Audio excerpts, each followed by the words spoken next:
So I went all the way down to the trap in ATL. Oh yeah. So I let T.I., you know what I'm saying, to see how they do it. Cause I know how we do it in the hood, in the N.O.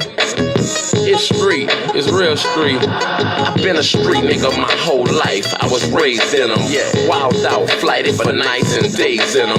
Nigga, I played in them, I told the kids in them. In 7th grade, I started trying to get paid in them. If you ain't real, you ain't gonna be safe in them. Bitch niggas get jacked and they hoe get raped with them. I done saw niggas get stabbed and shot dead in them.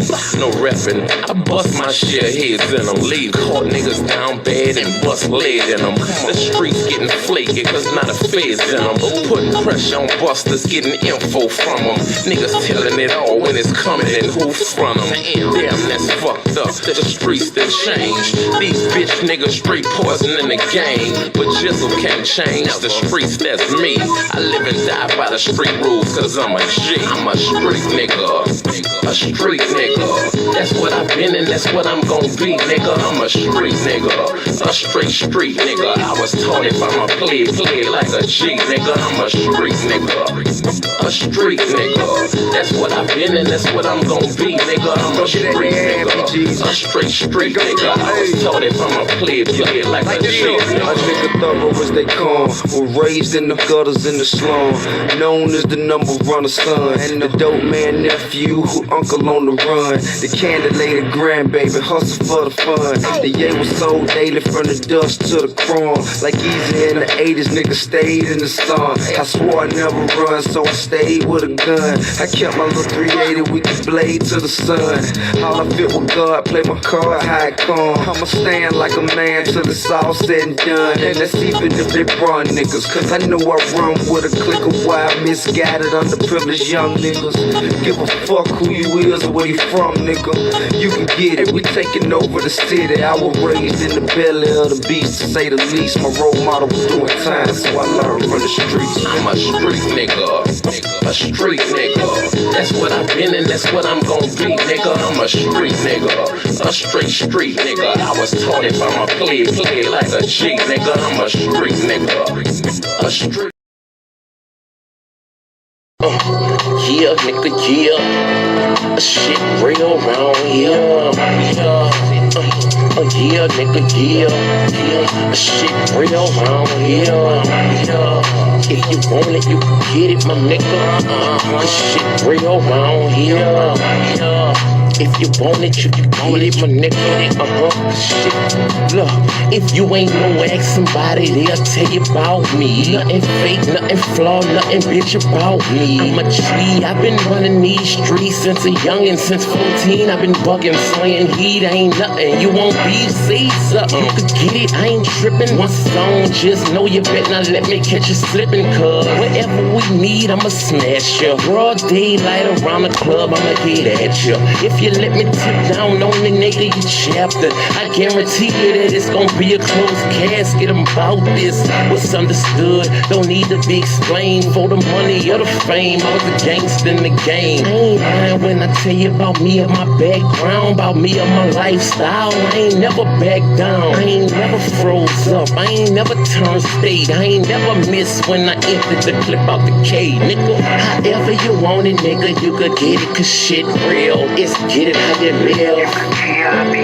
However you want it, nigga, you could get it, cause shit real. It's get it how you live. However you want it, nigga, you could get it, cause shit real. It's get it how you live. However you want it, nigga, you could get it, cause shit real. It's get it how you live.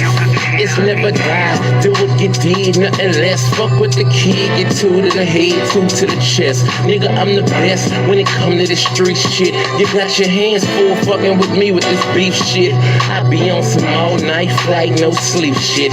Me, my dog, and 2 Ks, fuck that police shit. We coming with it, hunting round drumming with it. You running from it, we running with it. You bitch ass niggas ain't fucking with it. I'm out here, head first, ready to go head up. Walking with your head down, bound to get your head bust.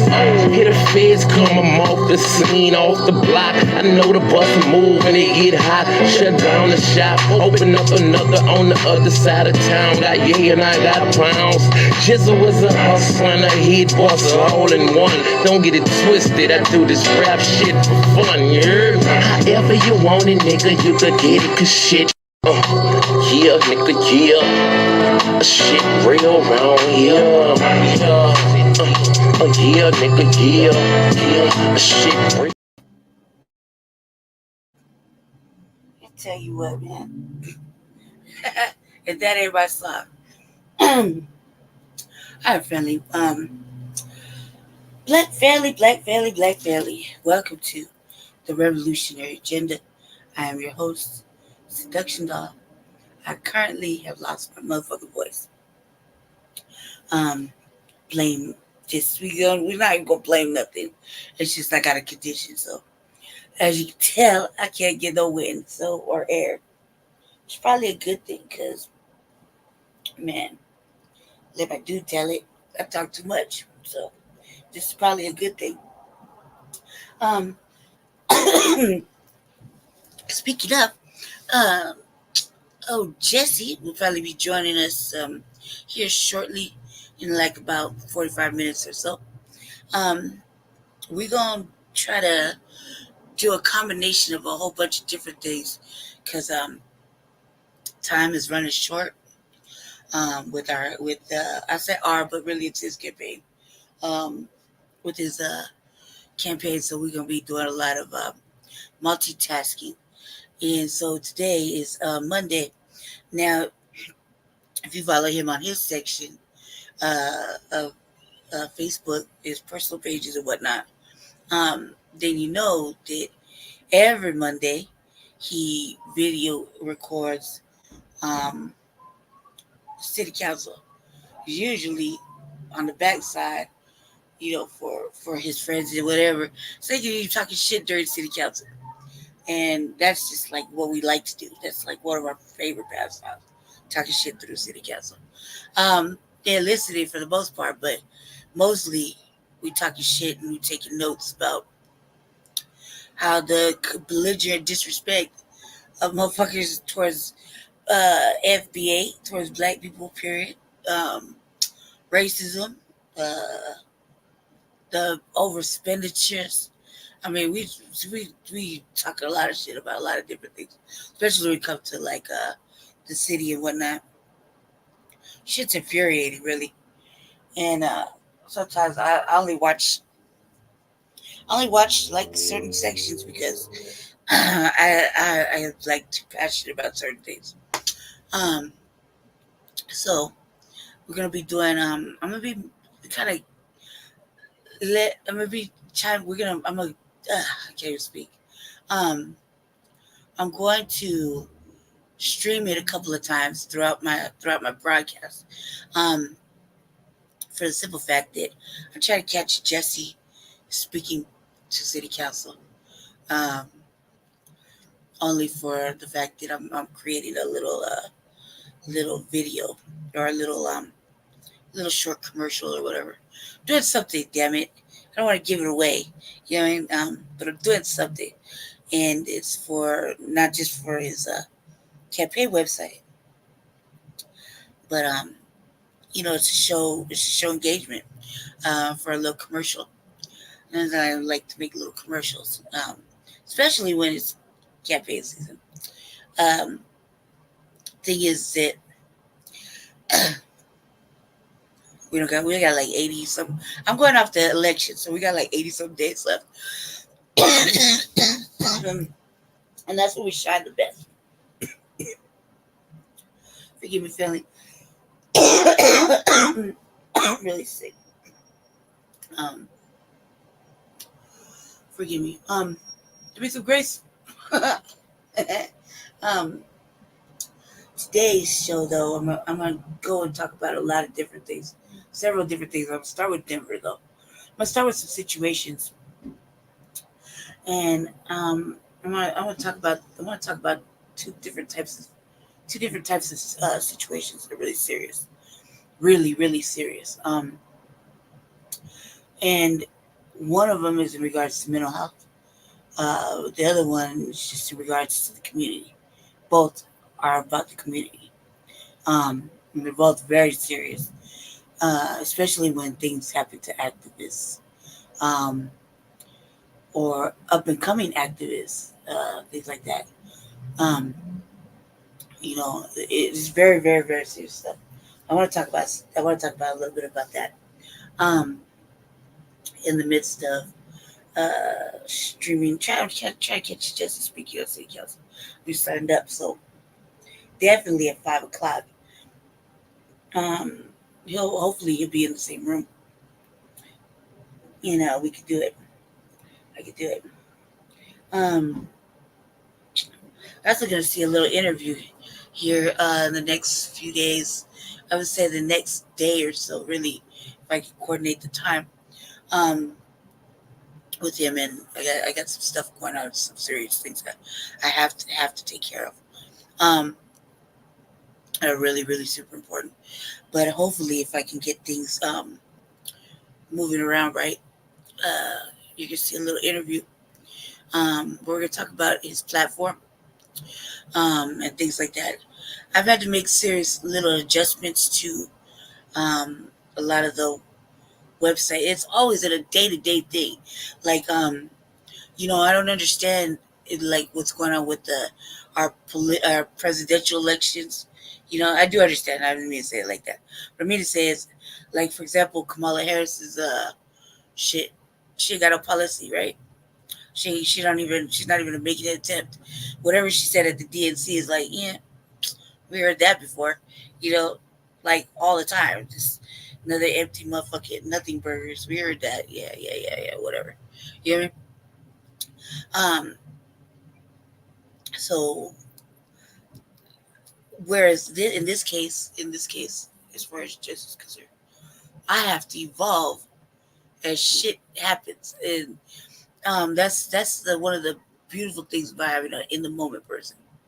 An in the moment person sees something and will be like, oh fuck, I gotta change this narrative right now, or I gotta adjust to this narrative, um, because we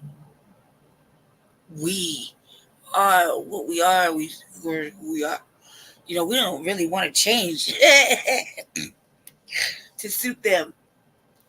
The motherfucking people, man. We don't want to change. We don't want to stop saying the words that they would deem inappropriate or offensive.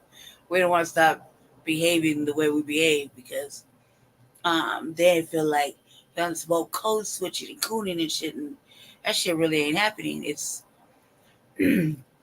I shouldn't let I like when he was running for mayor, I was like, why the fuck you gotta change?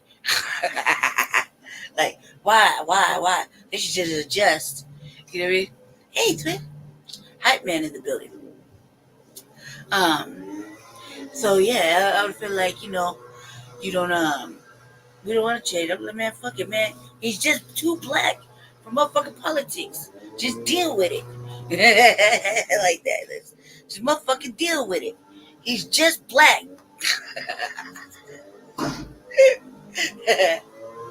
You know what I mean?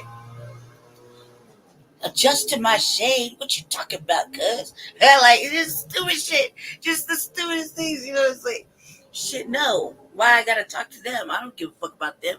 They need to adjust to what the fuck we talking about. It's just stupid things I tell them on the backside. You know what I mean? Like, what you mean?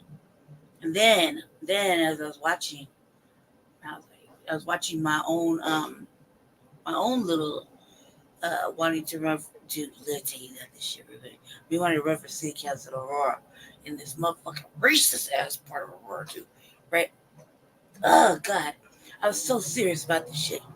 Let my friends and family tell it they didn't think I was. Because, I've been outside. I've been like outside. Fucking bad. They didn't think I could do anything good. They probably still don't, you know what I mean? They didn't think I could do anything. They don't think I could be serious or motherfucking be of service. Little did they know I was serious, right? So what seemed like they say I had months, really my version of things was like I had 3 weeks to pull a motherfucking campaign out of nowhere. I did it. And everybody want to help at the last day. And it's whatever. I'm not even really upset about that part. What I was upset about was that before anybody got to turn in their signatures to be on the ballot, they told me I couldn't run. Mm-hmm. Yep, they said they wouldn't accept my shit. A lot of it was miscommunication. One word will fuck up everything. One word, improper comma, who knows what. Not the understanding of the way they put a whole fucking sentence together will ruin a whole fucking campaign. All about the language. That's what I learned about. That day I learned about language. I was like, these motherfucking grimy ass motherfucking white people. Always fucking white people. That's all that was my comments. Crying on the phone, talking about, please, ma'am, just let me you just really enabling white supremacy and racism. Like, why don't you just let me run? I can run as a write-in. You don't want to accept my signatures. Can I still run as a write-in, bitch? I wanted to call her a bitch. She said no. Absolutely not. She said. I said, I still have time though. Make it make sense according to your bylaws. Because if anybody reads, it can just fucking check you about something, especially something on a website or whatever. It's gonna be me. You know? Like, according to your bylaws. She said no. I said, but you're not even the one that makes the choices. She said no. She said no. And I was like, all right, cause like in front of my villain, another white person crying in the car. And I was like, this ain't even right. Only to find out later when they did a whole webinar that I was in the right and they could have got sued. They could probably still get sued. I just don't feel like it. I'm still in my bag. I'm like way deep in my emotional bag about it. Because I'm like, nah, fuck that. I'm going to go move over to where, the east side and shit. And I'm just going to run over there to city council. Why? They know me better over there anyway. Then I get down. I don't really have to fucking make apologies. You know what I mean? That shit's run by them anyway. All these people, all these motherfucking black faces not doing motherfucking thing. Then you let a motherfucker like me go in there and I'm going to say no. I mean, they know. I like say no. Fuck no. No, no, no, no. And I'm, oh God, I want to audit everything. You know what I mean? I want to audit shit. I want to shut down shit. I need to calm down. In my city, But over here, I'm still in my bag. I'm like, no, I don't want to be over here. I don't want to be over here because, I want to say too serious about what I want to do over here. You know what I mean? Like, for you motherfucking police are going to jail. Motherfucking, oh God, it's horrible. I don't even want to say it out loud. It'd be horrible for them. Amusing for me. Horrible for them. And I'd probably give a couple of jobs away to specific city folk that audit the police. Man, oh my God, I got like the perfect job for my brother K-Dot, man. Like the perfect job. I'm gonna run around motherfucking over there oversighting the police. That'd be a job. I give money for that. Just to run around and fucking hassle the police. He does anyway. I mean, like for real, bro. Oh, this looks like profiling. Ticket. You know you're not supposed to be over here. Ticket. You know you've been warned. Stop watching this motherfucking Walgreens. Ticket. Talking to no. Oh, talking back. It's an extra $500 fine. It'd be perfect at that. I like there'd be a list of AURORA auditors that are great for that. Backlit ticket. I like the way you looked at me. Ticket. 30 days. What 30 days? You got 2 hours to pay this shit. Ticket. That's it. Can pay it in 2 hours. I'm taking your car. You know what I mean? Like, I'm like unrealistic shit. Like, they were like, oh my fucking God, where am I gonna come up with $275? I don't know, maybe you should ask your mama. I'm taking your car. I'm taking your police car. Next thing you know, I'm taking your uniform. I'm taking your badge. I'm taking your gun. You can have it all back when you pay the fee.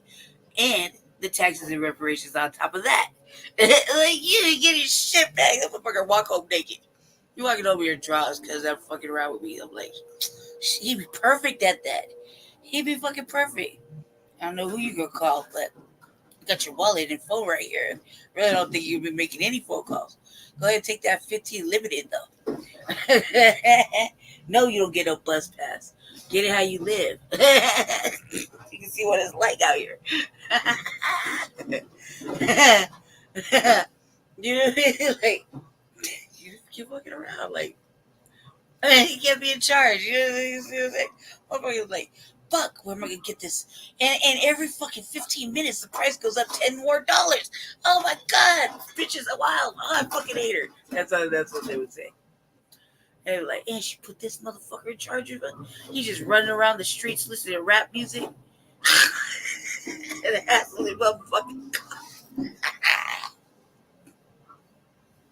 all on video.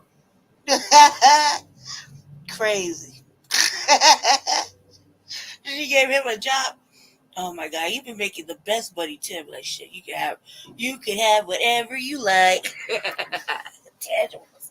Well, about tangibles, cuz get to it. Yeah. Tell you the streets would be like, shh, man, she's doing us a favor. Man, talk about fucking rounding motherfuckers up. I'm like, shit, I'm find a way. If there's no motherfucking reason, like, I don't think that this in my neighborhood, I haven't craved to see motherfucking Crips in a long time. I'm like, please let them return. Where the Crips at? Like, where's the motherfucking Crips? I was like, god damn it, man. Batman, fucking SOS. I'm about to start throwing up big fucking C's in the sky. Like, help. Being outmanned over here. It's starting to get real foreign and shit. And motherfucking disrespectful. You know, don't be all up in my alley like this. Like, don't have your car parked all in the middle of the alley at 4 o'clock in the motherfucking morning when I'm out perusing my motherfucking streets like Batman. And you got the nerve to look at me when I cruise down my alley at 4 o'clock in the morning, right? Bumping rap music while you're sitting there with your fucking brights on, facing down the alley. You know what I mean? Listening to motherfucking God knows what, reggaeton, probably reggaeton, and making kissy faces and drinking beer at 4 o'clock in the morning, and you got the audacity to look at me. Cause I've been here longer. What the fuck you talking about? My streets. Move your truck. And you won't move? I gotta go around you? First I sit there and look at you, and then I gotta be like, no. Don't you move. I got this. I'm going to wonder why this shit get scuffed up on my way out. I'll be like, oops. And then I was laughing about it. Motherfucker parked right up on the curb, right up on the sidewalk. I was just happened to be trying to go into my crib on the sidewalk. And it blocked me in. I couldn't get through it. I couldn't go around it. And I backed up, man. I swear to God, it looked like somebody keyed this motherfucker's whip with a motherfucking butter knife.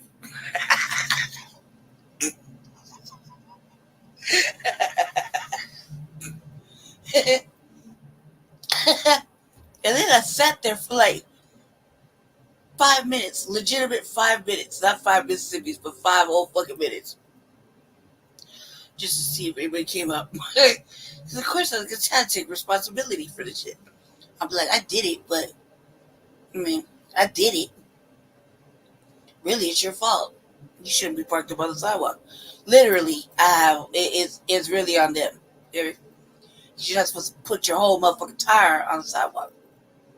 Considering I'm moving around the way I'm moving around. By all means, that's on you. Legally, that'd be on you. And I would pay for it. I was thinking about, or pay for it with this Sharpie. Dude, it's just Sharpie over here, color that right in.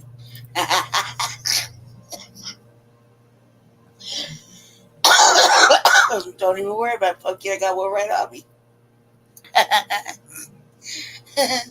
Like straight, like it looked like, I swear to God, it looked like I had a butter knife. It was like, I was like, I didn't mean to do it on purpose. It was an accident. It was a total accident. But I could not help finding amusement in this shit. I was like, because I was like, I was like, oh my God, please, please, please. It's like, please Allah, please Allah, please Allah, please Allah, please Allah. And I could hear it doing it. I was like, oh my God, I'm stuck on this motherfucking fuck the best sidewalk and this fuck the best parking space. Oh my God, please Allah, please Allah, please Allah, please, please, please, please, please, right? And then so I back up, like it still tried not to fall off the sidewalk. And the whole time I was like, God damn. That's what made me laugh. I was like, God damn. That shit looked like motherfucker came with a whole fucking grown up butter knife and just said, yeah, this is what I think. It looked like anyway. And I was like, let me just sit here for a minute. I'm always prepared for some fucking, if I did it, I did it. Probably should calm down and stop laughing before they get outside though. I couldn't stop laughing. So I had to like come off that side, drive around, and go to the other side of the motherfucking sidewalk. I was like, motherfucking bitch made ass motherfucking marks. They did this to themselves. All kinds of eyes saw me do it too. I was like, do, yeah, like that. It's like whatever, right? I even drove slow into the grip. The fuck? Ask me, I did it, you know? I was telling my brother, I was like, brother. He started laughing. It's like, he's did like a whole butter knife. Shit was hilarious. Anyway, I want to show you guys something funny. I'm just watching. I know you're like, what's that? I'll show you something funny. I officially decided if me and Jesse make it, because we're going through, this shit's like, contentious at times. Me and Jesse make it, we are totally getting a cat. Only so I can put a camera on it. Let's see. Killing time, really. Hold on.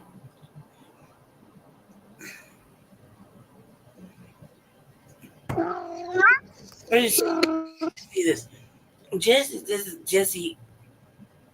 Jesse likes cats. Probably too much. And I'm like, don't let me find a carrier. They're like a fucking young little teenage kitten running around this bitch. A couple of them. I need like 2 of them on GP. And then I'm gonna fire them after they get done with the little work I want them to do. But, you know what I mean? I'm not really a cat person. Probably because I think they talk too much. And I don't like them. Especially the vocal ones. But when somebody put a motherfucking camera on these little kitties, man. And I was like, well, goddamn. Watch.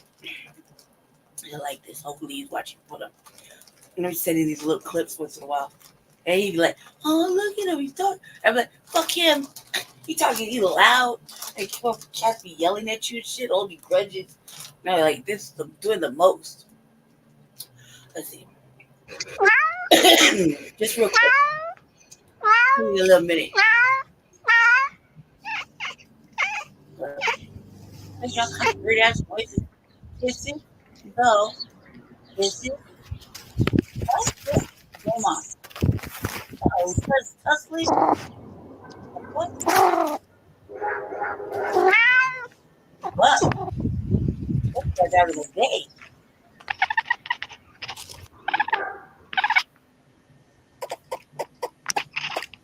Moving with squirrels. Fucking dogs. No. Drinking dirty ass water. Topping it up with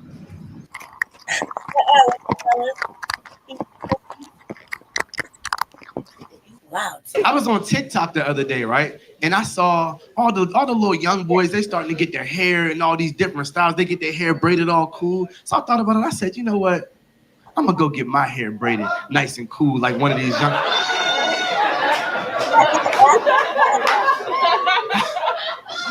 Ignore him, y'all. My shit is cool, right?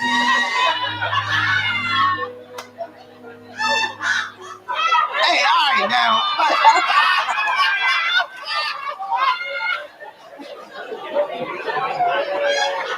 I paid $120 to get my hair done like this, right?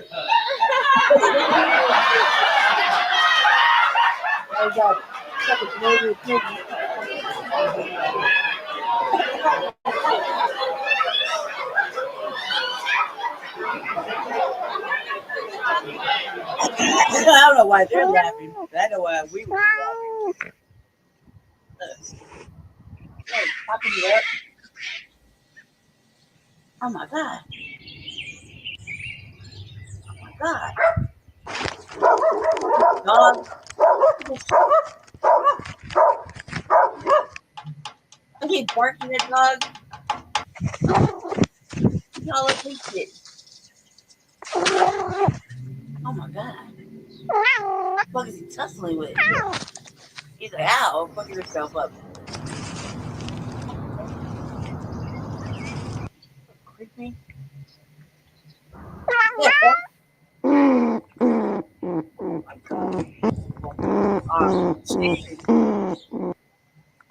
Kisses. Must be regular. More kisses. Come on, mom. Darling, let me. I'm from an era we couldn't even admit we ate. It was a secret when I was growing up. You ate, but you ain't tell no goddamn body. Cause then nobody with you if you ate in the 90s. You could be wide open for the game-winning basket. They ain't gonna pass you the ball. Be like, you better get the rebound over the sucking ass. You damn sure didn't want to be the girl that sucked in the 90s. Right. You had to change schools. Your daddy wondering why everybody ring your goddamn doorbell all day. Why these motherfuckers keep ringing this bell? Your girl, your daughter, the only girl suck in the entire neighborhood. So. The other day, my cousin called me up. She was like, what you doing? I was like, nothing. I'm at Starbucks about to get me a caramel macchiato. She said, you're at Starbucks? Get out of there right now. You eating pussy because you are sharing no drinks with your homies. Not at all. Man, not because you gotta get glass or you gotta get your own cup. Here's that. I gotta hit this bottle. On the face too? No, cause no. You know, you suck your dick, then it'll be like, you gotta be like, you can't tell nobody about it. Motherfucker, they're told on you. I remember growing up, I was the battles that I remember growing up, and my family, like, you know, my family was like, hey, cuz, you know, fuck around. You fucking around over here. Like, he was, you know, because he was like, he's like, hey, cuz, keep fucking around over here. Kicking it with, you know, kicking it around here, over here with these other motherfuckers over here. He said, you know, or, you know, he's like, fuck around, they gonna talk about you like that, right? And he said, turn that, right at me, he's like, hey, cuz, he's like, we was young, we was so young, he's like, hey, you cuz, he said, think you just gonna be a little tomboy, right? There, you cuz, any one of us get to talking to you, cuz, we talking about you, like that. And I was like, what? They're like, yeah, we gonna talk about you, just know that. We gonna talk about you. And I was like, talk about what? Everything. I was like, what? What? Everything good. I was like, oh my God, no. After that, I was like, I never. I never. Ever. ever. Like, I was like, why? ever. She was like, why? Kick it with the left. Haven't you heard? Like that. Everybody is boycotting Starbucks. I'm your They sister. support Israel. Like your little sister. You might as well treat it like that. Cause they ain't gonna talk about me, cause they ain't gonna talk about me. They ain't gonna talk. I ain't like that. I ain't that kind of girl. That was my first step. I ain't that kind of girl. Scared. I am not that kind of girl. Oh my god. He said he was gonna. He said we go. Don't let us get a hold of your ass, man. We gonna talk about you. I like, I'm not that kind. I was like, I'm not that kind of girl. I'm not that. Like, yeah, like, I'm not that kind of girl. You see me? I'm a track. Like, no, nope. I just like breaking houses and all that extra shit. I just not that. What? No, I was. I don't like boys like that. Like I was scared. You know, like. Why you better be like better be what? Like every question was like every time they said something slick, I had a question like better be what? Scared. Scared of what? Like all of a sudden tell me I'm scared of shit. Better be scared of this beat. I like what? No, I'm definitely scared of that. Definitely scared of that. Yeah, like definitely scared of that. It's like for real. It's like can you imagine 16 years old? I was like 60 years old. Very like scared of that shit. I was like, oh no. Oh no. I was like, nuh-uh. Not me. Like not me, like scared. You ain't gonna talk about me in the neighborhood.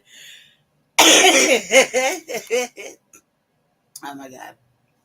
All right. Let's be serious. Oh my goodness. All right. Let me see. Try to kill some time. So, let's see. Hmm. Let's go down here. All right.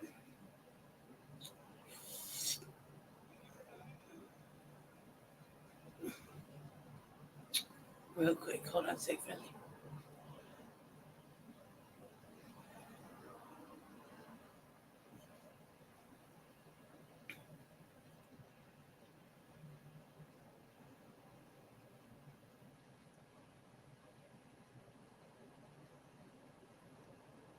All right. So, mm, mm, mm,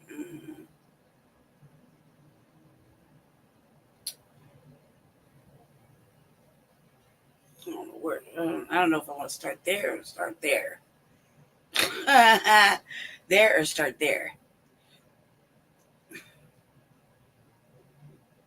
Yeah, RK. So RK dropped out. Um, I'm gonna say this about RK. I really, truly thought that motherfucker was thirsty. It seemed like it was like, are you looking for a employment? Then you like, not only were you like so opportunistic about this shit, and I'm like, why in the hell? I'm about to start sharing the value. Just give me a second. I just want to make sure I had it on the right thing. Um, forgive me. All right. Uh, I was like, dang, cuz you look real thirsty. First, you look opportunistic like a motherfucker. You know, doing a little press conference outside your crib. And then I was like, I messed up. Did I mess up? I did mess up. I did mess up. Okay. Put this one right here. Right here. Um, yeah, I messed up. Alright. So I've been watching the last RVA, or I think it was the last RVA. I believe we had a guest on. I'm not sure. So much has happened. Really, so much has happened with me. So, um, I thought RFK looked fucking mad opportunistic when Biden dropped out. I thought he looked crazy. I was like, why are you doing that? It's like you so opportunistic. Like that. I thought, and an opportunity came up to where we could interview him. But Cuz said, I'll stay away from topics to divide the country. Some crazy shit like that. And I was like, after watching that Trump interview with the black journalist, I was like, man, every question I'm gonna ask sounds mad accusatory. Like mad accusatory. It don't even sound like a real question. It just sound like I'm just making hot boy statements. And I didn't want to do that. So forgive me, fam. All right. It's just like he just, but then you're gonna make it like a request to fucking like it's almost like you submitting job applications and shit. I'm like, cause you can't be hurting for money. Like you're fucking Kennedy and a white Kennedy at that. Like, and he's like, there could be any other kind, right? But you're a fucking a Kennedy. You got a whole white wife. You're doing all kinds of shit. Well, what the fuck is your problem? No, you want a job that bad? I didn't understand it. I mean, I had those moments when the new mayor came on. He did a whole white boy swooping. I felt some kind of way. I felt like we should just be on his cabinet since he damn near stole it any motherfucking way. In my opinion of things. You know, so I mean, I was like, man, thank God Jesse didn't do it. He was like, why don't you tell him? Why don't you buggy Jesse for like 2 whole months about the shit? Now I see the reasoning by it. He's like, fuck no. I was like, you ain't doing the most trying to get us. We need to make some. We need jobs. Man, some things just don't make sense at the time until you actually say them out loud, and then it makes sense. They're like, oh, I get it now. I get it now. All right. Over here though, I've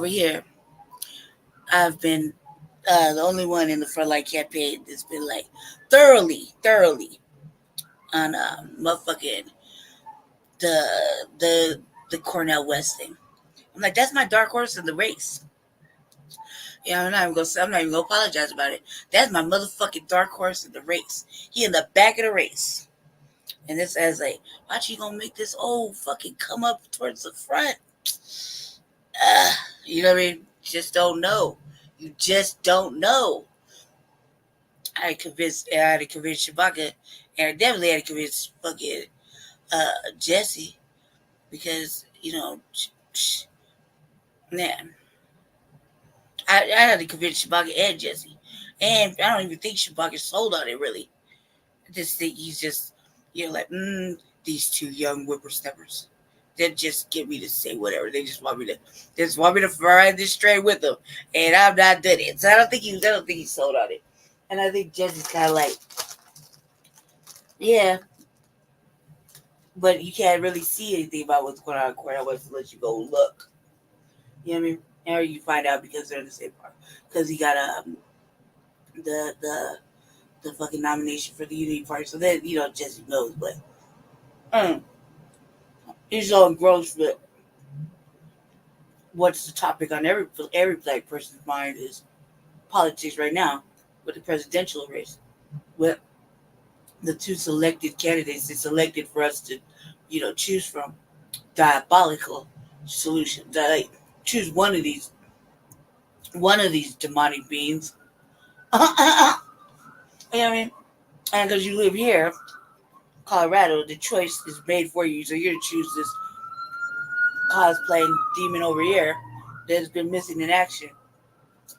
You know what I mean? Or this other one. You know what I mean? So that's the only way you find out. But me, I'd be like, nah, I'm like, shit. When I West with my dark horse, they speaks black to me. So he doing what everybody's supposed. You're doing what I like. And if you're not open, you're not listening, and then you're gonna miss it. I'm gonna play this real quick. Hold on a second. Hello. Oh shit. Delighted to be joined by Dr. Yeah, Cornell live video. West, independent candidate for president. You got Has been raising hell in Chicago this week outside the DNC. Has had some people approach him too, which we'll get to. But I want to start. To me, the biggest issue right now is what is being hidden inside the DNC. We know there was a sit-in last night by Palestinian Americans, members of the uncommitted movement, because they have basically been shut out. They are not being allowed to have a speaker on the main stage. We know that a family of an Israeli hostage spoke on stage, but that same exposure, that same opportunity to speak was not offered by the DNC or the Harris campaign to a Palestinian American, a doctor who has seen the disaster, the death in Gaza, or the uncommitted movement. Congresswoman Ilhan Omar came out. Let's show that real quick.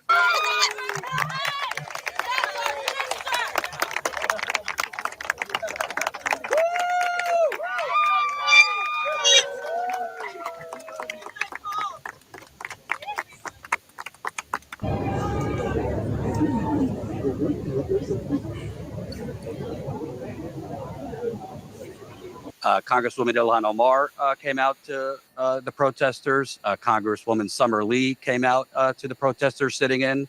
AOC FaceTimed. I think it is critically important for us to send this message of shared humanity, and that the request isn't that large. It's not. It's important to emphasize that this is not even in any way an irrational thing to ask for. It's a basic thing to ask for. I don't know why she FaceTimed rather than be there, but that's a different story. But could you talk about, for a party talking about freedom, that's a big theme. They don't seem to want to give Palestinian voices any freedom to just share stories and make a case for an immediate ceasefire. Oh, brother, I tell you, though, I salute you, brother, and I want to push your text, that magnificent work on Flint. There's a direct connection between what you're writing about in Flint and trying to cover up the suffering here in the United States. You won't say a word about Cop City. They won't say a word about mass incarceration. They won't say a word about poverty. 40% of Black and brown children living in poverty, the richest nation in the history of the world. The Democratic Party is revealing itself, even in this moment of frenzy, that's just so hypocritical, shot through with so much mendacity that's hiding criminality. And the very fact that you got a genocide going on. You got over 14,000 Palestinian children, let alone innocent men and women, who have been murdered. And they act as if that's normal and natural. They act as if it's business as usual. That is morally bankrupt, my brother. It really is, and we have to call it for what it is. And I don't know if you saw, but some of the delegates, some of the big party people, as they were walking out of the convention, they walked past the protesters doing the sit-in, and they literally. I love the term morally bankrupt. And I'm like, shit, you morally bankrupt. That's a hard statement. That means you ain't got no morals at all. And whatever morals you had, you overspent them. They're gone. So much. You're a moral debt. You have to have bankrupt. You have to go bankrupt. I mean, man, your morals have been really in question for a long fucking time. That you've created moral debt. And you can't even back that up. So in order to replenish yourself in 7 years of morality, you got to go into bankruptcy. God damn, like I'm sure that's how you mean it really. But like I'm like, yeah, every 7 years you gotta replenish yourself. You can file for bankruptcy. So you got 7 years of trying to do right, and maybe we'll start small and give you back 10% of your morals. Get your little moral credibility up. You're like, what? Like, yeah. Really closed their ears and expressed Wow, kind of disgust and just walked right past them.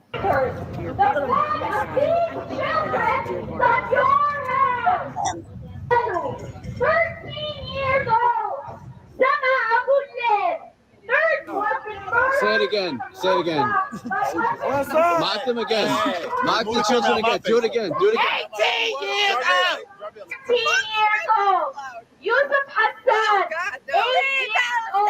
Turn around and join the uncommitted delegates in the protest. I've known exactly 4 vampires in my life, and you've all been the worst. I'm a psycho, I do what I like. Are those fangs? We have it within ourselves to. It reminds me in some ways of the Democratic Party in the 1930s and 40s. They had these great gatherings, wouldn't say a word about Jim Crow, wouldn't say a word about lynching. The very suffering that was taking place was the very thing that they were holding at arm's length and proceeding as if they were on the road to freedom and liberty and democracy, so that it just more and more rips the veil off of what is operating in the Democratic Party, which is this organized greed and this thoroughgoing indifference, be they brothers and sisters in Flint, be they on the south side of Chicago who are poor, be they precious Palestinians undergoing genocide. We haven't even got to Haiti and Sudan and Congo yet. We don't have time for a global analysis here.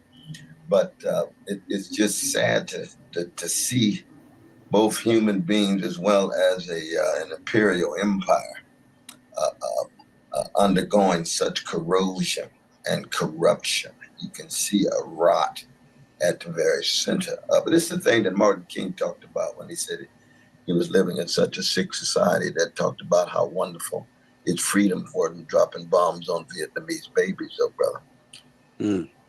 And tell us about this week, because I reported yesterday that there was some, let's say, higher up folks in the Democratic Party that wanted to have some conversations with you, specifically about getting you to drop out. We know by all reports, RFK Jr. Is about to drop out, possibly endorse Donald Trump.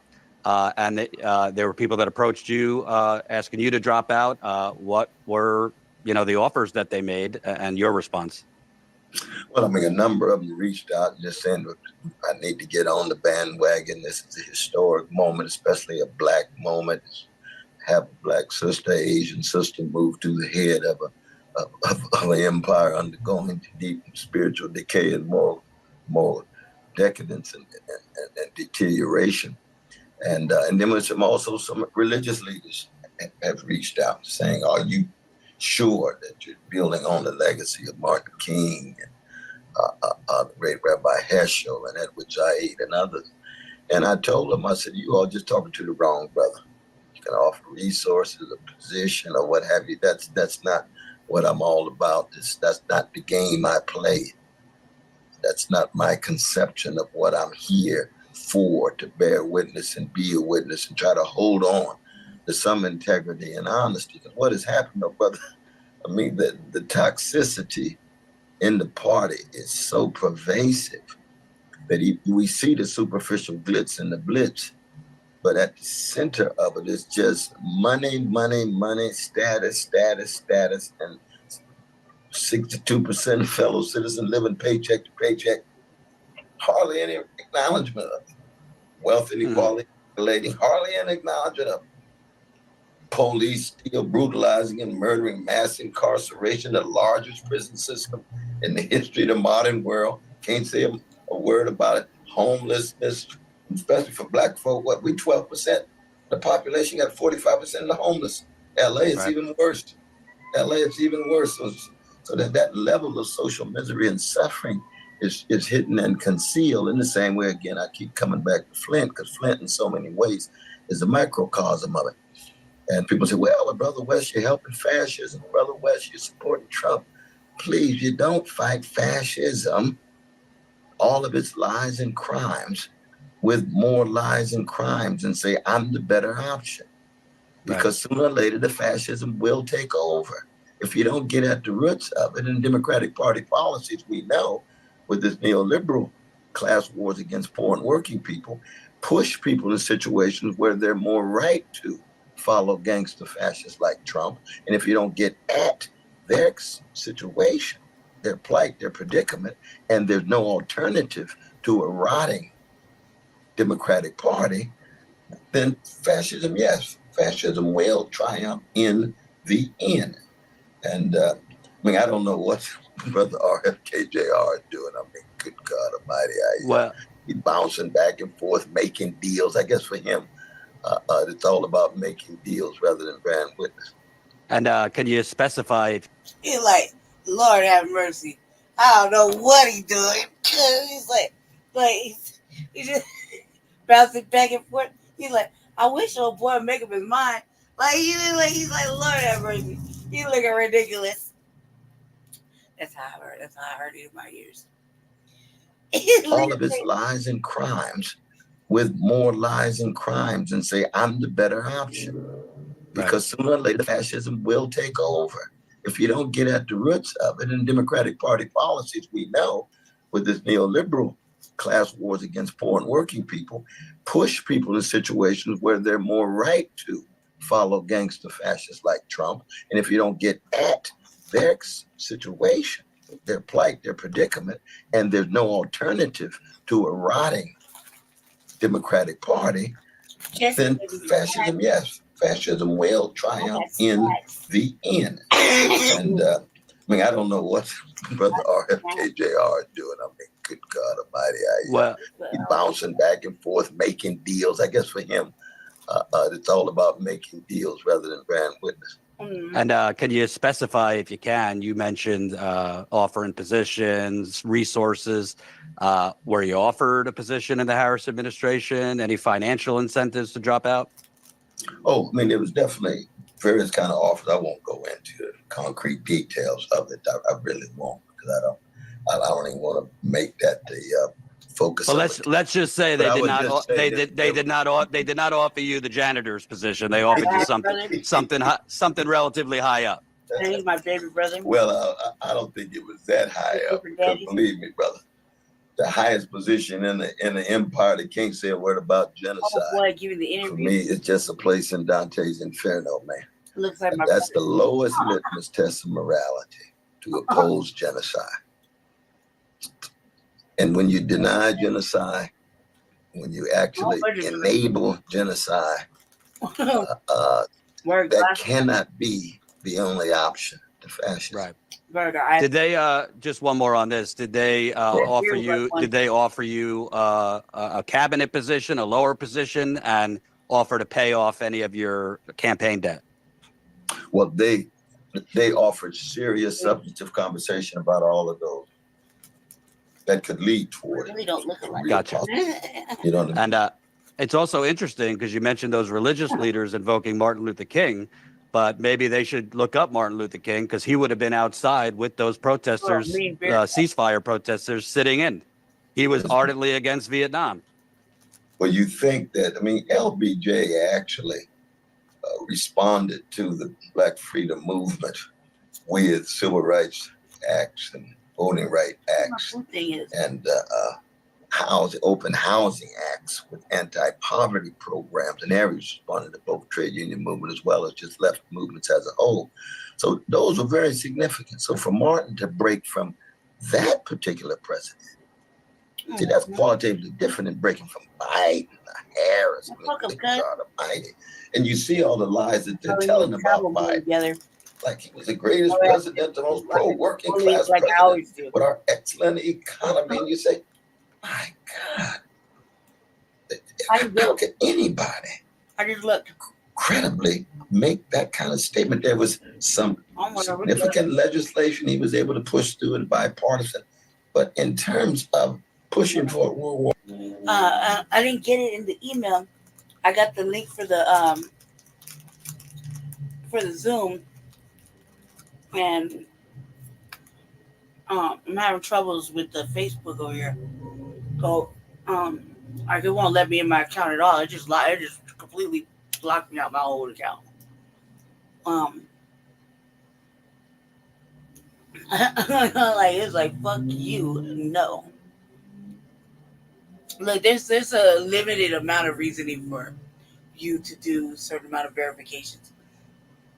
Like I find it ridiculous. Like I don't think I should have to do so much verifying who the fuck I am on my fucking Facebook account. I barely use the shit.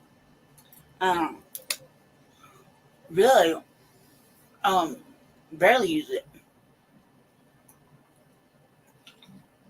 I don't know where really, I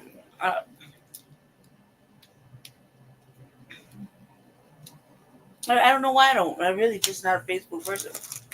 I'm not really an internet person. I'm Generation X. I want to go outside.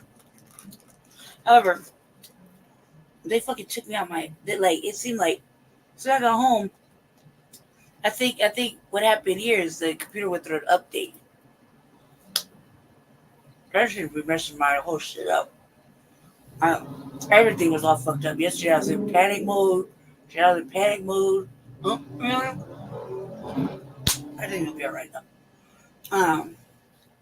As soon as you get here, we'll figure it out. I'm glad you got on the bus though. I really think that's why we should ride together more often. I'm like, in mine, shit. I can't take it. You gotta carry it for me. I always do. I don't like that shit. Then you get over there and you start kicking people off the seats and shit. So. Teamwork make the dream work. Oh shit, who you question me about going to the grocery store, goddammit? I gotta just get on the bus. Up, you don't see this person need this seat? Move around, cuz. You work. I'd be like, he can't take the car. Fuck, he can't. He's my helper.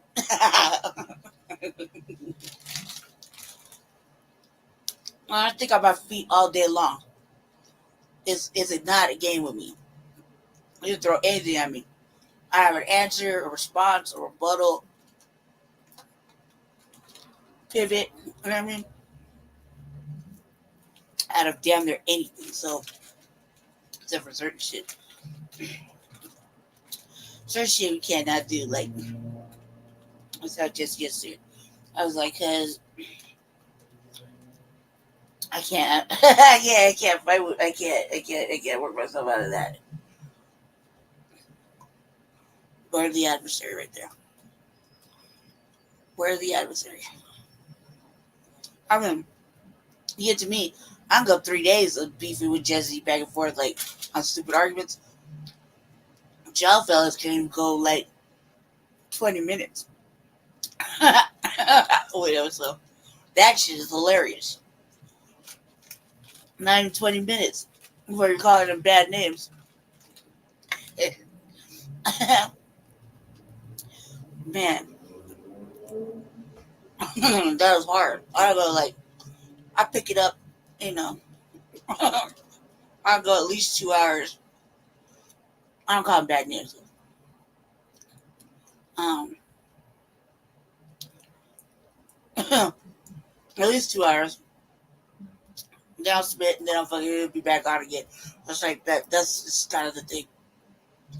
I can go easily 3 days with it. It's not healthy. Trust me. But fellas, y'all can't beef with him at all for like 20 minutes. They're talking about him, his debating skills, his little argumentative fucking skill sets. He's petty. Y'all like so fucking petty. So you guys would just say, oh man, it's Mr. Parasite. That's it. I heard about you, cuz.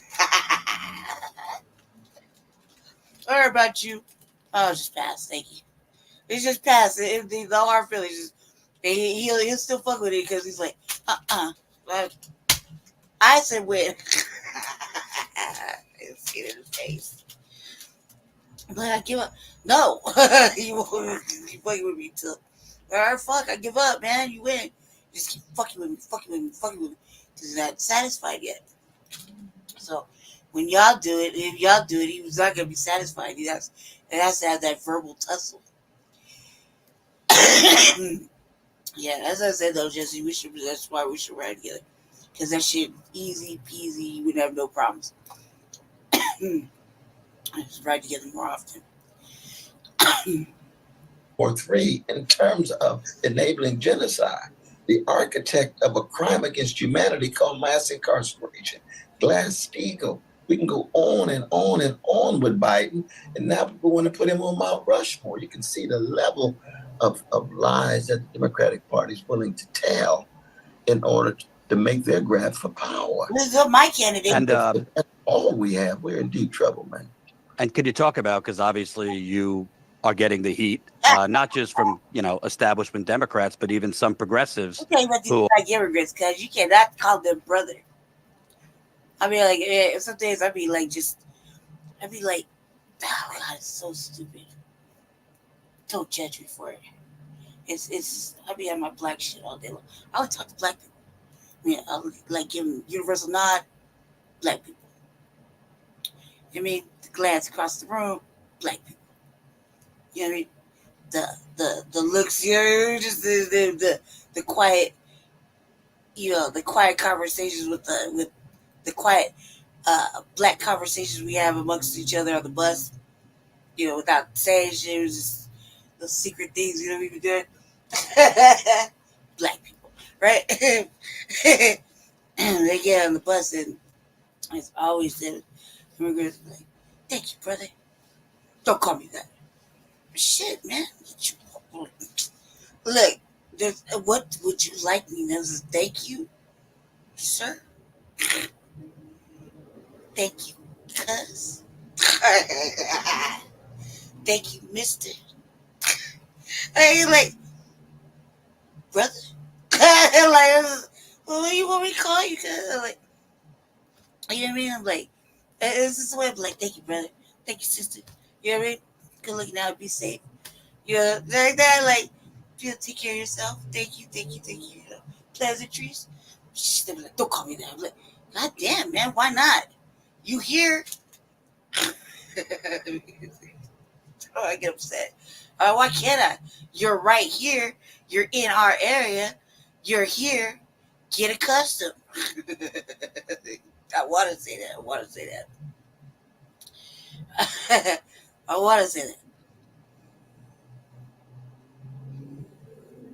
I know, Jesse. I'm waiting for you. I know, Jesse. So yeah, I know, Jesse. I'm waiting. When you get in, cause you gotta log into the StreamYard. It's my StreamYard. Because I can't send you a link. And I don't know how to put it in here. I could do that way. What was I thinking? Let me see.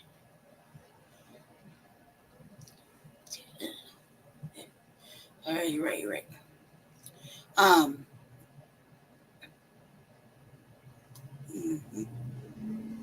made a note. Upgrade. Hopefully in a second. Hopefully everything will be right in a second. Bam. All right, the link's out there, but you hop on this panel, you better be black. Not in the mood today. Not in the mood. Let's see. Yeah, I see. 10 minutes away. Okay. What else? Yeah, just bring yourself back here. You got 15 minutes before city council started. So just bring yourself back here. And then we'll worry about everything else later. In the midst of it. I'm just talking to the talking to just doing my show in the midst of it, and then it's gonna be all right. Don't even worry about it. Just don't even worry about it. Yeah, we're gonna be fine. All right. I gotta capture some of it. So when you get here, we just chill. It's probably be like they'll call everybody else up, and then we'll be like the last. We usually follow our usual other person. Um, the Robert Bailey. That's the dude. I like that guy. So that's throwing me off though. Okay. I can't believe I smashed that bag of candy. Fucking around talking to demons. Who are trying to push you, they love you, but they feel you're going to enable Trump. And to them, stopping Trump is more important than ending this neoliberalism. What's the difference for you? Because in 2020, you decided, I'm going to hold my nose, vote for Biden, and encouraged others. But then 4 years later, it's obviously you've made a different calculation. Why now do you feel like Trump is less of a threat? Yeah, my brother's like, and this is the thing, family, like, I didn't know this until my brother told me that Cornel West had run for president before.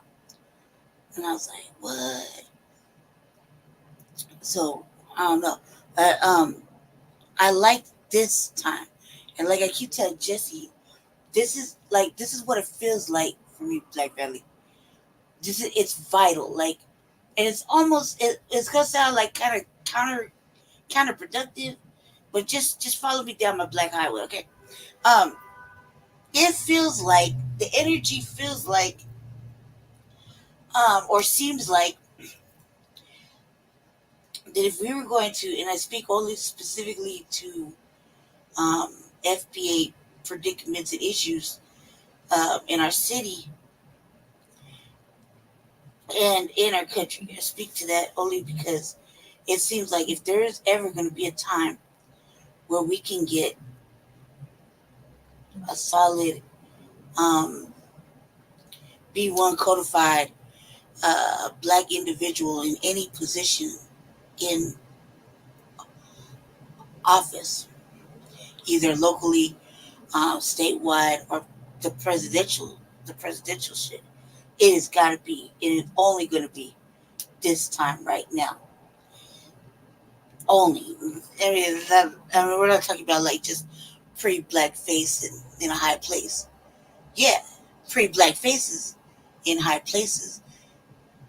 Also, on code, steadily, consistently, religiously, live it, breathe it, fight race and white supremacy all day long. All day long. Like just dunking on them, you know what I mean? Just straight dunking on them. Like, you threw that up, back down. That was a brick, bitch, like that. This is the only time. I say that because for some odd reason, our futures are, if we go with either of these parties, right? Our future seems really fucking bleak. And it definitely seems non-productive for our needs and our demands. And like Professor Black True said, it's never too late to make fucking demands.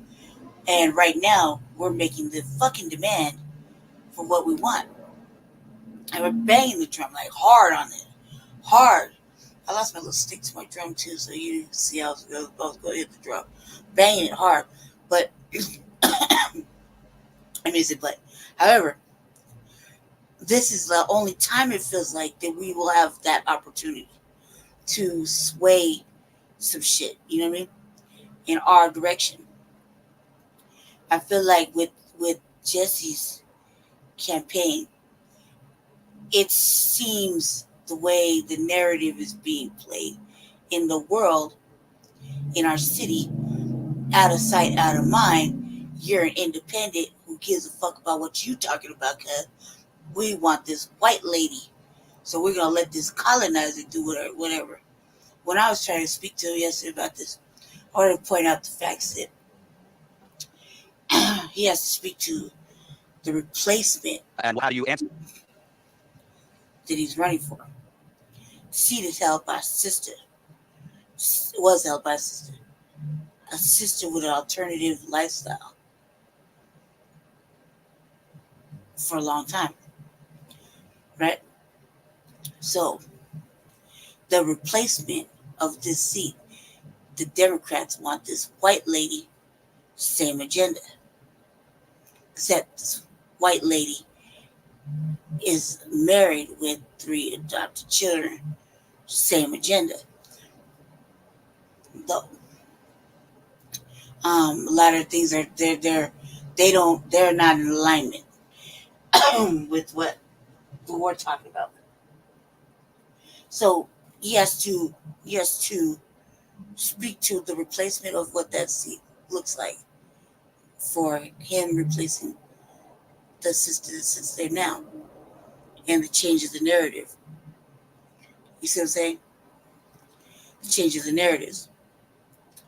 Because I like I said, we're gonna be like, man, because we're, like I said, it's like too black. Some days it's like really too black. We don't agree. There's a lot of agreements that are happening in the world that we just do not co-sign or agree with, not because we find issue with it, but because it takes out of the fucking pocket of us.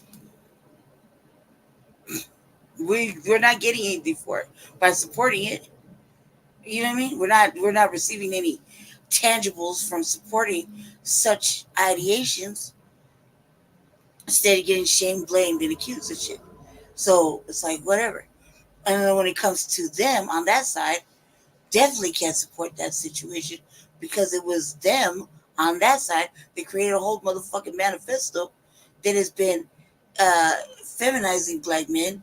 Feminizing black men, excuse me, I don't know the word right correctly right now at this moment.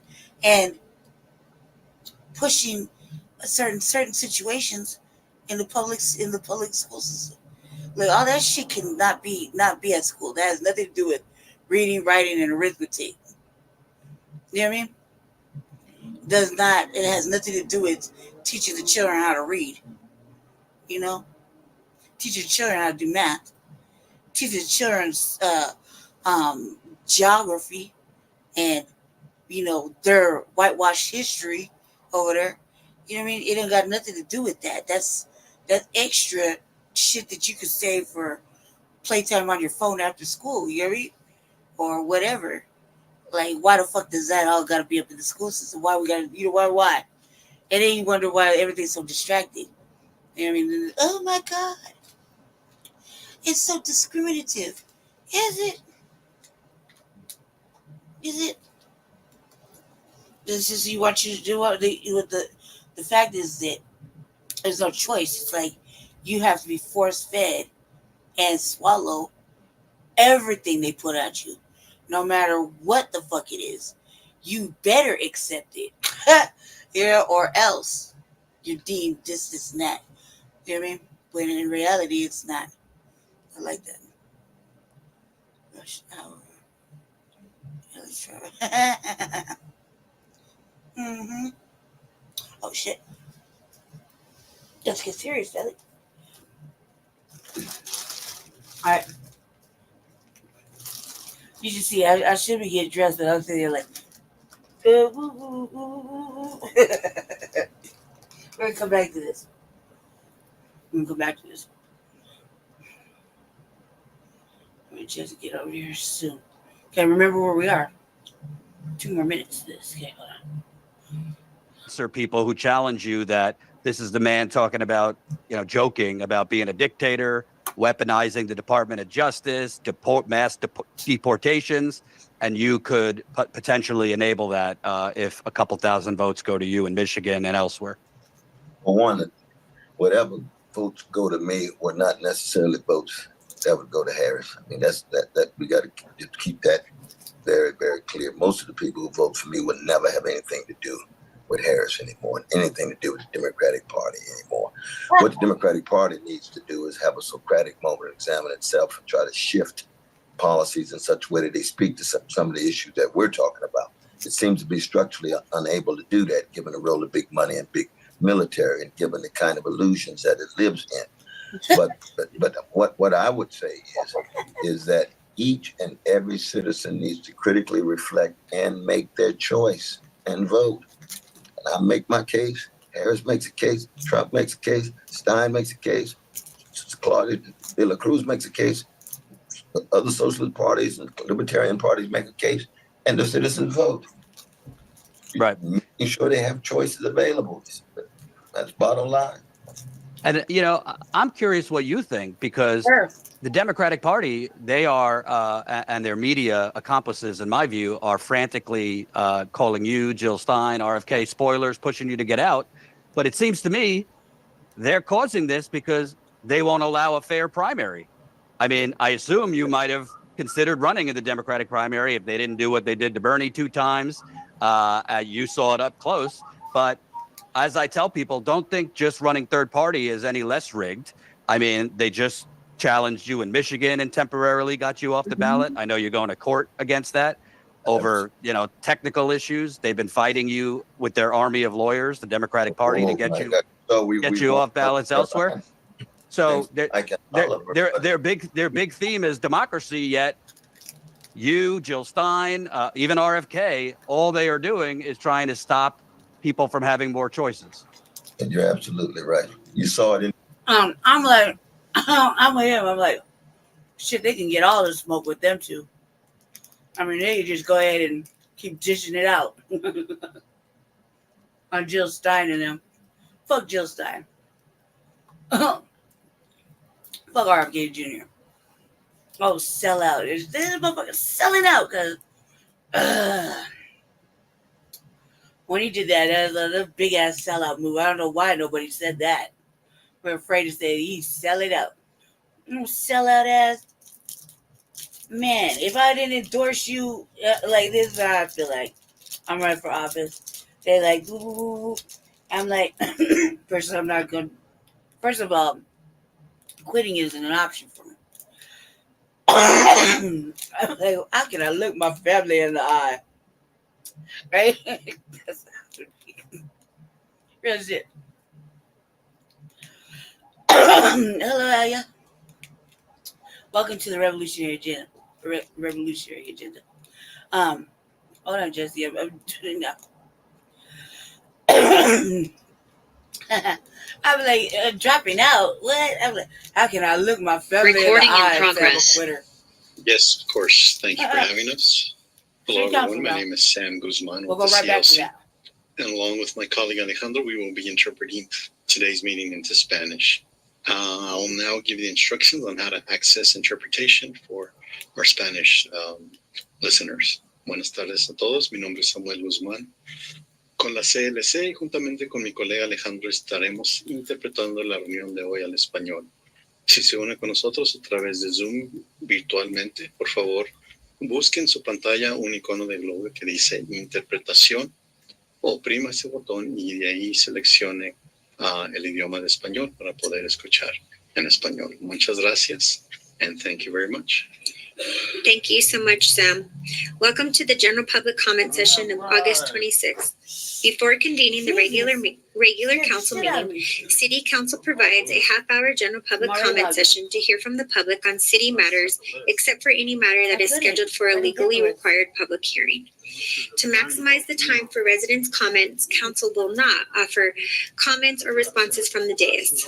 Council or staff may contact speakers following their comment if they raise matters that lend themselves to follow-up. For those participating in person, when called upon, please come to the podium. On the presentation monitor on the wall, you will see your time counting down. For those participating virtually when called upon, please wait until our meeting host promotes you to speaker.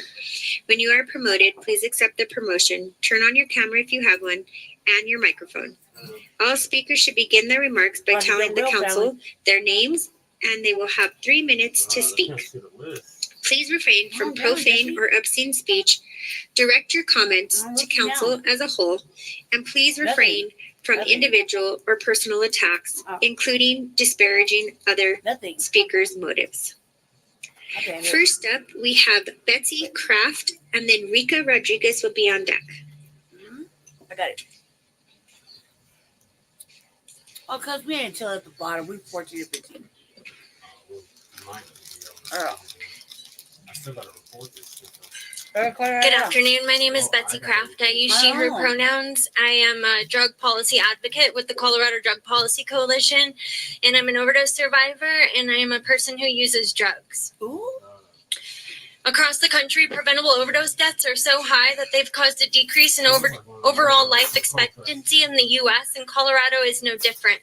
Over 1,800 deaths were recorded in 2023 across Colorado, and 598 people over the past year have died from preventable overdose deaths in Denver, more than we've seen in a year. And we are exhausted from grief, from saying this year after year, only to see fatal and non-fatal overdose death rates increase. And it does not need to be this way. We have a solution. Overdose prevention centers are healthcare settings designed to reduce the potential risks of drug use, including overdose deaths. At an OPC, people can bring and consume their own drugs in a safe, welcoming, and hygienic space with trained staff available to intervene if an overdose occurs. Participants have access to sterile equipment and naloxone, the opioid reversal drug, and receive primary healthcare services, counseling, and referrals to health and social services, including substance use treatment. For decades, research has consistently demonstrated that OPCs provide numerous benefits, not just to people who use drugs, but the entire community. Nobody has ever died in an overdose prevention center. And they also reduce risky behaviors associated with disease and increase connections to health services, improve public safety, and decrease syringe litter. And they're also cost effective. Right here in Denver, Colorado in 2018, the Denver City Council passed an ordinance to authorize OPCs. But for the past 2 years in a row, our state legislature has killed this bill. This is unacceptable. Legal scholars have stated federal law does not prohibit interventions like OPCs. Even the Department of Justice has suggested that implementation of OPCs should be left to states and localities. 3 states have already passed legislation to operate OPCs: Rhode Island, Minnesota, Vermont, and the city of New York has been operating 2 since 2021, which have been utilized over 150,000 times, and staff has intervened in over 1,500 overdoses with no deaths. Just think about the impact that could have in our local community. Data shows us that OPCs are the best way to prevent overdose deaths. So why isn't Colorado joining? And why isn't the city of Denver pushing forward to implement OPCs? He was just sitting there with the bouquet, like. We need you to act now. Our city leaders, healthcare providers, and state leaders, we need you to step up. The solution is here and the time is now. Please stop criminalizing people who use drugs, end the war on drugs, and implement OPCs. Rika Rodriguez.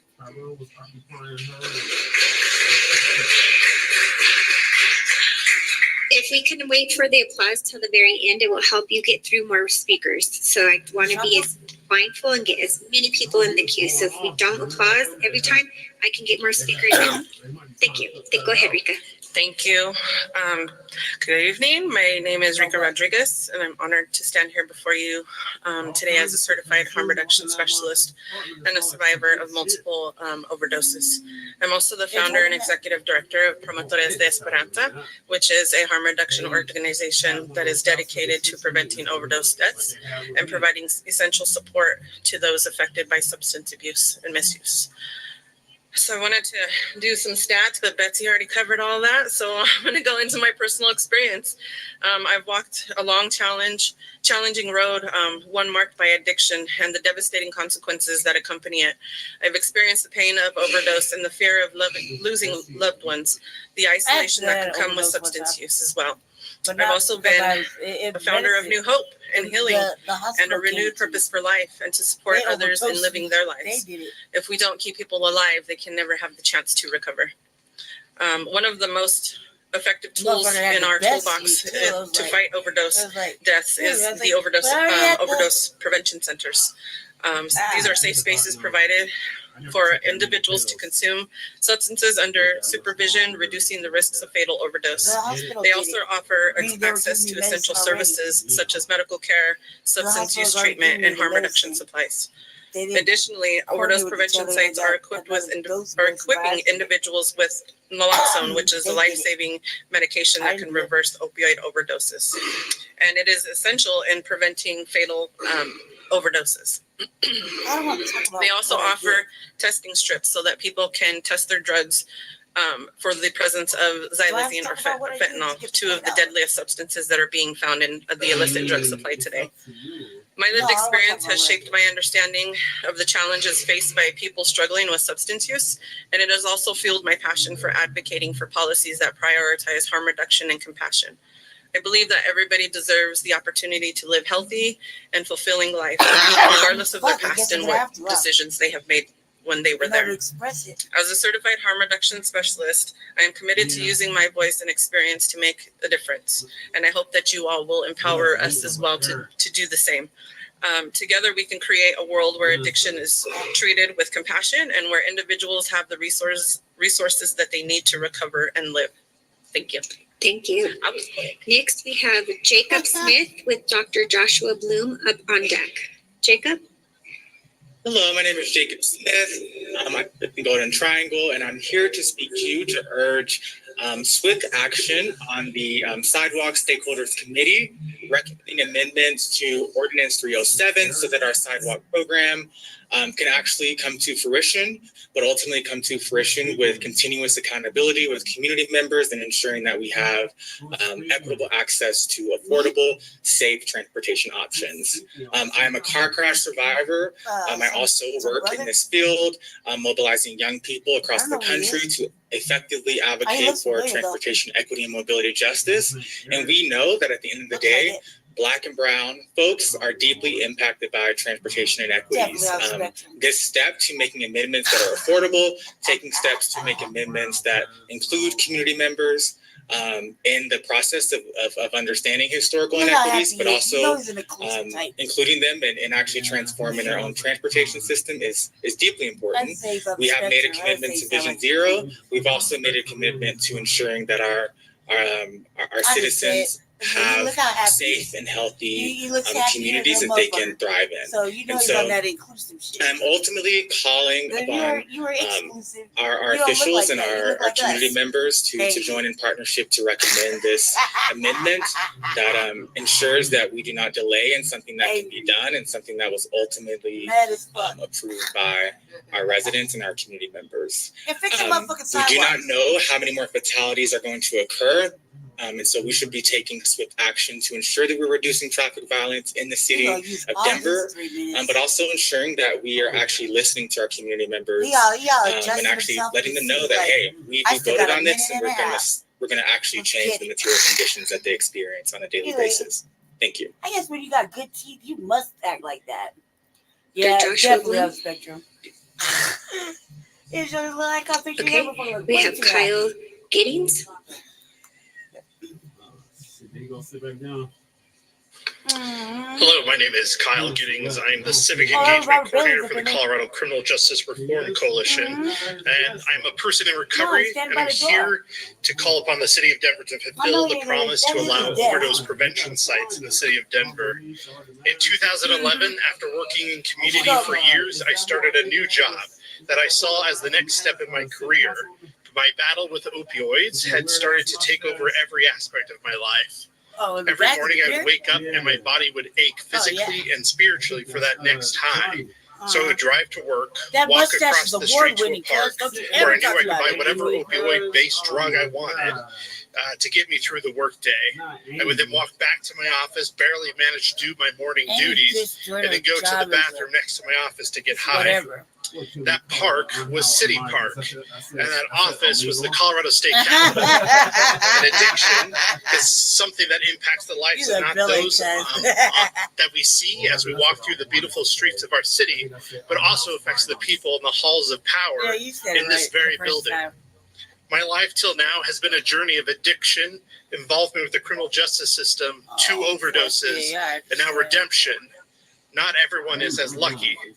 Too many of those who are like look, he's got a suit on and everything. who lost loved ones, That's an award-winning motherfucking mustache. who are no longer here to stand at this podium That to tell mustache their is stories. crucial, We call Like, if I was a upon man- Denver City Council and Mayor Mike Johnson to Yeah, and fulfill too bad the he's just like, 2018 commitment to allow overdose prevention sites Man. inside the city limits of If I was a Denver. man, I'd grow my mustache I out often like reflect on what pain and suffering my family and I could have real, I avoided would probably if I would have real had a big safe today. place free of shame You know what I to mean? use Like- and be offered help and treatment. The status quo and the how dude right Colorado there, or and me? Denver is responding now to those who actively use drugs. yeah, It's not mustache only falling definitely short, said it's leaving our con man neighbors sick vibes to and it. dead. Or Contrary porn to star. concerns suggesting that Porn OPCs stash. may Or facilitate porn or stash promote arrested me. further drug use, research like, indicates who- that who told OPCs you to come get facilitate me, porn higher stash? rates of individuals You're not the seeking regular treatment guy. and medical I'll assistance. talk to the regular guy. Now is the who always time for arrests me. those who walk the halls of power in this very building What'd you call to me join that? us in Porn solidarity, stash. to join our movement that You stands know you for got that justice and 1960 dignity and for the right of our neighbors to live. We Lane demand pipe the bold and simple changes needed to make overdose prevention sites a reality in our What city. you got over there? You got a Let those black in guy our fucking, community ready to let those in our community who are ready step forward and save the lives of our neighbors who deserve the right to breathe. Do so without the burden of unnecessary bureaucracy. Thank you so much, Kyle. Next up, we have Tomas Hernandez.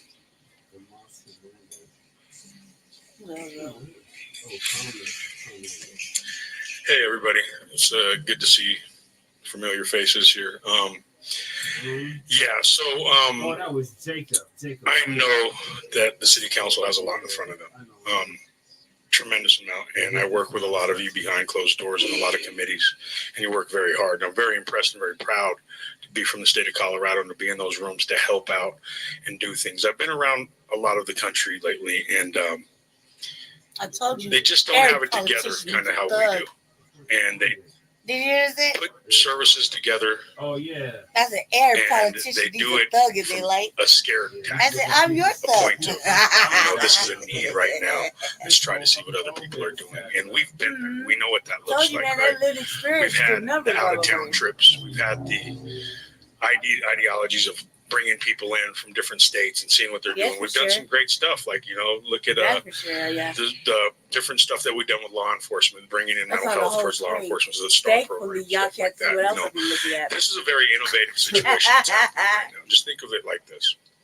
At one point in my life, all I could really do is look at my arm and think about what I was going to put in my on the arm. front of the And every intervention that I've done, it's I make always in sure the of midst of use. Y'all can't be looking at And if you think past about a that. center that can not only fulfill an intervention purpose, could save somebody's life, some people are just not going to stop using. That's You can right. keep them safe. You can keep them healthy. Yeah. And at the same time, they have a safe space to go to while that is happening. When you can get that piece of active use captive, there's amazing things that can happen at You that guys point. sit on one of the And this is porches something there. that might look out the box and conservative people, and I'm not saying That motherfucker whatever look side like you are politically, because I got friends on both sides. I'm just saying conservative as a human being, scared, whatever that means. You know what I mean? That's just our way of thinking. If we make a mistake, we put money in the wrong direction and it fails, then we got to play a game of cleanup, right? Somebody gets hurt, somebody dies, something happens. We future I'm trip all on these about types of this shit, situations. like, I just for real, want 'cause, you guys to think about I one used to thing. get the little kits. Why Gas not? mouth. Yeah. It's working in other parts of the country. We got Narcan. My We can Narcan. captivate something. I used to have Lisa the knows motherfucking what she's sharps doing. kit. Motherfucking She bag knows of what she's sharps. doing. Clean sharps. Give her a shot. I mean, we've motherfucking innovated so many things Narcans. here in Denver. We've done so well. Spray Narcans. We might as well join I know how things to bring and you keep out of your programs that fucking, are going that work. out And of that's your, yeah, I used to. what I got, used to and pass it's all good to that see everybody. And on the low. Actually, it's I about to charge get $1 cold, for so a I'll bag see you of guys more inside here. And I'll be back. But Thank you. Next up, we have Z Williams. I just passed out a bag of cleans for $1. Z Williams in the chamber. I'm like, hustling. Next up, we have Helping Sarah the community DeLisa. $1 at a time. Is there a Sarah DeLisa in here? Not on Zoom? She's not online. No, she's not. Our producer, he and I talk all the time, and when we know who's online, it promotes them. Randall Mexican or Indian? Loeb. I think I stood up for cuz. Is there a Randall Loeb? No. Patrick.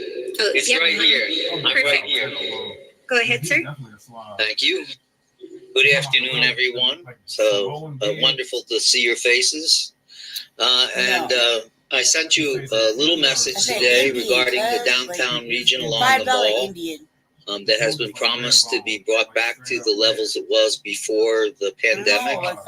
As you all know, there's a dearth of activity there commercially and so forth, even though the rents and everything are sky high. I'm really concerned as a bike rider in the mid-70s about transporting around the region. It seems to me that there's tremendous amount of violence. I'm sure you're aware of the fact that it's I'm sorry for that. I didn't realize it was off. There's a tremendous amount of violence, shootings, the Thirsty Lion, for example, and other things. I've been chased on my bike. It's difficult for me to get around anymore. Losing my ability to do so, and so I'd really like you to pay attention to that note I sent you all, because we really need a safe city for everybody. And it doesn't really matter who it is, tourists or people who are going out, people going to work.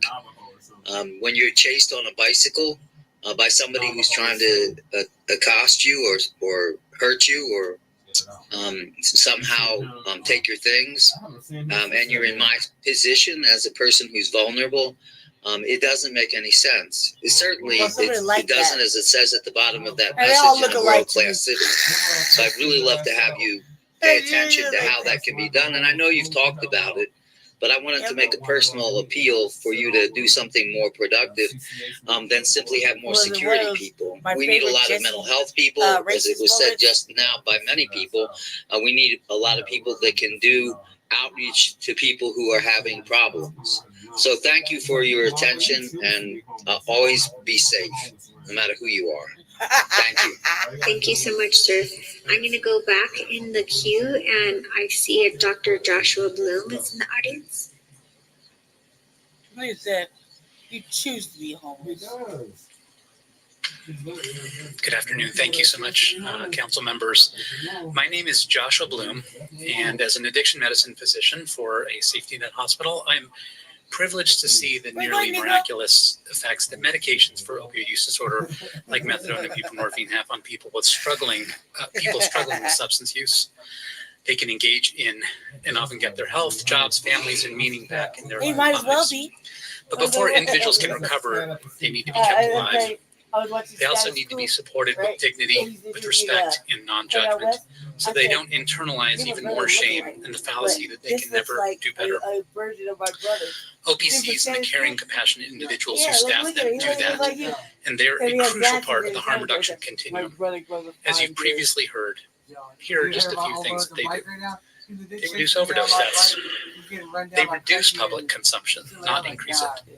And crucially, they increase access to medical care and case management services. And here are a few things that OPCs don't do. They don't increase public consumption. They don't increase crime and public disorder in the surrounding areas. They also don't increase feelings of guilt among lawmakers who wonder what else they might have done to save the lives of their suffering neighbors, family, and friends. Randall Lowe, Treatment providers and law enforcement officers agree to address this horrific pandemic. We need more than just interdiction and arrests. Reducing supply isn't effective. We must also reduce demand. We do this through increasing access to treatment and by using every tool we have, including OPCs, to keep individuals alive, supported with dignity, and connected to care so that they can recover if and when they choose. I urge you to support OPCs through policy and action. Thank you for your time today. Thank you. Next up, we have Patrick Dennis, virtually. Cause tell him, just I'm going to Jesse read tried to lock me up this from weekend at August 15th that I sent to City Council. in an elder prison. Chris Hens, and Terry You need Vega. to go back into the I'm elder. sure this will not be the only they say message you nursing receive regarding the incident at or 1 go Cupid 16th go of sit this down week. with I think our Ramel. democracy requires want us citizens to together, find a guys? constructive I'm balance of telling on him every time participation you fucking and order leave a well enough pizza alone. or do anything. I've rarely weighed in on neighborhood issues in places that I've lived. This isn't because I haven't been invested, rather it's because I run a company and I know it's difficult when too many people get involved in things. I'm writing you to find the most constructive way to get involved in understanding how the city plans on following up on this incident, referring to the shooting. The last few years have been on a sliding slope regarding safety in the city, and I think we need to have an honest conversation about what can be done. I would expect this means making choices between other things the residents may want. That said, no one will enjoy the city if we're not safe. I walk by that intersection every day. I drive through that intersection several times a day. The same is true for my wife and my son. With their name We on live it. on 19th Street, so I consider this I'm gonna place find our a carrier home. tonight. We've observed I'm gonna go on a increased fucking risks related to the state and local decision making over the last few years. I think that this week was a very clear indication that what we have been doing isn't working. Now, I run a software company. This year we brought a 2,000 person customer event to the city. We bought out the local restaurants, consumed the hotels, and got many new people to come to Denver. This event brought more than $12 million of revenue to the state in 1 week. I shudder to think what would have happened if someone was killed at our event. I also invested in a local restaurant. We invested a few $1 million in that project. It employs 20 people in the neighborhood. We want our guests and our staff to be safe, and we want people to come to the city from the suburbs for a nice evening. This certainly doesn't help. And I also work closely with local churches. We've given more than $1 million to churches in the state since we arrived. Our intention is to continue that practice if we can. Continue to be financially blessed. Lastly, we put more than $7 million into a financial restoration in McGregor Square for an apartment that will receive an architectural award this year. Our home is 3 blocks from the incident. It was a shootout in broad daylight at a train station. He jumped out the window.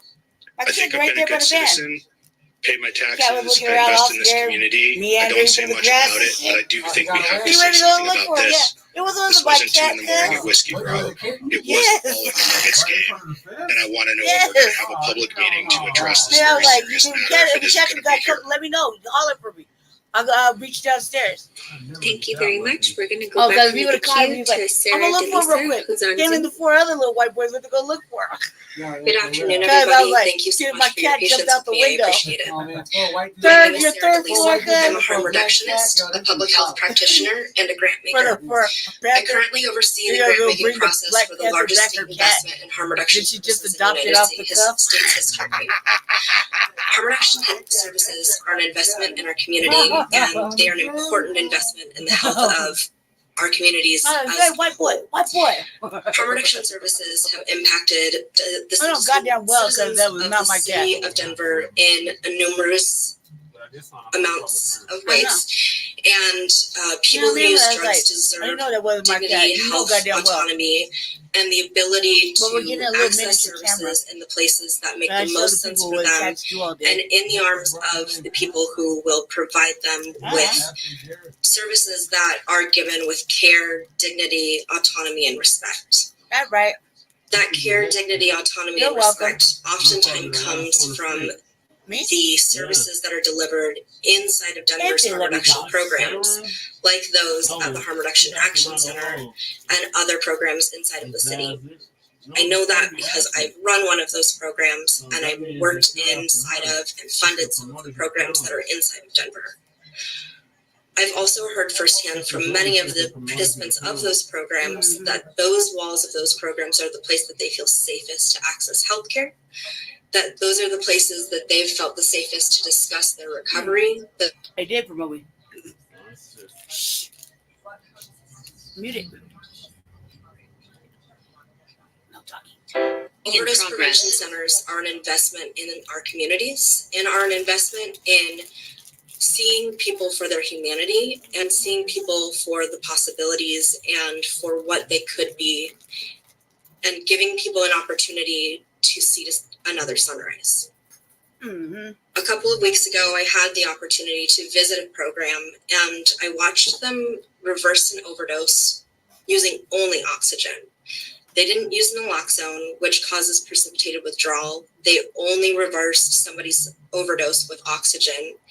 And the beauty of that was that that person didn't get sick. They weren't angry. They weren't fighting. Cold water. They really felt comfortable, and they felt like they were able to express their needs to the people working in that program, and that they felt that they had their needs met and they were loved. And those are the opportunities that open the doors to impacting change. And those are the reasons why I believe that the services given by the Harm Reduction Action Center and by all overdose prevention centers are the interventions we need in the city and county of Denver. Thank you.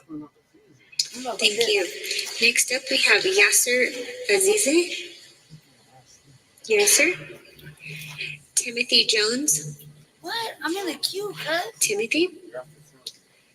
Ashley Garrett. Brandy Majors. I'm in here. Thank you for letting me speak, City Council. You know, I and Jesse Paris, amongst others, really wanted this to happen with the overdose crisis centers and whatever. You know, especially people especially like for someone like me, who knows all too well, seeing friends overdose and me helping to be there in the moment to save many lives. I've saved many lives. Well before I was even unhoused. Then when I was unhoused, a few, I saved a few. And could always be caught carrying some Narcan or something like that, I'm kind of old fashioned. I believe in ice cubes and cold water, and I'm gonna bring you out. So this narrative though, about why nobody wants to, give the people what they need as a safe place to wean off or come down or just being in a safe location. The outreach people that have come out in the street just to provide the necessary tools to provide clean usage. If you're going to do it in a safe way, has prevented a lot of things. Has prevented infections. Have prevented a lot of things. So these kind of facilities are needed, and for nobody not to make it pass is ridiculous. It should have passed long ago. The other thing I want to talk about real fast is kind of similar. Is I really don't want to. I really don't want to put this out. But had an incident, a mental health incident, and I sought treatment for the incident after the incident happened, with St. Joseph's. We do not, as Black people, have safe places to discuss mental health. In fact, when you're deemed a certain way, they take the precautions of making you feel like you're in jail. This is a fact. When you go to jail and you're on a watch or you're in seclusion, it's an immediate forest green turtle suit. And the same thing happens in the hospital. And it's not only triggering, but it's upsetting how they treat you. And we as Black people do not have adequate mental health care. And this is another narrative that needs to change. There's nobody getting well in this system at all. Thank you. That concludes our general public. Oh, damn. And I saw you briefly. Next session will be held on Monday, September 9th. Sign up begins at 5 p.m. on Thursday, September 5th.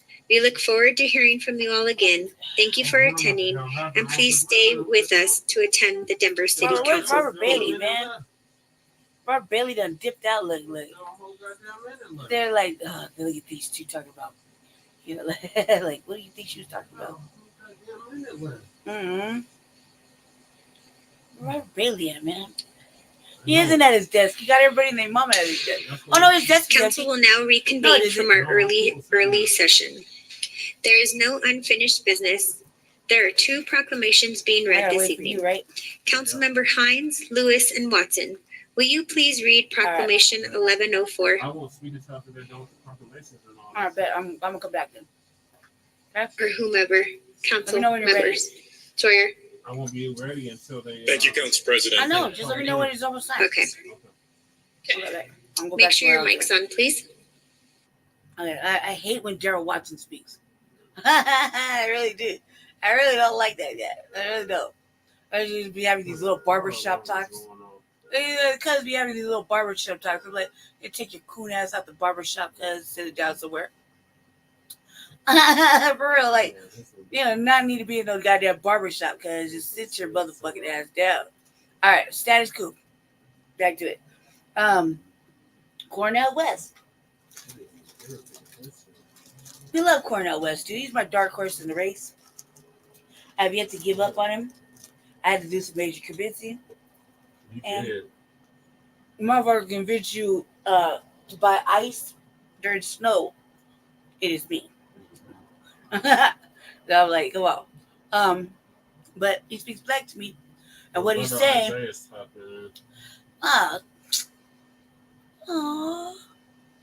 Kyle. I like. Doesn't say that for Brother Isaiah. But Isaiah, I want to see the cat play the piano. The cat gotta walk across the piano. Sparkle. Yeah, gotta walk across the piano. A couple times. I mean, cat, do it. Put a little camp on.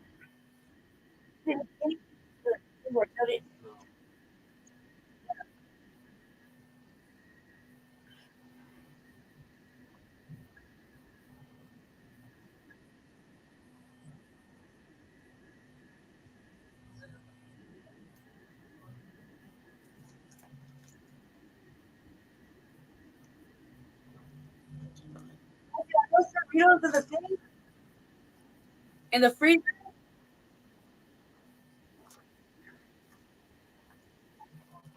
I have no idea what's in it.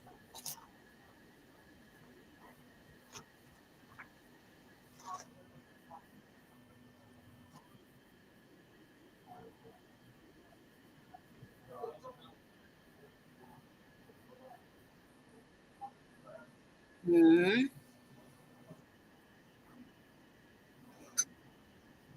That's us.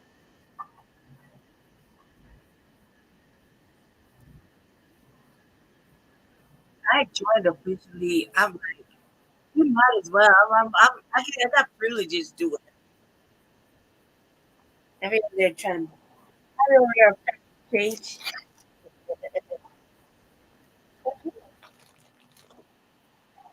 Call me the right hand, still lyrics.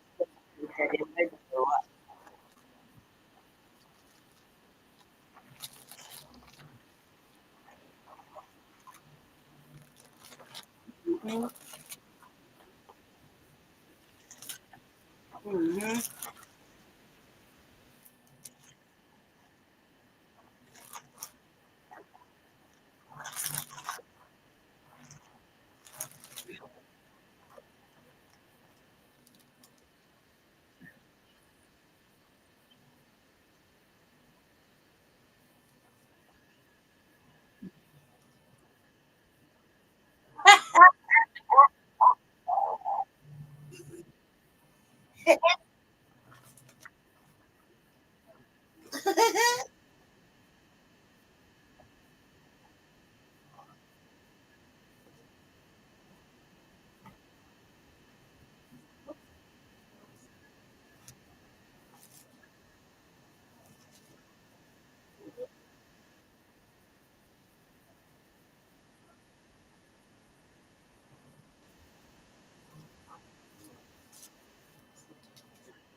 What did he say? A gang of money.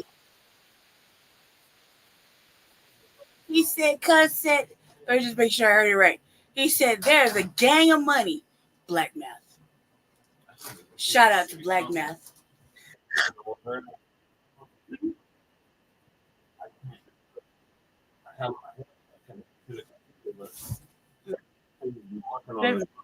Baby. I sat down.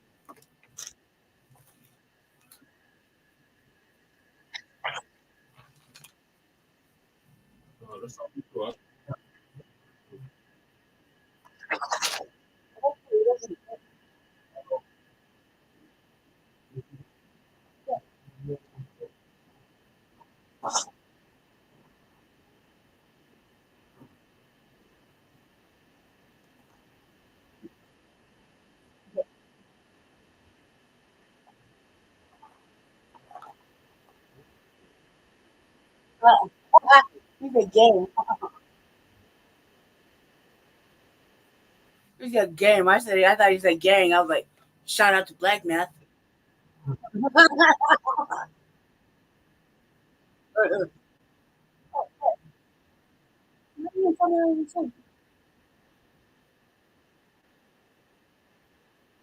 The media boxes, you think they're free?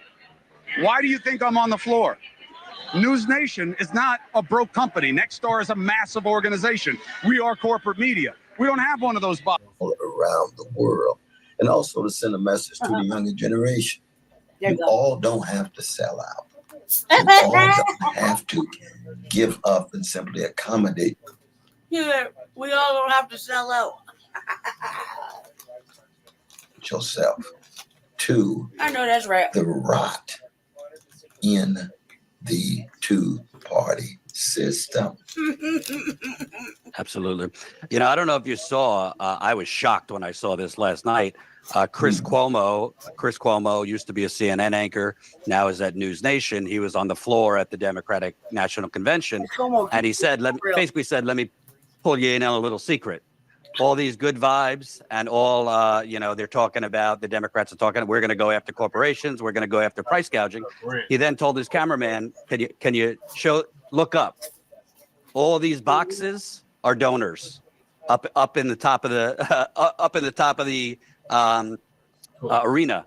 And these same Democrats and all politicians, not just Democrats, doing this whole time. There's a conflict because those are the people funding this, and they're not going to regulate those people. These are the men and the women that go back to their constituencies and their communities, and they fight. They take time from their jobs. They take time from their families. Republicans and Democrats alike, that's what they do. They need to charge these people up. They need to be able to get them on board. But there's another reality that is literally looking down on them. Greg, look at the ring of sweets, okay? This is not unique to Democrats. There is a game of money. When people talk about uniparty, we are strangled by the money reality in our politics. Those suites start at 500 grand. You think there's like a teacher group up in there? You think it's like the Cub Scouts of Columbia County, South Carolina, that's up in those boxes? Some of them are lobbies and good things. The media boxes, you think they're free? Why do you think I'm on the floor? News Nation is not a broke company. Nexstar is a massive organization. We are corporate media. We don't have one of those boxes because that's the game. You pay to play. Those boxes are filled with the same people that they say they're going to regulate. They are literally looking down on the faithful and being told, yeah, we're going to break down on them. We're going to make them pay their share. They paid 500, 700, $1 million, $1.5 million to have those seats. They get hotel suites that are probably gifted to the party. And the same thing is true with the Republican side. And they're going to take them down. They're going to change how it is. They are looking down from on high at the people who make the difference in their communities. And that is the reality of politics. I had never seen that on. Oh my God. Ooh. And this is why, family, you should leave the Democrats alone. Off top. Chris Cuomo's had enough, goddammit. Kamala thought she was going to ski lead her way to the office. Cuz crashed out right there. That's a crashing out moment. He was like, no, let's not get into it. You see that right there? You see the things? We are not a broke network. Those seats right there probably gifted. These seats right here, these are the same people you're supposed to regulate, but they looking down on us, peasants. There's money all around. Go ahead, reach out and touch it.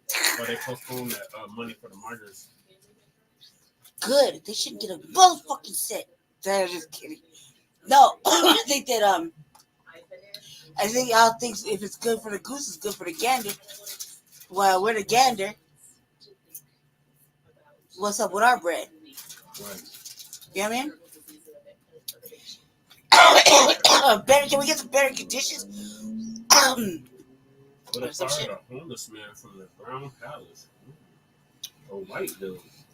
Dude, you know how many people I saw sleeping outside your building? I know, it's ridiculous. From the liquor store Mm-hmm. or from the Home Depot on. Mm-hmm. Yesterday I was spying on your building last night, right? Yeah. For like 20 minutes outside. It's Home ridiculous, Depot was arrested because Home Depot tried to arrest me yesterday. Oh my God.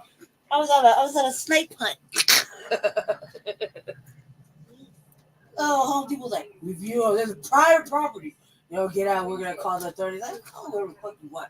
Right? I was looking around like, where did this voice come from? Automated motherfucking voice. And I thought I could go, because when I'm coming from the back side, on the other side, when I'm coming to your spot. Yeah.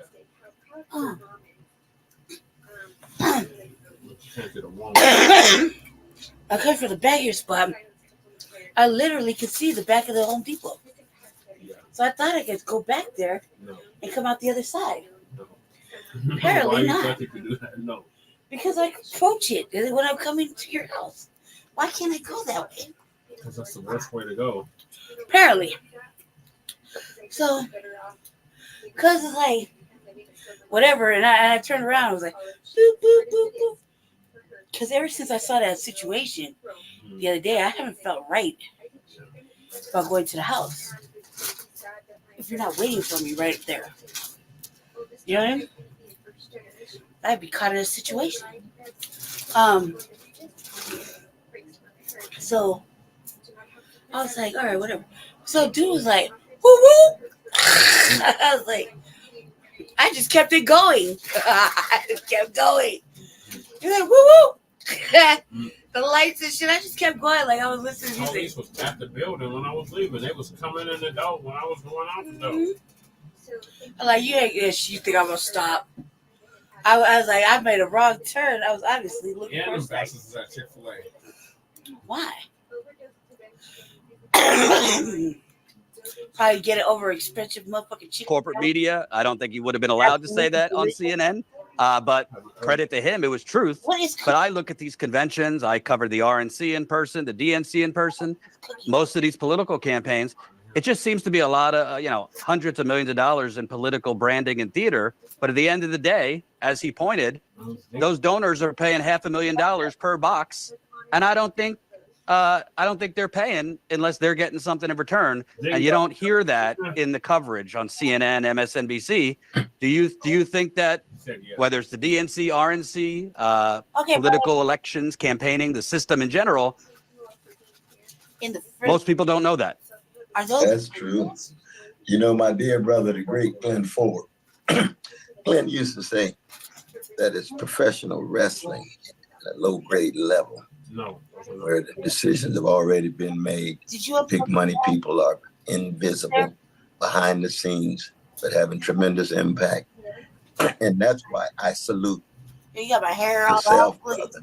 Your hair was out. Brother Tim Black, Sister Sabby, Amy.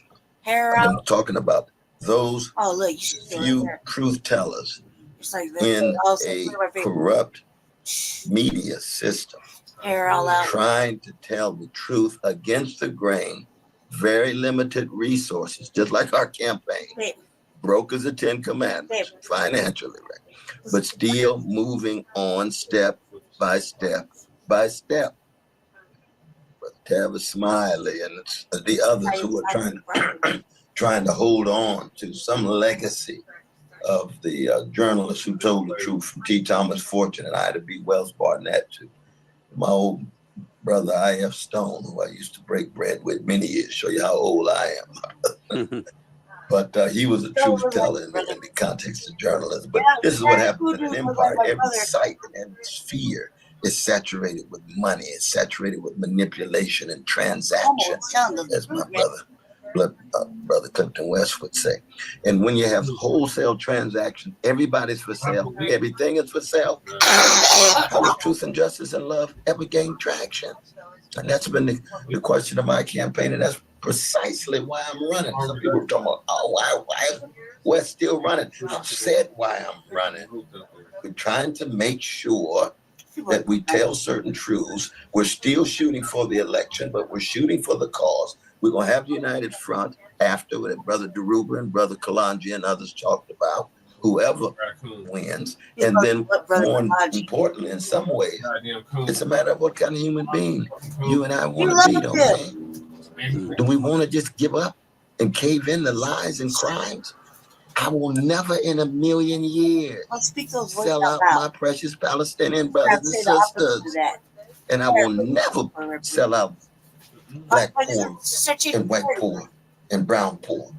Now, if I were there in the 30s, I would be with the socialists and communists, wouldn't be selling out the workers and black folk under Jim Crow, wouldn't sell out the Jews under Hitler, wouldn't sell out colonized under the European empires. What kind of human beings are we going to be? We're not here that long, Brother George. If probably not the case, but if President Biden saw this or Vice President Harris saw this, if they immediately pledged or stopped funding Israel's assault on Gaza, stopped providing the weapons, stopped supporting Netanyahu, would you consider dropping out if that was the case, or that's not your main issue? No, I mean, the thing is, it's not just one issue for me. I mean, war crimes are baked into U.S. foreign policy. They'd have to just acknowledge that war criminals and they've enabled these war crimes. But I also got the issues of poverty at home. I got the issues of police at home. I got the issues of working people still marginalized at home.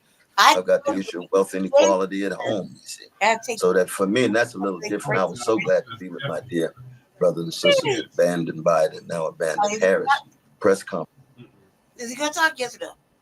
No, Chantel speaking. All right, well, is he sitting in the audience? Yes. All right, wait. Wait, let me get there. Whereas the state county of Denver has a long history of partnership with Denver Is this one? and some sister cities and the great community of Colorado to host an annual festival mission in honor of Black womanhood, sisterhood, femininity, joy, and freedom. Oh my God, here we go to joy. Joy. And freedom. And they were saying at the DMV. yeah, because you know that song? Sunshine. And R.I.P. to DJ E. Is it rock? Joy.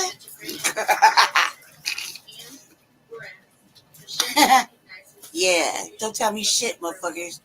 I'm with it. But you know, I'm with it. You know, no, I'm not this like, oh, it's cosplay because the gas. The fucking like, come on now. I was like, what did I say? Can't say they're like art. I would say art isms. Art things. What is it? What's the proper word for that? I was like, art isms, art things, art isms, right? That's what I say, art isms. Because those are our shit, right? That's the art isms, not their isms. What was it? Created ism? Is it schism? That's what Jefferson was speaking on. He was speaking on what? Proclamation for Hinda. Oh, yeah, for the Ethiopian thing, right? Yeah. Contributions towards progress, commitment to each other, and their efforts to build strong global connections. Section 2, that the Denver City Council celebrates the historic partnership with Denver Axum sister cities for their efforts building bridges across borders, celebrating cultures and fostering international collaboration between our sister cities. Section 3, that the clerk and recorder of the city and county of Denver shall affix the seal of the city and county of Denver to this proclamation, and that a copy be transmitted to Maleti, President of Tigray Community of Colorado. That's the wife, right? Thank you. Thank you, Councilmember Lewis. Your motion to adopt. I move that proclamation 241112 be adopted. It has been moved and seconded. Right, the lady wife. Councilmember Lewis, go ahead with some comments. Yes. I get very excited about this proclamation. For those of you who don't know about the partnership between Denver and Axum as a sister city, I'm sure Maleti will speak more about it, but we actually have a park in District 8 in which the celebration is held, and it's at Axum Park. And so I really appreciate this. I will say from the proclamation, it excites me to think about joy when we're talking about sisterhood and femininity and womanhood. And so thank you all for the work that you do. It's just an exciting time. So I'll have you come up. Thank you. Yeah, like, go. Madam Secretary, roll call. Hold on 1 second. Let us do the roll call, okay? Madam Secretary, no problem. Madam Secretary, roll call. In all white places. I mean, that's not a black place no more. Gonzalez Gutierrez. Aye. Gilmore. Aye. Hines. Aye. Cashman. Aye. Lewis. Aye. Romero Campbell. Aye. Sawyer. Aye. Watson. Aye. Madam President. Aye. Madam Secretary, close the voting and announce the results. 9 ayes.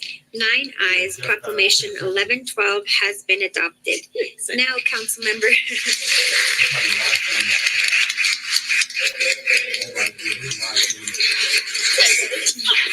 Now, Councilmember Lewis, who would you like to call up to accept the proclamation? Maleti put all of these beautiful humans in front of us. Thank you. I just wanted to say a few words. Thank you again. This is our second year coming to receive this proclamation. Thank you, Councilwoman Lewis, for taking the time to see our community and be with our community. We really appreciate that. The Tigray Community of Colorado is a 31-year-old organization, and Denver Sister Cities is celebrating 30 years. The Denver Axum Sister Cities is celebrating 30 years, and we've been partners from the beginning. Go hard, as you said, the Ashenda Festival is about celebrating womanhood, sisterhood, girls empowerment, just joy. I like to call it Black Girl Magic on steroids. It's a huge celebration full of intricate clothing and hair designs and all of that, and it's all day at Axum Park. So we would invite you all to come on September 1st. We'll be there until 6 p.m. and then we have an evening gala. Last year when we received this award, I said we were a community hidden in plain sight. And thanks to you and your work, we're no longer hidden. We're here and we're before you, and you know who we are, and you know our contribution to the city that we love. So thank you so much for all that you do.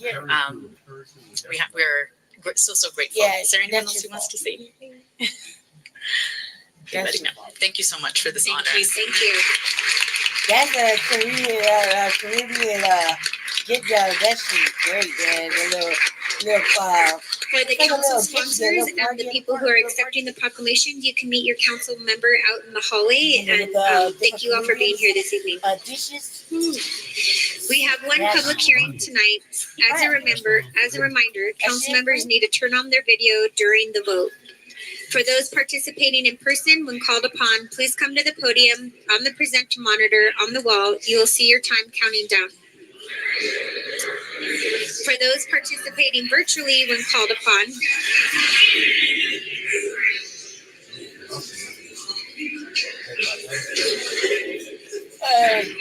calm down, black folk. Loud it down. Yeah, loud it down. Yeah, that's right. Don't say shit. Yeah, just loud as voice tonight. For those participating virtually when called upon, please wait until our meeting host promotes you to speaker. When you are promoted, please accept the promotion, turn on your camera if you have one, and your microphone. All speakers should begin their remarks by telling the council their names and cities of residence, and if they feel comfortable doing so, their home address.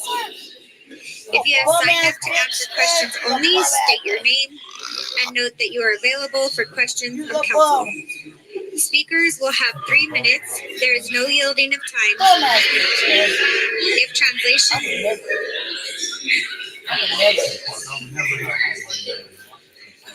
translation is needed, you will be given an additional 3 minutes of your comments to be interpreted. Speakers must stay on the topic of the hearing and must direct their comments to council as a whole. Please refrain from profane or obscene speech and refrain from individual or personal attacks. Councilmember Gilmore, will you please put Council Bill 0917 on the floor for final passage? Yes, Council President. I move that Council Bill 24-0917 be placed upon final consideration and do pass. It has been You couldn't go anywhere. You can't go inside. What the fuck is all this sidekick shit about to get? It has been moved and seconded. With all your network. The required public hearing for Council Bill 0917, a bill for an ordinance changing the zoning classification for 641 South Pearl Street in Washington Park is open. May we please have the staff report? That's like having a backyard wedding. City Council. My name is Abner Ramos Salcedo. I'm here with Community Planning and Development, and I'm here to give a quick presentation and overview of the rezoning request for the property on 641 South Pearl Street.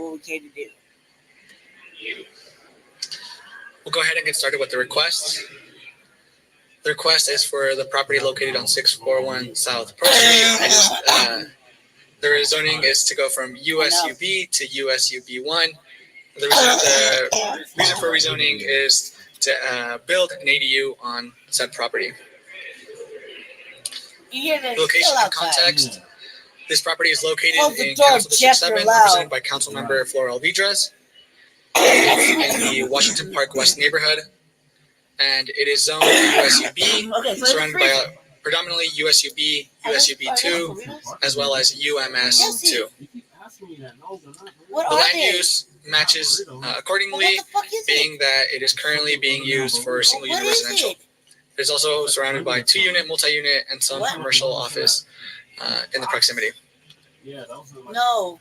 We have some context for the built environment of the neighborhood and the property itself. That look fried. Next, we'll go into the process of this rezoning. To date, the informational notice for this rezoning took place on May 5th. It went to City Council and was approved unanimously on July 3rd, and it is now here before you at City Council. We'll go over the review criteria that we use to evaluate our rezonings that we receive, and our role as staff planner and my role is to ensure that the requested zone district meets all 5 criteria. We'll go ahead and start with consistency with adopted plans. The first of which is Comprehensive Plan 2040. It meets several of the the reason we're doing this goals that Comprehensive Plan 2040 has. Starting with equity by increasing the housing diversity in the city, as well as sustainability and making the city more environmentally resilient by promoting development in areas that already have services and infrastructure. Next, we have Blueprint Denver. So looking at Blueprint Denver, this property is mapped in the urban neighborhood context, which is accommodating to small unit residential, but predominantly single unit and 2-unit residential uses. Are you on Facebook? The future place for this area is low residential, which also is suitable for single unit, 2-unit, and accessory dwelling units. Pearl Street is classified as local or undesignated, which also serves predominantly residential uses. Lastly, for the series of maps from Blueprint, we have the growth area strategy. This area is mapped as all other areas of the city, which is accommodating between 10% of job growth and 20% of housing, which is low scale and low intensity residential growth, which ADUs are. Lastly, we have some recommendation. This recommendation from Blueprint Denver, which promotes ADUs citywide, accessory dwelling units citywide. So again, consistent with Blueprint Denver. The next 2 review criteria will be met, given that this property will be implementing our plans, and therefore it will be meeting the uniformity of district regulations and furthering public health, safety, and welfare. Did you fix yours? Next, we're looking at the justify circumstance. I'm sorry, brother. This property. I'm sorry. Sorry. Sorry. I'm sorry. This plan was adopted after the date that this property was owned. Therefore, this property. I'm sorry. This property is justified in rezoning, seeing that it would be implementing Blueprint Denver. And lastly, this proposed rezoning is consistent with the urban neighborhood context residential districts and the USUB1 zone district purpose and intent. Seeing that it meets all 5 rezoning criteria, I recommend that this property be approved by City Council. Okay. Thank you. I'm making videos for. Thank you for that staff report. We have 3 individuals signed up to speak this evening. If you are here in person after your name is called, please make your way up to the front bench. We have Bruce O'Donnell.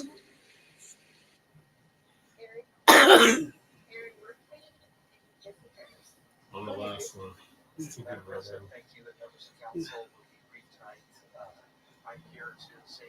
As the applicant team, we agree with the staff findings that this rezoning meets all the applicable criteria. And I ask that council vote this evening to approve Council Bill 24-0917, rezoning 641 South Pearl from USUB to USUB1. And I and the other people involved are able to answer questions should you have any. Thank you. Thank you. Next up, we have Aaron Workman virtually. So I'm going to go. Hello, I'm Aaron Workman. I'm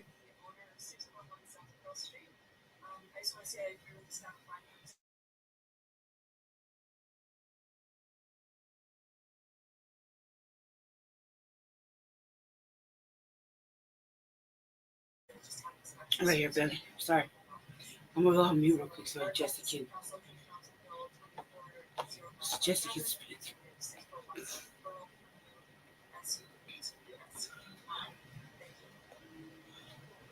Next up, we have Jesse Harris. Yes, good evening.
It's a real hoe shit right there. Why, Jesse? You gonna do all that? Why didn't you talk about the money embezzlement of fucking $7,000 for that bitch? Why'd you talk about that? Oh shit! Oh shit! Gotta stay to the topic. Oh shit! That wasn't the topic. It's her district. Jesse is a hoe. That's the whole shit. History. Oh shit, cause the rezoning is in you know what she talk about her taking fucking 7 racks off the thing when you first got on there. General public comment. Jesus Christ, cause Jesus Christ. Oh shit. And the whole point of making the video is for you to take the fuck clothes off. That's for general public comment. Anytime you speak, take the fucking glasses off. Or especially when you're doing whole shit. Oh, this is a trademark. Take off the glasses. Hold on, I'm not wearing the glasses now. Oh my god.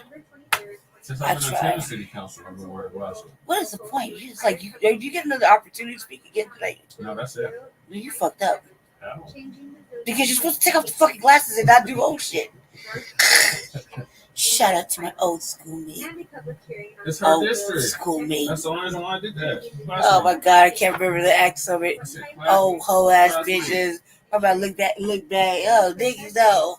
Nigga, no. It would have been bad if I said my childhood sweetheart or something. And I'll beat that ass right now because I tell her. Yeah, shut up, Jesse, shut up. You're making it worse. Can I stop now? Yes. Thank God. Jesse was making it worse. He was so making it worse right there. I had to like get off of this. This is messing. I'm gonna wait till the ACT Summit, man. The ACT Summits are shit. Yep, it's next month too. Oh man, I pray it's black this time. It's October now. It's not gonna be black. Please say it's gonna be black. Please say it's gonna be black and not this fucking weird shit that they did last year. Please. I don't know where they're gonna have it. 3 days of motherfucking like fun. Pastor Davis said it's gonna be October though. Shit, man. Pastor Davis looking forward to it. It's supposed to be this month. It's usually in August. All right, brother. Pastor Davis looking forward to it. I bet it's black. I bet he knows. Shout out to Pastor Davis. Shout out to Pastor Davis getting our code, using the right words at the right time. I was like, I see you, cuz. I see you. All right. Let's see. Where was I? You got a chocolate black wife. You sure do. I've seen it. All right. Back with Cornell West. Yeah. This interview's almost over. I feel like starting it all over again. So we just do back and forth. The whole thing about making these little videos is like I'm doing it collective, because this one is a. Oh God, I want to call her the colonizer. We need to watch that independent debate. What independent debate? Remember the one I was telling you about? No, what independent debate, Jesse? It's an independent debate. Independent candidates president debate. I thought they didn't go. I thought he didn't go. He didn't, but there was other people that spoke. I don't care about them. I don't care about him. I don't care about them. He didn't go, and RFK didn't go. Yeah, he's like, I don't care about him either. I don't care about him.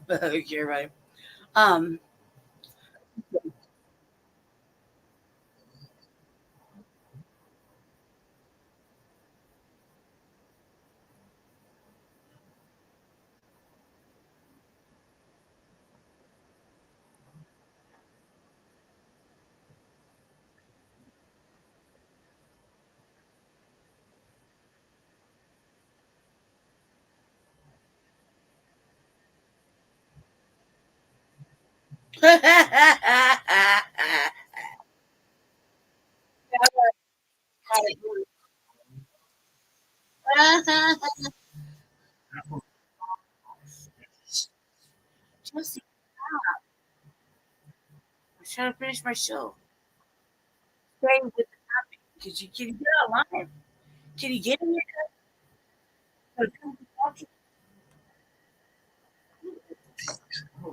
And even biblically speaking, Jesus said, in as much as what you do unto me, poor, prisoner, the colonized. I got like 6 topics. What? I gotta eat. I gotta drink. Man. Well, get yourself together and then get ready. Okay. You got time? Everybody and their mama going online. I don't give a damn about everybody and their goddamn mama. I'm telling you to get online, please, sir. Because you got to do it. You got to get on here. You have to, eventually. You have to. Okay. It's good for you, cuz. Come over here. Okay? It's good for you to come over here. So, instead of me going over there, It's good for you to come over here. Oh, Fatty, can I show Jesse this one thing real quick, kid? I show Jesse this one thing real fast. All right. You're looking at my history stuff. Okay. Ready? Ready, Jesse? Oh, y'all's in the chat. He was in chat. Ready? Mm-hmm. Ready, Jesse? Okay, look. Watch it. Is it showing? Look.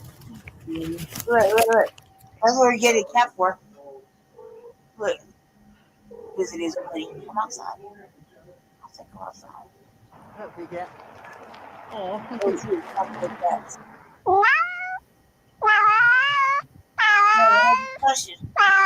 anybody out there? Friends? Are trees? You know you goddamn well you're not supposed to get there. No, you're not supposed to get there.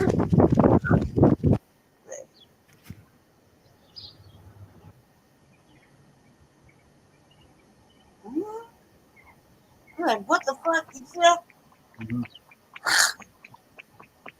Drinking street water. Thank you. Okay. Chopping it up with those. Wow, that cat is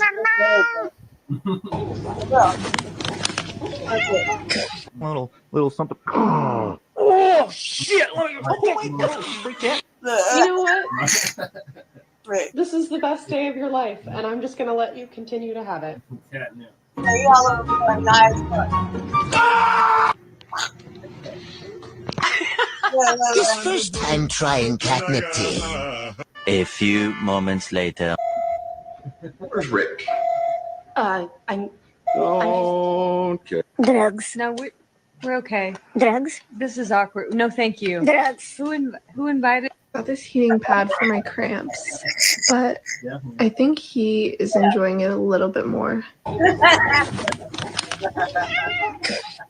Little something. Oh shit! Oh my god! You know what?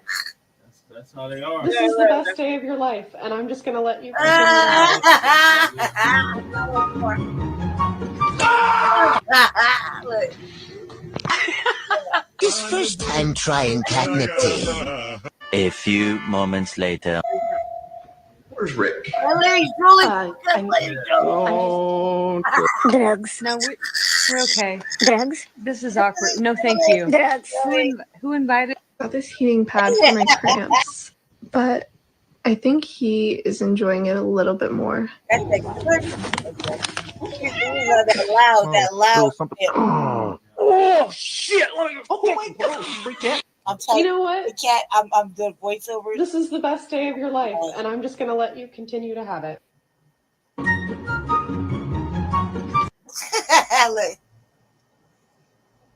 That's exactly how they be off their Look. catnip. In the plastic cat for the first time. Look. I'm here at the hospital.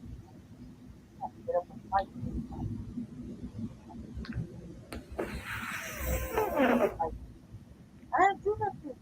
Marley, be nice. You came up to her. Look. I don't like you to watch it. Marley, you came up to her, buddy. Yeah. Fuck him up. Oh, corny shit. Oh, corny old bitch, baby, motherfucker. Ooh, you want out? It's cold. It's up to you. You gonna do it? Yeah, it's cold. We think the cat out for the life. Wow. You're gonna be an old man, huh? Not you. You wanna get warmed up? Huh? You scratched up the thing before. You did the rear tire the other time. That was pretty good. Wanna try that again? There you go. Yeah, that's pretty easy. And then you just hop right up on the seat. Yep. And you didn't scratch anything up. You made a little mark before. Want to get in? Come on, it's warm in there. It's heated. Get in there. Get in there, huh? Yeah, Rubbermaid. Loosen that. Like some little paws. Hmm? Get kind of rubber mixed up with? Look, that's the camera. It's bigger than the phone. Look, here's the camera. Yeah. Where the fuck are you going? Look. Oh, back the fuck back. Here, look. Look. Look, this is what that chicken blood.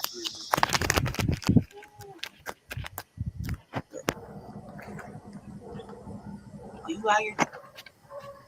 Man, let you out. I'm trying to explore by myself. Wow. Uh-oh, don't go back that way. Look. Oh. No, bitch. Oh.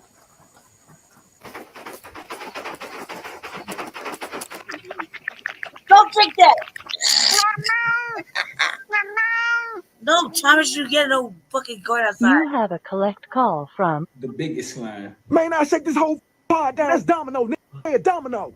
This man that flipped the I domino ain't worried table. about it. This I about to ain't give worried out about in this it. bitch. I Take me gotta to the go. hole. I'm sitting behind these four walls and won't nobody answer collect calls. I got a couple bras outside, probably dropping their drawers. It's so wicked. What you got going? What you on, gang? Hey, what the hell you think I'm doing here? Time and protecting my bucket. Yeah, baby, I love you to death at this time. We tie the knot when I get back up out of it. Listen to me, Slim. Put the house up, put my car up, call the bells buys me. Get me the out of here, man. And you break that phone, you gonna need more than a CO. Do the Glock got fins? Is it swimming in the river? Knock the neighbors off. Make sure they don't make it to my trial, man. Mama still got me on the bean pies, my brother. All right, I gotta wrap this up. It's time for prayer. Assalamu alaikum, my brother. I didn't pay for you for me to snatch out on no deal. I paid your big Stacey Adams loose blazer wearing ass to get me out of here. You terminated, man. You have a collect call from the biggest line. Man, I shake this whole pod down. That's Domino. When I first got married, I'd be like, Not ashamed to say it. I ain't gonna ever. I go them turkey wings. Not ashamed to say it. I ain't gonna ever change the oil on my shit. You hear me? Never changing the brakes. I ain't changing the oil. I ain't doing that shit. I'ma always have $40. I did that shit one time. That was the worst Saturday of my life. You hear me? Talking shit. It's like, where's the one I was watching today where you like, that motherfucking cat was everywhere, dude. That cat was every fucking where. It was ridiculous. Yes, God damn it. Are you ever gonna be on the thing? I just wanted you to laugh for a second. I just wanted you to laugh for a second. When we get a cat, we make it because we get a cat. The motherfucker go get a camera. We would watch all of the adventures on the thing. The cat was having a whole life adventure. Kissing cats. Like there's a video, I got a video where that motherfucker kissed two cats. Was talking with the Lokes. There's a whole scene of him randomly walking out and just chilling with this like whole tree full of black cats. You know, he's just you know what I mean? He's just over it, calling out to nowhere, drinking street water, fucking with cats at doors, standing there fucking with dogs. You know what I mean? Growling at cans that he's not supposed to be eating out of. He's just doing the most. I was like, God damn it, dude. It's like, dude, I want to know where I would whoop him too. Calling for his mother. Like, Mama, you know you're not on the wrong block, cuz. She ain't gonna hear you.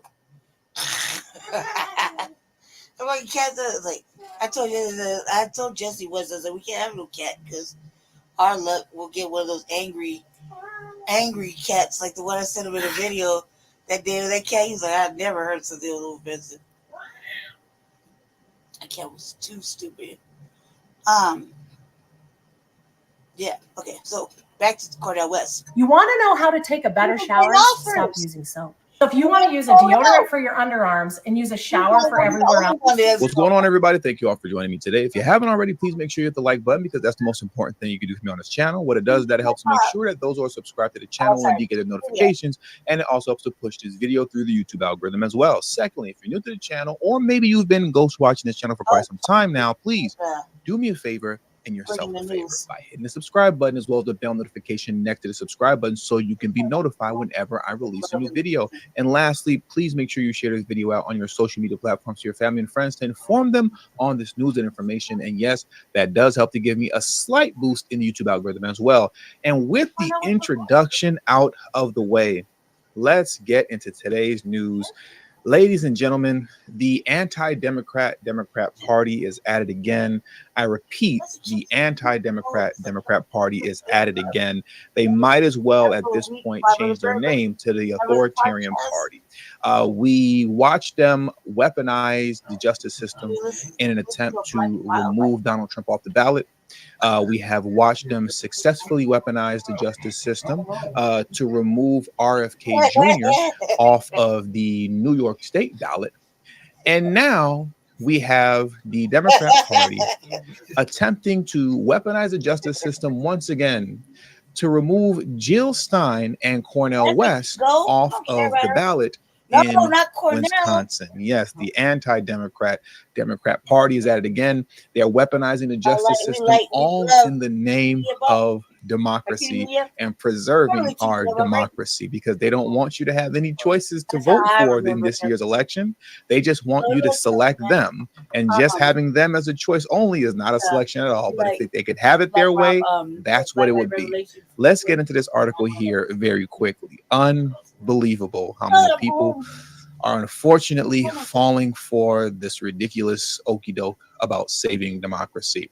The article reads as such: how Democrats are seeking to block third-party candidates from Wisconsin ballot. Once again, all in the name of democracy.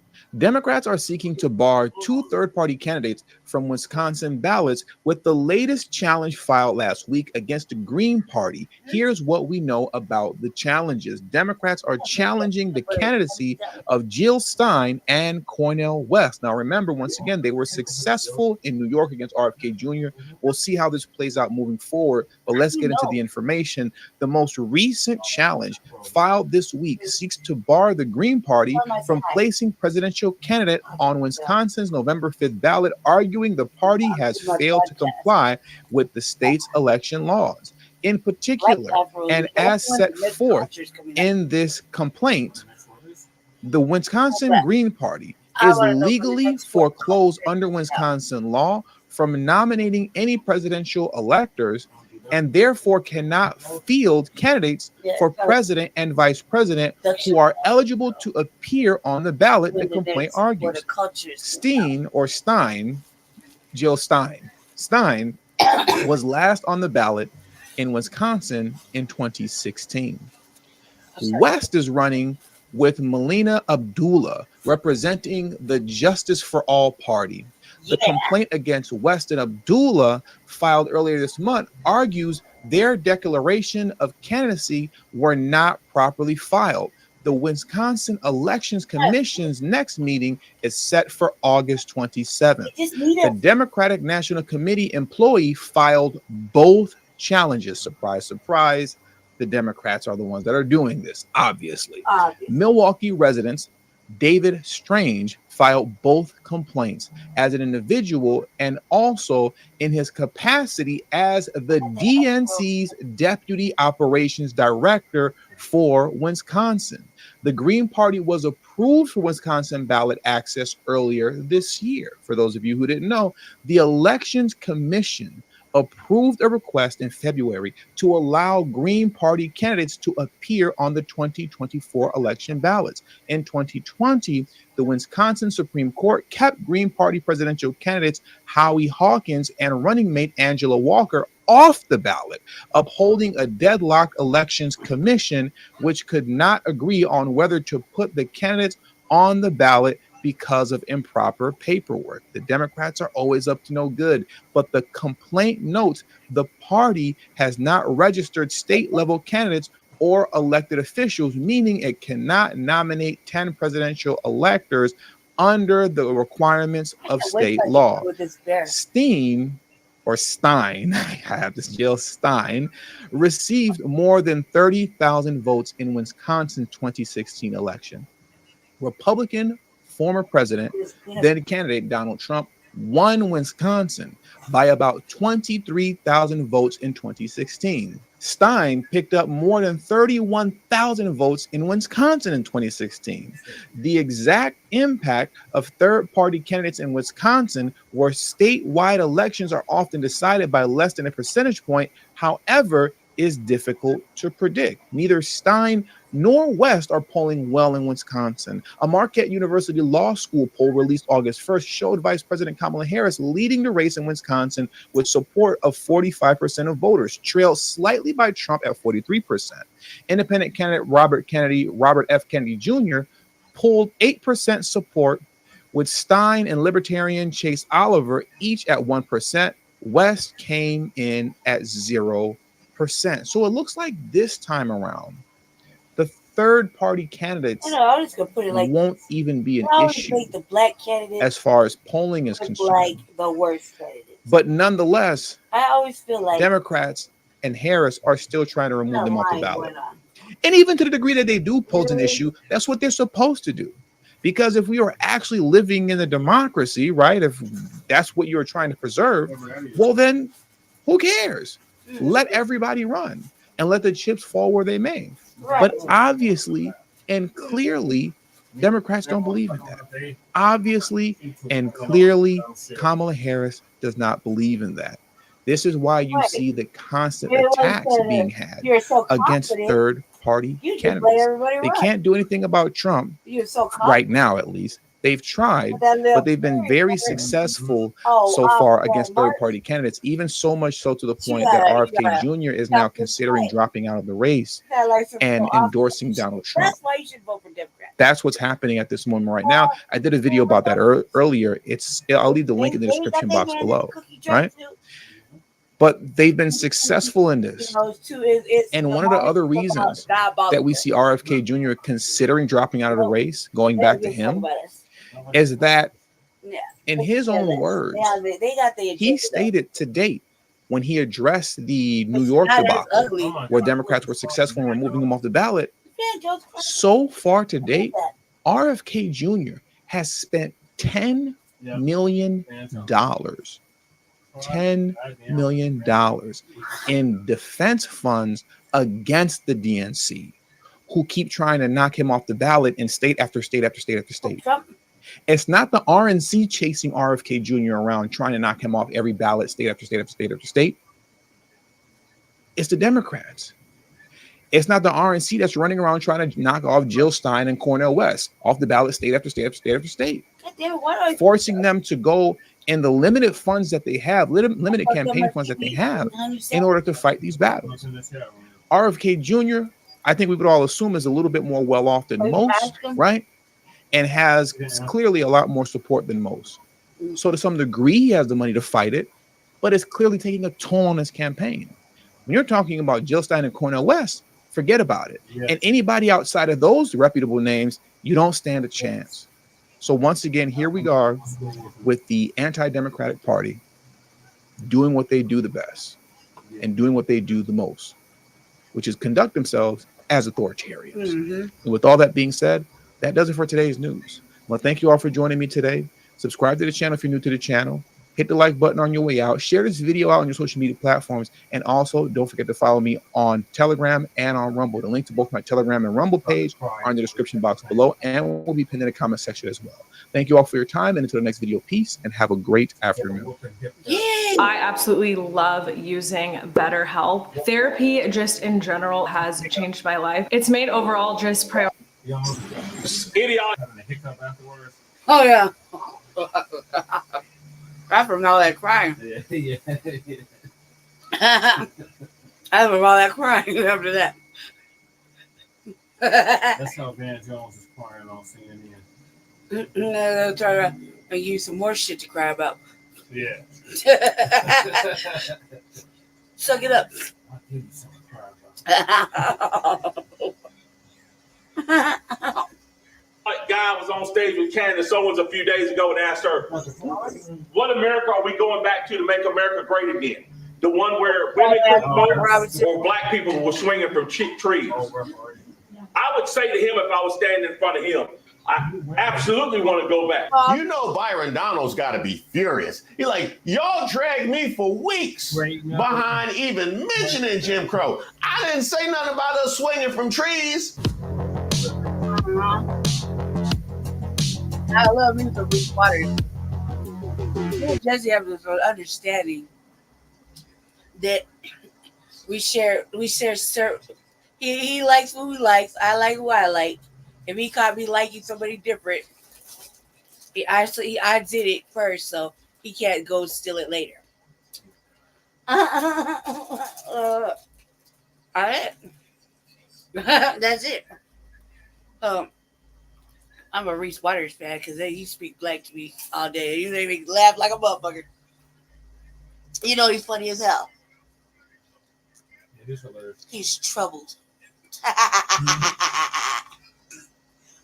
No, he's a Reese Waters, man. He just had a baby too. Yep.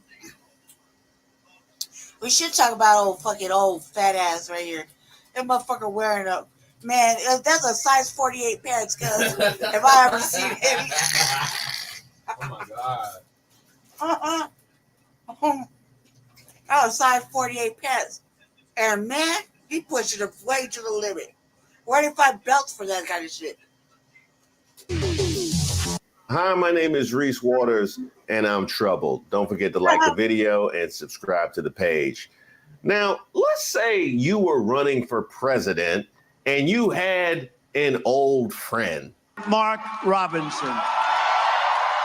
But, I heard him coming in on the plane. I was listening, and I said to the people on the plane, watch this. This is Martin Luther King on steroids, okay? Now, I told that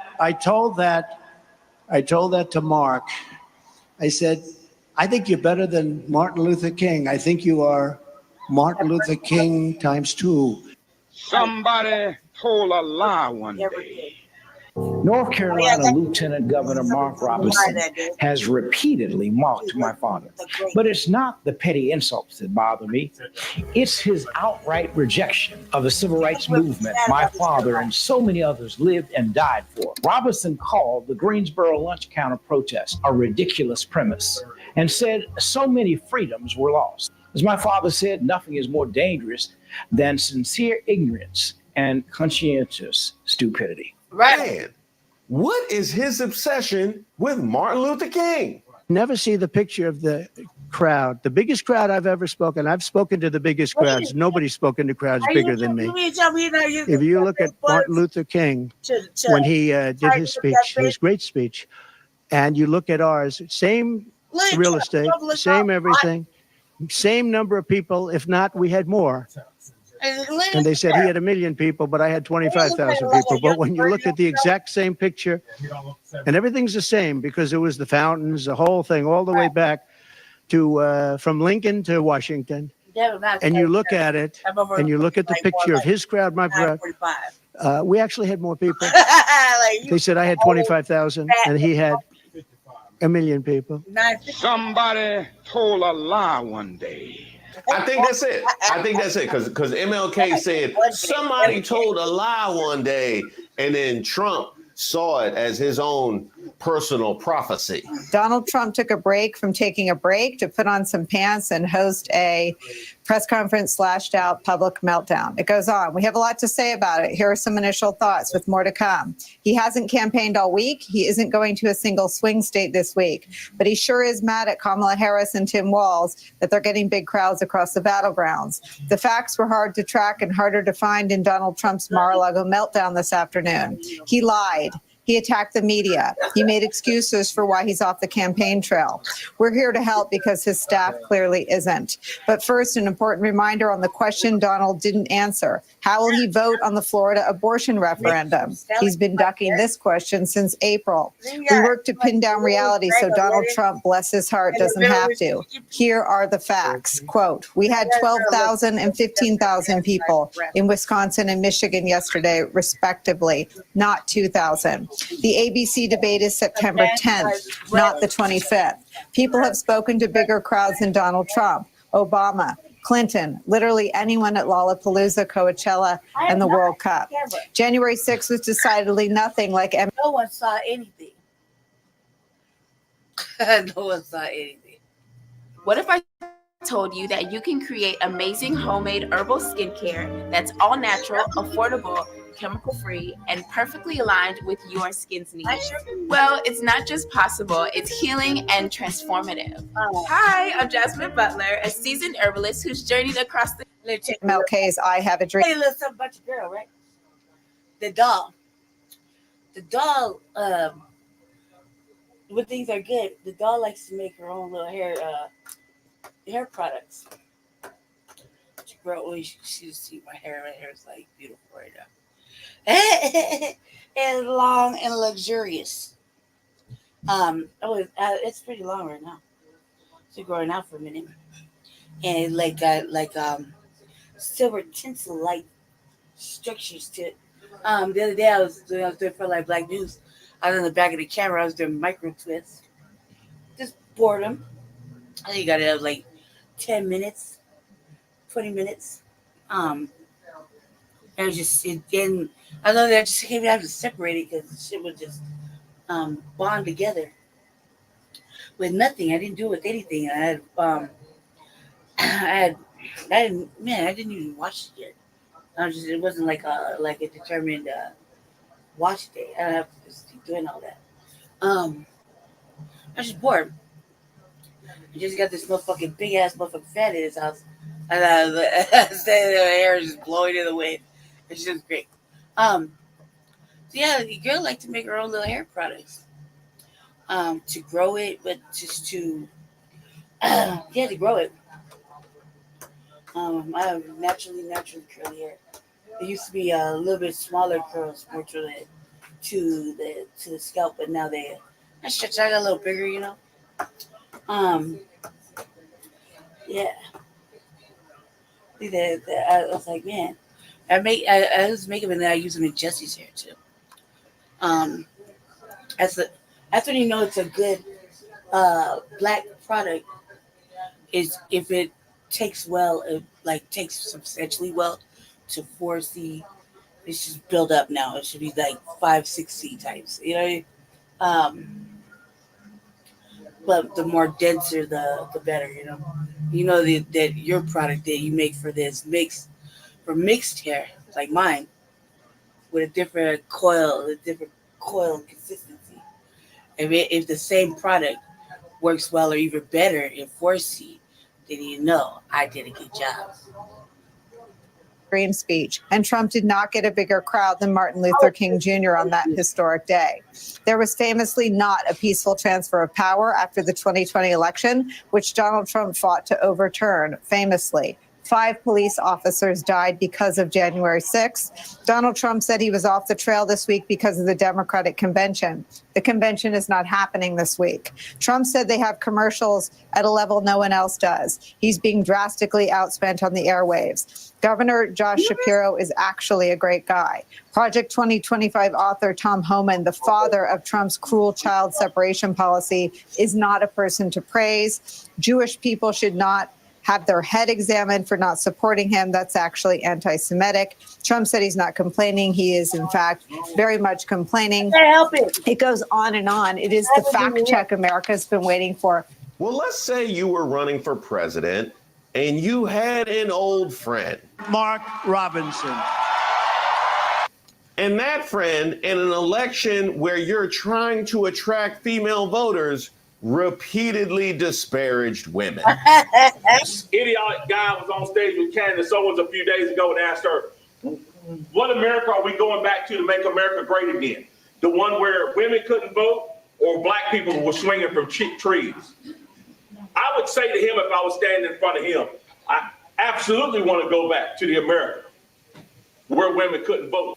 Getting ready to get in trouble. Called to be led by men. God sent women out when he was supposed to do, when they had to do that thing. But when it was time to face down Goliath, sent David, not Devita, David. If you're thinking of selling your house, want to know how much more you could be getting by using this brand new way to sell? The real estate market is rapidly shifting. So if you're thinking of selling anywhere around Denver, including the blue areas on this map, Everybody knows that abortion in this country is not about protection. What's the biggest size of Levi's you can buy? 52. In the waist, right?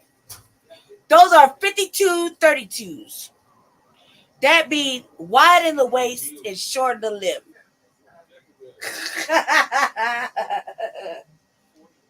I said 48. I was mistaken. When you look at old Robinson over here, Cuz is wearing 62 32s. Look at him. Look. You got the audacity trying to women to sit down. Cuz you just want a woman to go over there and cook your meals. Some bitch is cooking your meals. In the lives of mothers. It is about convenience. It is about abortion on demand.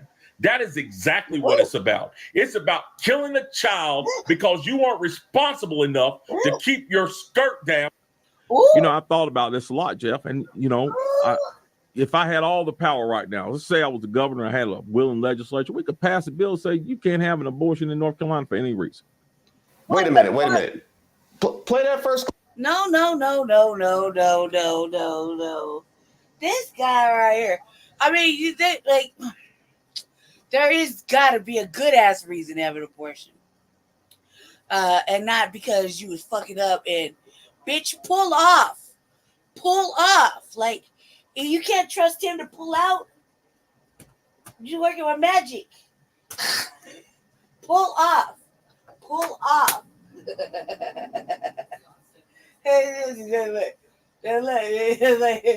Can I'm gonna be trusted to pull out unless you're my brother. No, but bitch, pull off.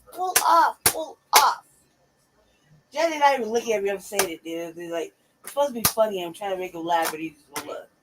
They're chopping it up with my brother about other stuff. Clip again. This idiotic guy was on stage with Candace Owens a few days ago and asked her, what America are we going back to make America great again? The one where women couldn't vote or black people were swinging from trees? Ooh. I would say to him if I was standing in front of him, I absolutely want to go back. Black people swinging from trees. No, I'm not at the anti-black part yet. Yeah, can we cut that out? Huh? No. Oh, the anti-blackness just permeates so much of what he says, so you can't even cut that out. No, that'd be like asking to cut off your own skin, which he has asked to be done. Yeah. Now let's say this friend during an election, you're running for president and trying to attract female voters, who said he wants to get back to an America where women couldn't vote, that men are called to lead society, not women, to keep your skirt down and no abortion for any reason, then also repeatedly disparage Jews. Ooh.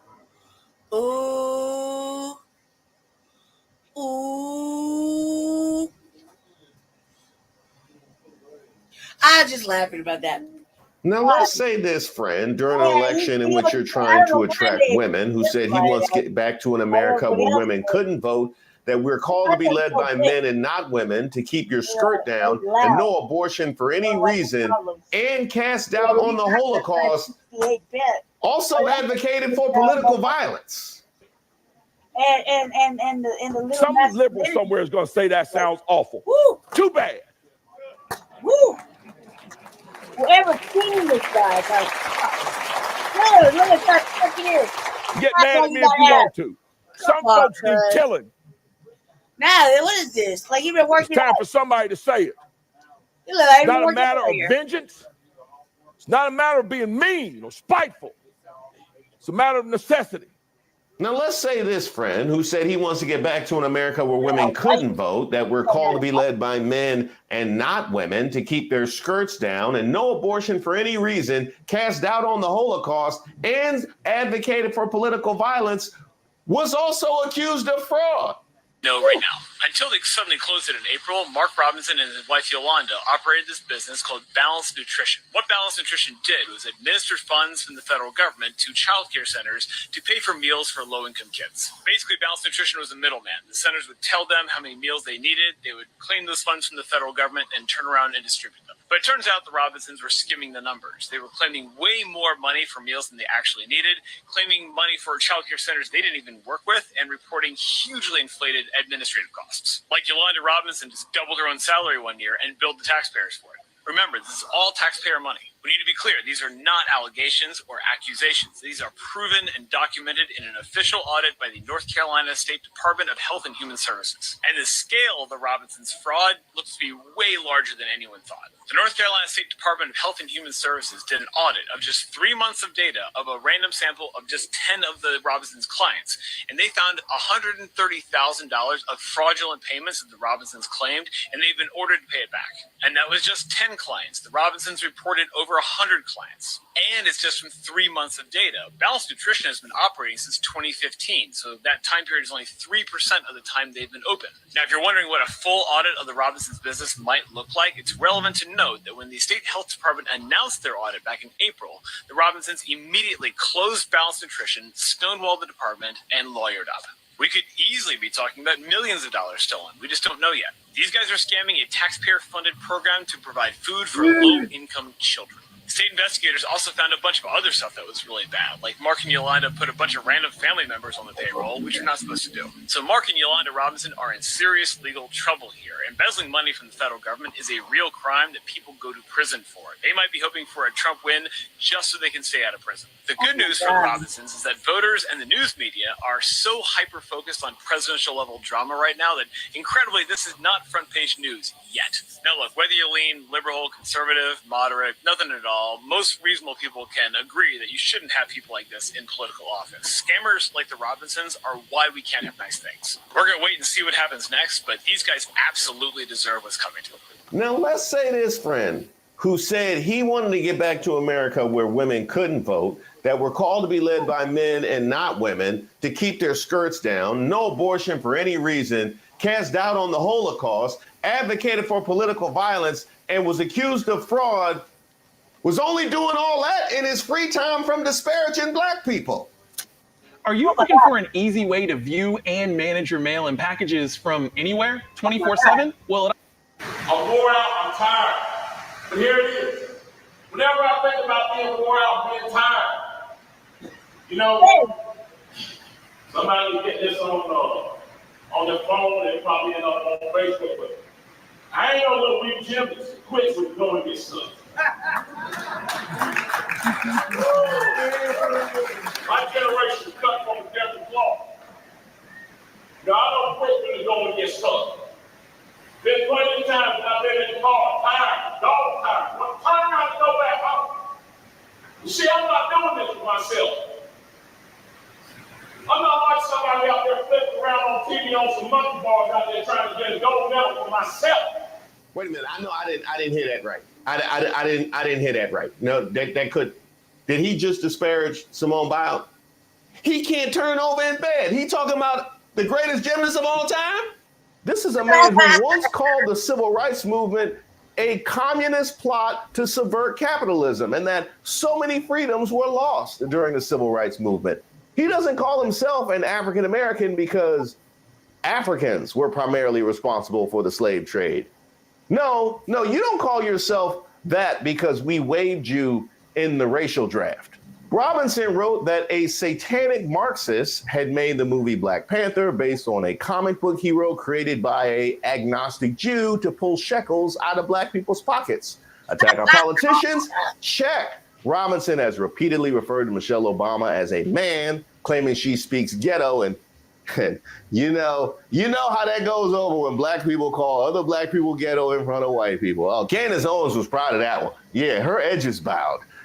Referred to Michelle Obama as a man, claiming she speaks ghetto and Wookiee, and said that she emanates, quote, the stench of human waste. Meanwhile, Vice President Kamala Harris is a joke, a nitwit, and a leftist idiot who supports the right to murder the unborn. And you, Mark Robinson, have the 2021 North Carolina Republican Party convention when you told a bunch of white people that black people owed reparations for slavery. They clapped and they clapped. Fucking God, no. This idiotic guy was on stage with Candace Owens a few days ago and asked her, what America are we going back to make America great again? The one where women couldn't vote or black people were swinging from cheap trees? Cheap trees. I would say to him if I was standing in front of him, I absolutely want to go back. There it is. There it is. You know Byron Donald's got to be furious. He's like, y'all dragged me for weeks behind even mentioning Jim Crow. I didn't say nothing about us swinging from trees. See, Byron, this is the benefit to being irrelevant. Wasn't nobody paying attention to Mark Robinson. Let's say you're running for president and you had an old friend who said he wants to go back to an America where women couldn't vote, that we're called to be led by men and not women, to keep their skirts down, no abortion for any reason, then also cast doubt on the Holocaust, advocated for political violence, was accused of fraud, called Simone Biles a weak little gymnast, the civil rights movement a communist plot to subvert capitalism, wrote that a satanic Marxist had made Black Panther based on a comic book hero created by an agnostic Jew to pull shekels out of black people's pockets, referred to Michelle Obama as a man, claiming she speaks ghetto and Wookiee, and said that she emanates the stench of human waste, landing the plane with calling Vice President Kamala Harris a joke, a nitwit, and a leftist idiot who supports the right to murder the unborn. Now, would you keep your distance from this friend? You probably would if you were running for president, right? But if you're Donald Trump, I want to thank a very good man, and he's in there fighting. He's fighting, and we know he's a fighter. The next governor of North Carolina, Mark Robinson. Thanks, Mark. Is he even trying to win this? Like he's navigating this campaign like the Washington Wizards. It's just as destructive as acknowledging Laura Loomer. Yeah, Bernie's doing well. The great Laura Loomer. Some of you know Laura. She's a fantastic person, great woman. This is the man you let speak at your North Carolina rally? Here it is. My test results. Can you hear my heart beating? Oh, the white man's science is amazing, ain't it? Oh, no. This can't be. It says I'm 102% African with a 2% margin of error. Why, Lord? Why, Lord? Why? Sorry, that was the wrong speech. That was Mark Robinson a couple years ago. This was him at Trump's Asheville, North Carolina rally. Folks, I don't have to stand here and tell you what we're up against. You know, I had a conversation with a young lady the other day who told me, she says, you know, I'm voting for you because I like you. Oh my God. But then she said, I'm also voting for Kamala Harris. Oh. And I explained to her about a simple word, and that word is this: policy. You see, she thought President Trump is brash and a braggadocio, and I said, hey, hold on a second. We're talking about a man who is willing to sacrifice everything. Oh, I know. For a woman he barely knows. No? Okay. Oh, I got it. He risked it all to read classified documents on the toilet. No, that wasn't it. For a decent wig? About a man who is willing to sacrifice everything for the nation that he loves. Nope. That's definitely not it. But I told her this. I said, I want you to look at the results that he got in 2016. I said, look at that $1.45 a gallon gas. Look at those full grocery shelves with low prices. Look at the fact that our enemy stood down and cowered when he was in office. By the time I finished that conversation, I had changed her mind. You changed her mind? You sure she didn't just want to get away from you? Like, all right, whatever you say, weirdo in the median. Because she understood that it is the policies that this man supports, that I support, that they should be voting for. The economy under Donald Trump was firing on all cylinders. This nation was energy independent. And this nation wanted for nothing. Now under Joe Biden, We see the country suffering. We see gas prices at an all-time high, grocery prices at an all-time high, inflation through the roof. We're suffering because of bad policy. We need to get the good times back. And how do we get the good times back? Oh, I got this one. I definitely got this one.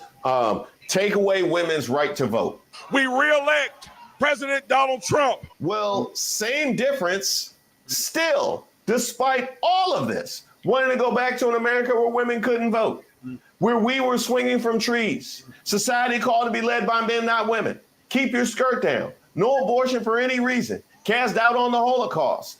Some people need killing.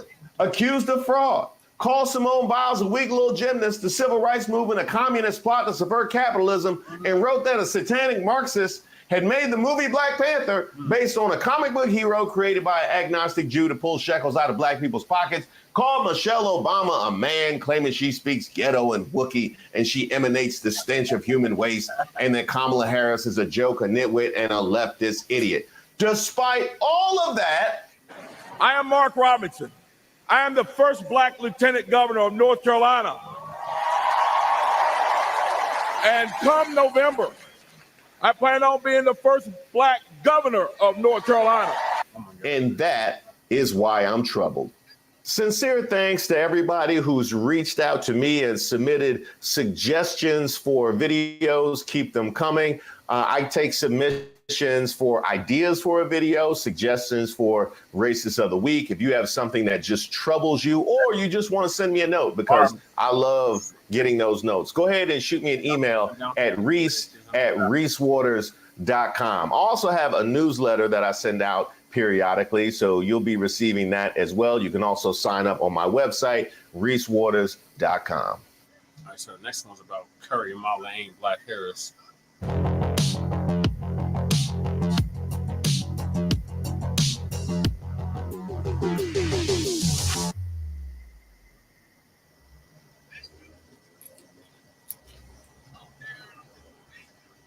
Trying to keep some moral compass, some kind of spiritual witness that has to do with solidarity with the least of these. And, even biblically speaking, when Jesus said, inasmuch as what you do unto me, poor, prisoners, the colonized, the subjugated, what you do unto them, you do unto me. Democratic Party is inasmuch as you do unto the corporate elites, right? Wall Street, and then talk about the middle class and come up with an opportunity.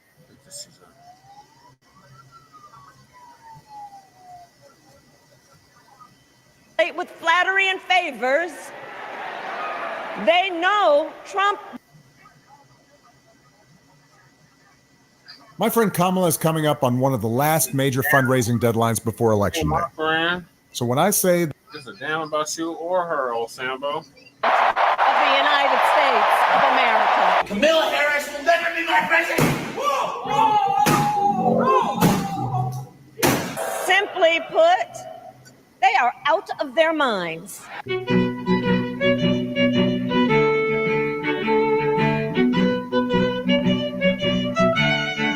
Welcome to Street Politics. My name is Reese Waters. Don't forget to like the video and subscribe to the page. Well, she did it. She accepted the nomination.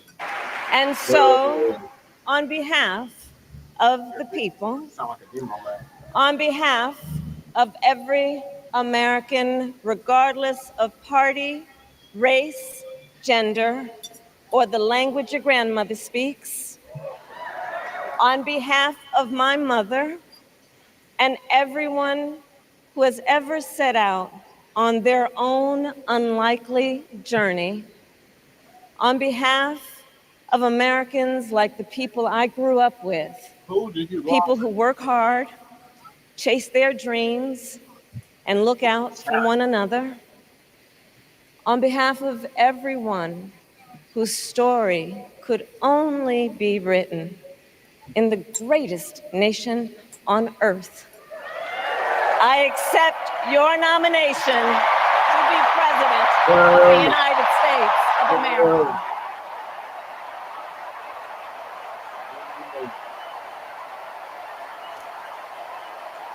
That was certainly better than the unwritten comedy I have in my head. Thank you all so much for coming out and the 4 days of love and affection.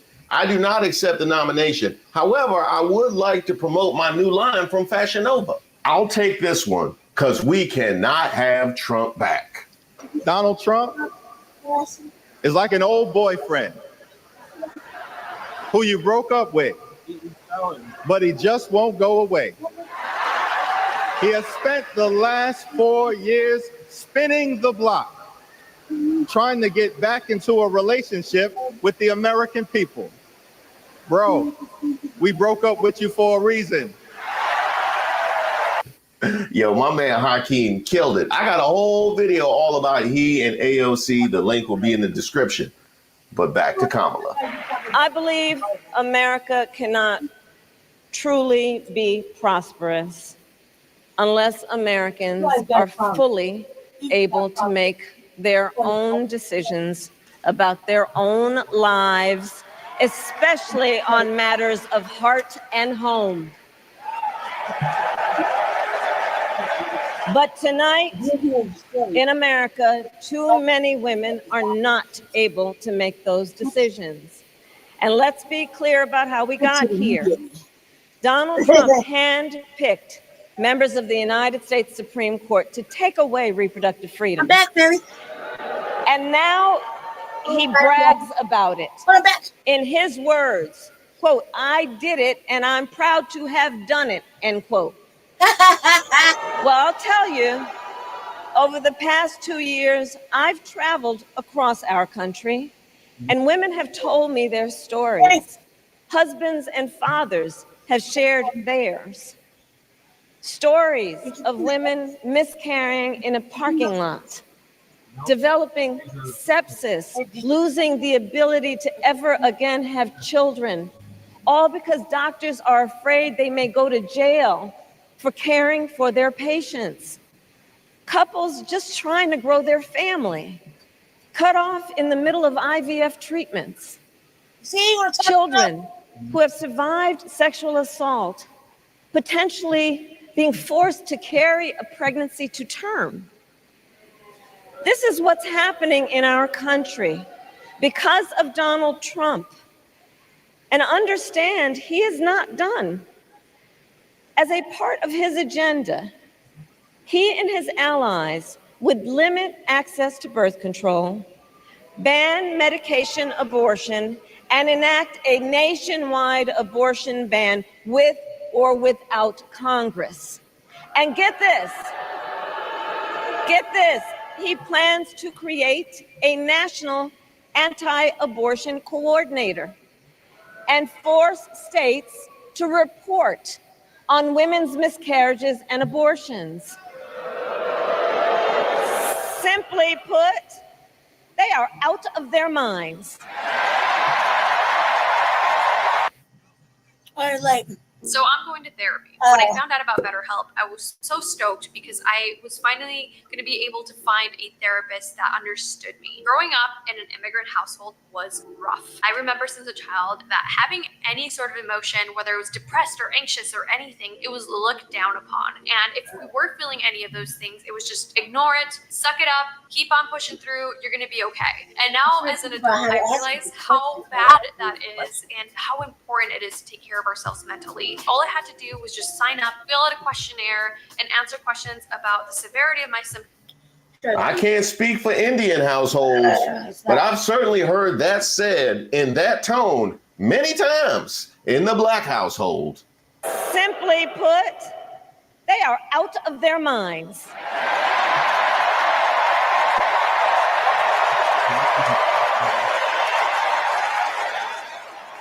And one must ask, why exactly is it that they don't trust women?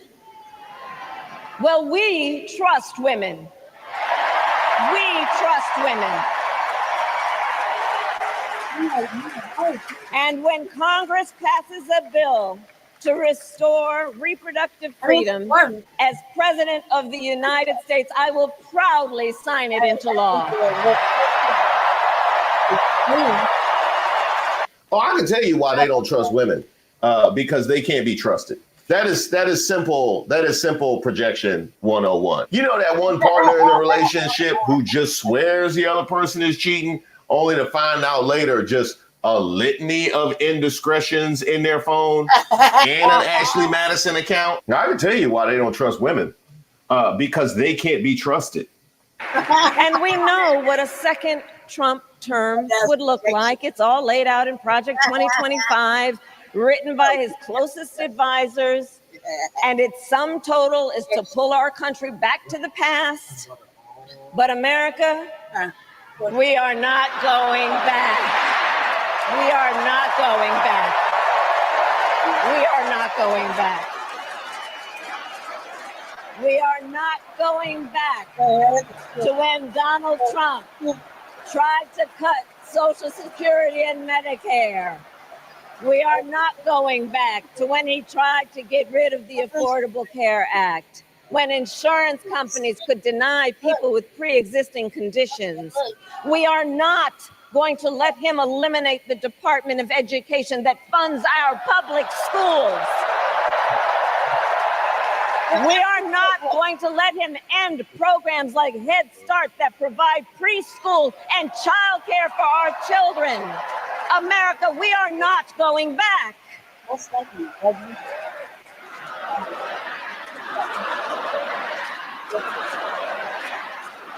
And we are charting a new way forward. And just in case you were wondering what back looked like. And know this, I will never hesitate to take whatever action is necessary to defend our forces and our interests against Iran and Iran-backed terrorists. I will not cozy up to tyrants and dictators like Kim Jong-un who are rooting for Trump.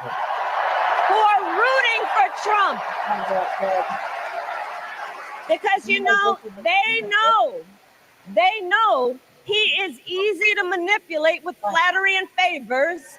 And we got a reminder this very week just how easy it is to manipulate Donald Trump. There's the childish nicknames, the crazy conspiracy theories, this weird obsession with crowd sizes. It could have been Barack Hussein Obama, perhaps. We should ask him. Now, he was very nasty last night. I try and be nice to people, you know, but it's a little tough when they get personal. Please, again, remember, please, sir, don't get personal. Talk about policy. Let me ask you about that. We're going to do a free poll. Here are the two questions. Should I get personal? Should I not get personal? Ready? Should I get personal? Should I not get personal? I don't know. My advisors are fired. It's easy to manipulate with flattery and favors. They know Trump won't hold autocrats accountable because he wants to be an autocrat himself. And as president, I will never waver in defense of America's security and ideals, because in the enduring struggle between democracy and tyranny, I know where I stand and I know where the United States belongs.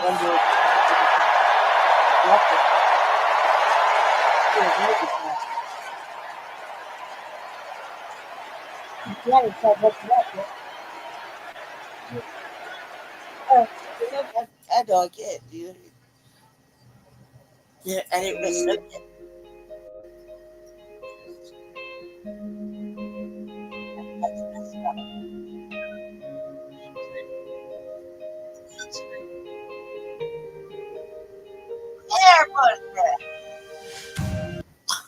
Yeah, y'all remember the Trump years? Waking up and having to check the internet to see what potential international crisis or conflict we might have gotten ourselves into because he got his feelings hurt.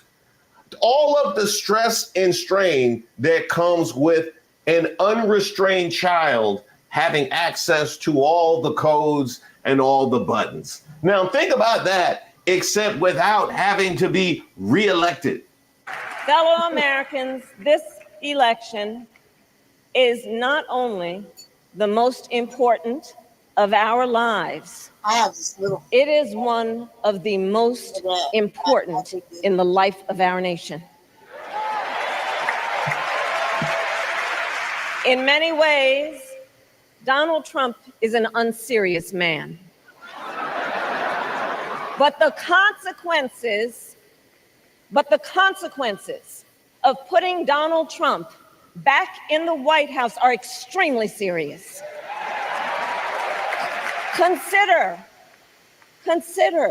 not only the chaos and calamity when he was in office, but also the gravity of what has happened since he lost the last election. Donald Trump tried to throw away your votes. When he failed, he sent an armed mob to the United States Capitol, where they assaulted law enforcement officers. When politicians in his own party begged him to call off the mob and send help, he did the opposite. He fanned the flames. And now, for an entirely different set of crimes, he was found guilty of fraud by a jury of everyday Americans and separately found liable for committing sexual abuse. And consider what he intends to do if we give him power again. Consider his explicit intent to set free violent extremists who assaulted those law enforcement officers at the Capitol. His explicit intent to jail journalists, political opponents, and anyone he sees as the enemy. His explicit intent to deploy our active duty military against our own citizens. Consider the power he will have, especially after the United States Supreme Court just ruled that he would be immune from criminal prosecution. Just imagine Donald Trump with no guardrails, and how he would use the immense powers of the presidency of the United States, not to improve your life, not to strengthen our national security, but to serve the only client he has ever had, himself.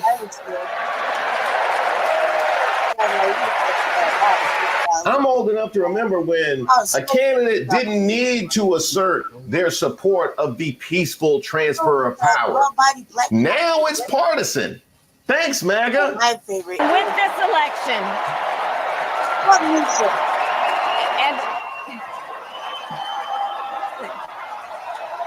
and with this election, our nation with this election has a precious, fleeting opportunity to move past the bitterness, cynicism, and divisive battles of the past, a chance to chart a new way forward. Not as members of any one party or faction, but as Americans. And let me say, I know there are people of various political views watching tonight, and I want you to know, I promise to be a president for all Americans. You can always trust me to put country above party and self, to hold sacred America's fundamental principles, from the rule of law to free and fair elections, to the peaceful transfer of power.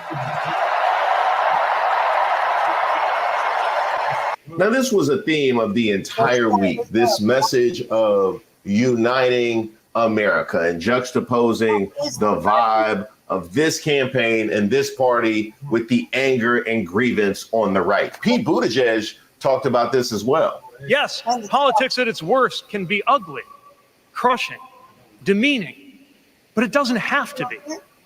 At its best, politics can be empowering, uplifting. It can even be a kind of soul craft. My faith teaches me that the world isn't made up of good people and bad people, but rather that each of us is capable of good and bad things. And I believe leaders matter because of what they bring out in each of us, the good or the bad. The link to that video will be in the description as well. Now, Harris did have some important mending to do in her own party with respect to Gaza.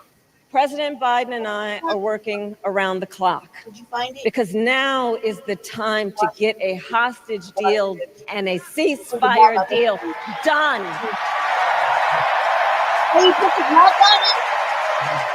And let me be clear, I will always stand up for Israel's right to defend itself, and I will always... These may look like dentures or partials, but in fact, it's some of the newest dental implant technology, and you can get them at Nuvia Dental Implant Center. All the features of original teeth, but with even more benefit.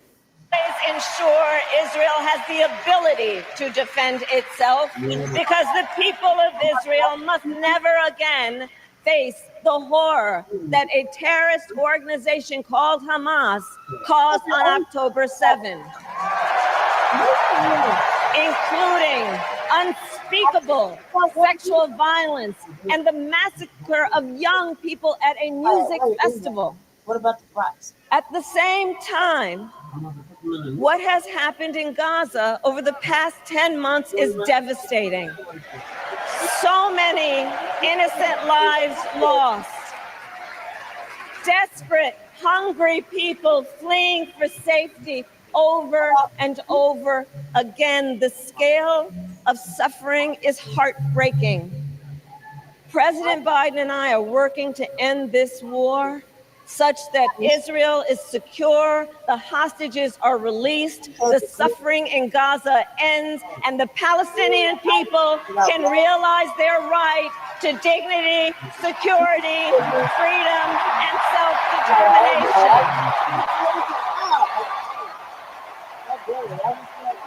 Now, I thought that she balanced that extremely well, but the DNC didn't, nor did the Democratic Party. This is the end of a whole week of people complaining why there were no Palestinian voices that were allowed up on stage. Here is what I don't understand.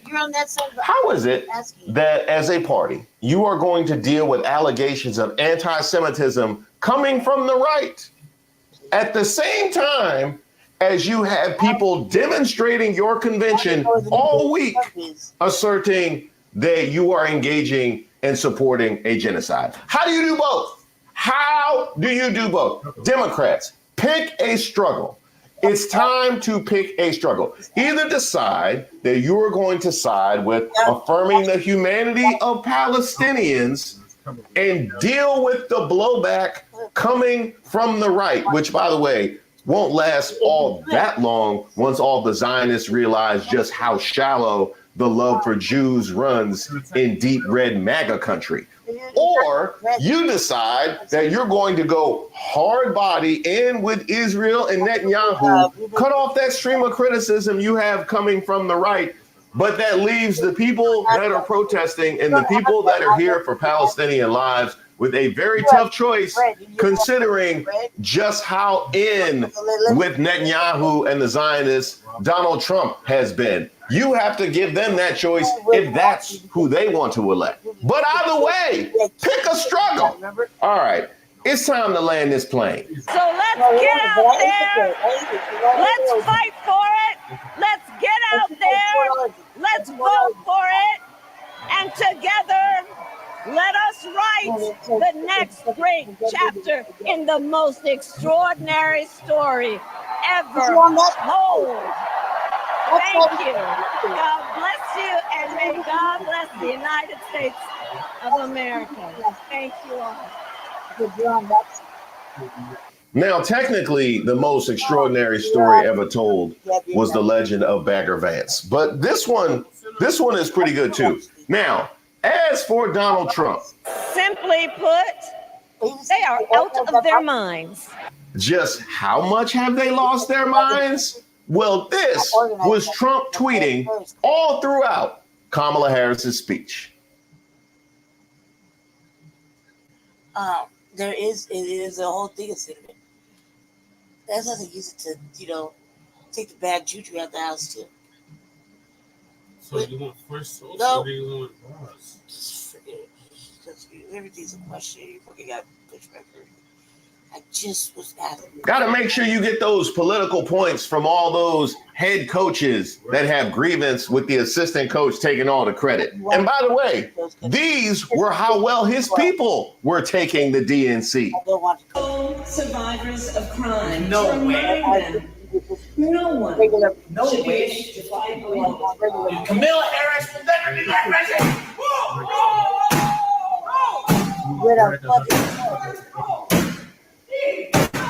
Oh, they lost their minds, all right. Even Fox News couldn't take Trump. Beaten Joe Biden in a Democrat primary. I have no doubt about it. And they made it absolutely impossible for him. They made it that you have to get 60, 70% of the vote just to get in. And you know what? In the end, the Democrats did the same thing to Joe Biden. They threw Joe Biden out of the party. And that's they why did we the saw a same different thing night as they did tonight. to RFK. Mr. President, thank you so very much, sir. I don't know if he's going to make it to the debate. That is, if he even intends to. I can tell you this. I don't blame Donald Trump for not wanting to debate Kamala. I've been married to a black woman for 40 years, and I ain't won one debate. I'm owing $93,000. Never interrupt a comedian on a roll. Take us out, DL. Now, of course, Trump is saying that Kamala isn't black.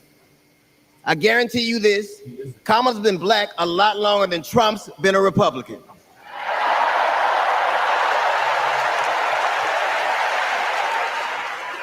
And if he keeps sliding in the polls the way he is, the only way he can keep Kamala out of the White House is if he buys it and refuses to rent it to her.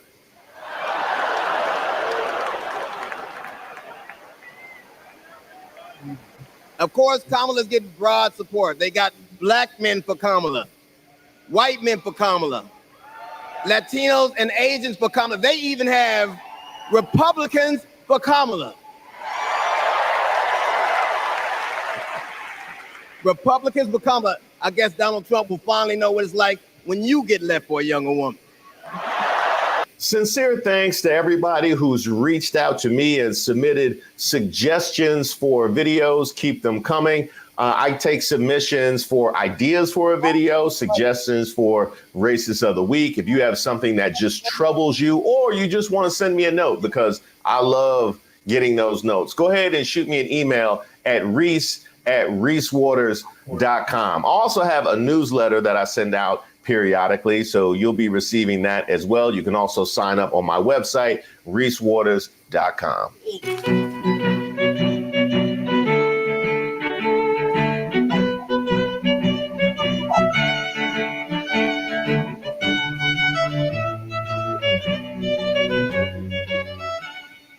What you gonna do about that, sir? These guys showed up on a crate and it was installed within an hour. Pretty impressive. That was the biggest. Oprah Winfrey had a few words to say. Ongoing project. It requires commitment. It requires being open to the hard work and the heart work of democracy. And every now and then, it requires standing up to life's bullies. I know this. I've lived in Mississippi, in Tennessee, in Wisconsin, Maryland. Well, the DNC, I couldn't believe they drug out Oprah out of the hole she was in. And Oprah sounded like a fucking man. Like, her voice was so mannish, even though don't I know I sound like that, but oh my God, I don't wore my voice out, coffee, and I don't know what else. So I'll just say though, her voice like she's just so deep. They're questioning his blackness. They're so deep. Can you stop with the instigating? Because I'm not listening to you. Indiana, Florida, Hawaii, Colorado, California, and sweet home Chicago, Illinois. She named all these places that she lived in. But the truth is, she may have lived in your state, but she didn't live where you live. Your broke ass. Nah, she lived in the nice parts of your state. Places where they don't let riffraff like you come in. I mean, why are people lying to themselves? Everybody clapping? She lived in Missouri, not your area, dum-dum. She lives in a gated community for rich people. I must be around your ass. Yeah, but people, with Oprah Winfrey had a few words to say. The way with Tim Black bringing up, I'm talking about Oprah. That's seriously. I'm serious. She showed up at the DNC. Of course she would. She was there during the fucking Obama shit. Yeah, she showed up. I mean, hey, look, when the first time when they said he won, she cried, we cried, we all cried. Yeah, that was here. Jesse. Oh. Stop. The inauguration was in Chicago. Stop. But he received the nomination here. Jesse, if you're not on camera with me, stop. Because you're just you're instigating over there. You're trying to bait me over there in your little stuff. Trying to get me to interact with you. And it's not working. Okay? It's not working. Oh, you're instigating and shit. So of course. So when they said he won, you know, that's like the first thing. They all ran the camera. I think it was like, she was like the second person they shined the camera on. And she was crying and clapping. And we were crying and clapping. Yeah, that was an 08. Peanut gallery. If you're not going to get on camera, stay over there. It was an 09. Anyway, so she her showing up right here. I was like, come on, this is not unusual. Drop the mouse. This is not unusual. I just thought she said her voice sounded. Ongoing project. It requires commitment. It requires being open to the hard work and the heart work of democracy. And every now and then, it requires standing up to life's bullies. See, look. I know this. Look, I'm telling you, every time we come on a DNC clip, I'm going to point out the fact that Black people were there and were on edge, hungry for fucking policy. I say that, and I'm not saying that in like a disrespectful way. I'm saying it in the right way. Like, hungry for some policy, some talk of reparation, anything pertaining, even in our fucking direction, anything, a glance, something, anything. I mean, it was serious. And the fact that it's like, you pandered to us all year, and now we're here at dinner and you don't want to talk to us. I've lived in Mississippi, in Tennessee, in Wisconsin, Maryland, Indiana, Florida, Hawaii, Colorado, California, and sweet home Chicago, Illinois. She named all these places that she lived in. But the truth is, she may have lived in your state, but she didn't live where you live. Your broke ass. Nah, she lived in the nice parts of your state. Places where they don't let riffraff like you come in. I mean, why are people lying to themselves? Everybody clapping? She lived in Missouri, not your area, dum-dum. She lives in a gated community for rich people. I must be around your ass. But people want to believe whatever they want to believe. Oprah ain't been regular people since 1982. Peanut butter sandwich. I have actually traveled this country from the redwood forest, love those redwoods, to the Gulf Stream waters. I've seen racism and sexism and income inequality and division. I've not only seen it, at times I've been on the receiving end of it. But more often than not, what I've witnessed and experienced are human beings. What? What? Oprah, everybody black has probably experienced at least some form of racism. Exactly. But I gotta imagine, Ow. you probably seen a little bit less. Because you're Oprah. Oh, we actually gonna sit here, but you actually gonna play that card with us, man. I mean, I know goodness, I know damn well you're not playing that card. That don't fit for you. Yeah, I remember that time Oprah went into someplace in the UK and she wanted to look at the $45,000 purse, and the lady was like, and Oprah did a big thing and all this shit. Because you're not going to cook them all this. But Oprah forgot to tell people she didn't look like Oprah. You just take them out the freezer. Her hair was a mess. Are they in the refrigerator or the freezer? Freezer. She was wearing sweatpants. Please, when you're done. Had on an old t-shirt. She wasn't carrying a fancy purse when she went in there. All right. Like, for real. So she got racially profiled. And I understand it, man. And believe me, I know what that's like. Or bring But here's the thing, fam. Here's the thing. Or 9 o'clock, so I can get it. See, Oprah, she been rich so long. She been around white people so long and white people rich. She is white people rich, okay? White people rich. Oprah forgot the lesson that a lot of black people have to adhere to. See the way I'm dressed right now? This is how black people dress to not be messed with by the cops. The hair looks amazing. Yeah, a lot of times we kind of dress up just to avoid getting messed with by the cops. Oprah don't feel she got to do that. Oprah feel like she can go anywhere like herself because she's so famous. They don't treat her like they treat other black people. That's entitlement. I have somebody else. Listen to what I'm saying now. Listen to what I'm saying. If you don't believe me, ask a poor black friend who ain't caping for the Democrats. It's a couple in my comment section. Ooh. They won't leave.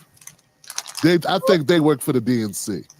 Ooh. The point is, there are black people every day who dress up a little bit more to be accepted in these places, to be not followed around the store, to look like they fit in. Oprah's been so rich for so long, that don't apply to her. She's been so famous so long, her face is her attire. Her face, her image, who she is, gets her in those places. Makes people think she belongs. You know what I'm saying? But if she don't put her face on, if she's not wearing the accessories of someone of that stature, and she don't have on the makeup and the wig and all this shit, then she's like a regular black woman. And then what happens? She gets treated like a regular black person. So what I'm basically saying is, racism is not only blackness, it's also blackness absent of money. Yep. Yep. In some cases. Yep. Particularly what she's talking about. And I just got a problem of her being there talking about, I had it hard. So I disagree with him on that. I know what it's like. He's saying, yeah, even bougie ass black people are racist. Poor you. Yeah. I know it's hard being black. At least you got to be rich while you're doing it. Both conservative and liberal, who may not agree with each other, but who'd still help you in a heartbeat if you were in trouble. These are the people who make me proud to say that I am an American. Yeah.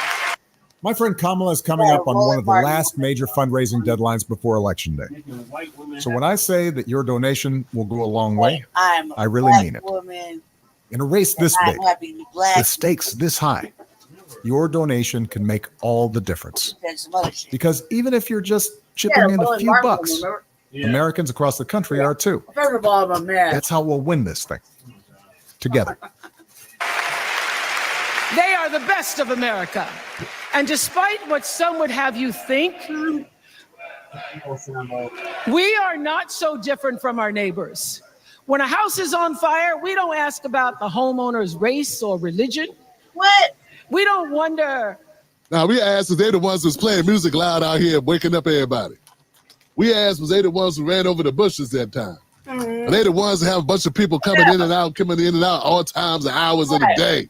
They're the ones that never wave at your ass. We ask other questions though, Oprah. You don't have to ask. We already Stop know. doing this kumbaya shit so loud, man. Right. You Right. live in a big ass mansion. Them motherfuckers What you know every about night. Don't coming work their house outside? down. Somebody else on fire. See, man, everybody got the script. Oh, here's the script. Oh, this is the working class script. Okay. That's what race they were. Wow, that's what they do. Because that's the wrong shit, you know. I ain't know that's what y'all do. Oh, we already knew. If somebody burns down your house, you just go live in your other one. Senegalese family's house. Remember? You only have one house? Figure it out. Asians. You bullshitting. Who robbing the wealth? Why you playing, man? I know you got like 3 houses. I mean, if I got a summer house, a winter house, a ski house, Right. a just for fun house. He ain't even have to forget a One house? You cut up a fucking You weren't raised right. That motherfucking mask look like who their partner is or how they voted. No. We just try to do the best. Man, who asked who was your partner? What world y'all think people are living in? It is cold. I don't give a damn who you married to. I don't give a damn if you gay, straight, whatever. Who cares? Who cares about that? I mean, it's interesting. If you're here now, That's you? try it out. Okay. They'd be like, And that's it. It's not like, oh no, I gotta go write this down. It's cold. The only reason why we care about someone's orientation is to make sure we don't make the wrong types of jokes around them. That's it. That's all. We don't want to offend anyone. That's it, man. Man, look, man. I'm not vouching for every American. We got some horrible people and we got some amazing people. But I'm just saying, basically, what you're saying is that it goes to everybody. Most people are not running around losing their minds. This is, like that. We got some racists. We got some people, that are just horrible, right? But doesn't mean they are political. They just horrible in general. Something's calling your name. I know you don't want it. Who wrote this speech? It's calling you. Michelle Obama? We can to save them. And if the place happens to belong to a childless cat lady,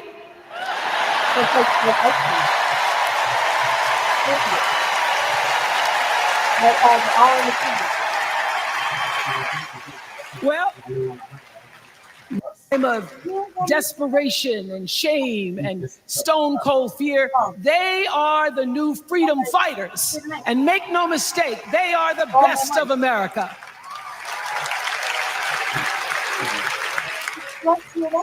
I want to talk now about somebody who's not with us tonight. Tessie Prevost Williams was born in New Orleans. Not long after the Supreme Court ruled that segregated public schools were unconstitutional. That was in 1954, same year I was born. But I didn't have to head to first grade at the all-white McDonough 19 school with a U.S. Marshal by my side like Tessie did.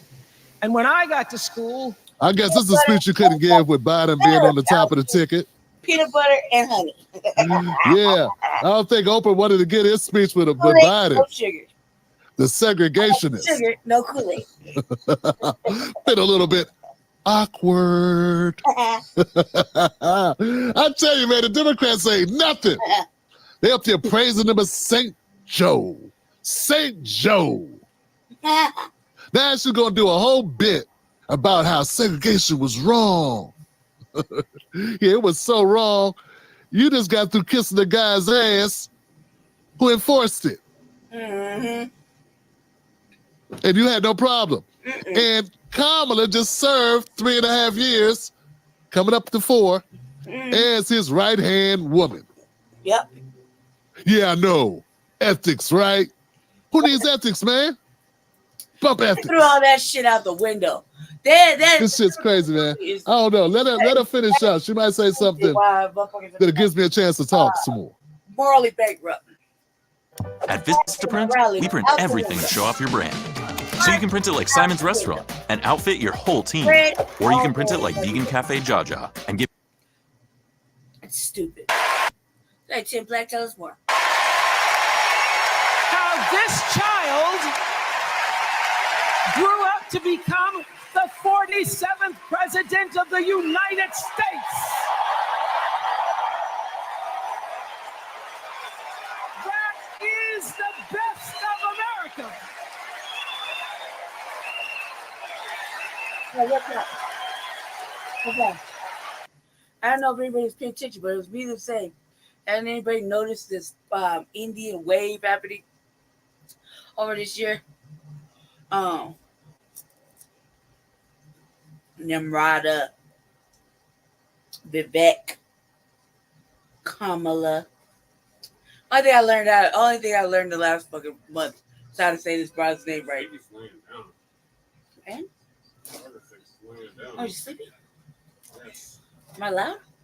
Yes. No, close the door. Okay.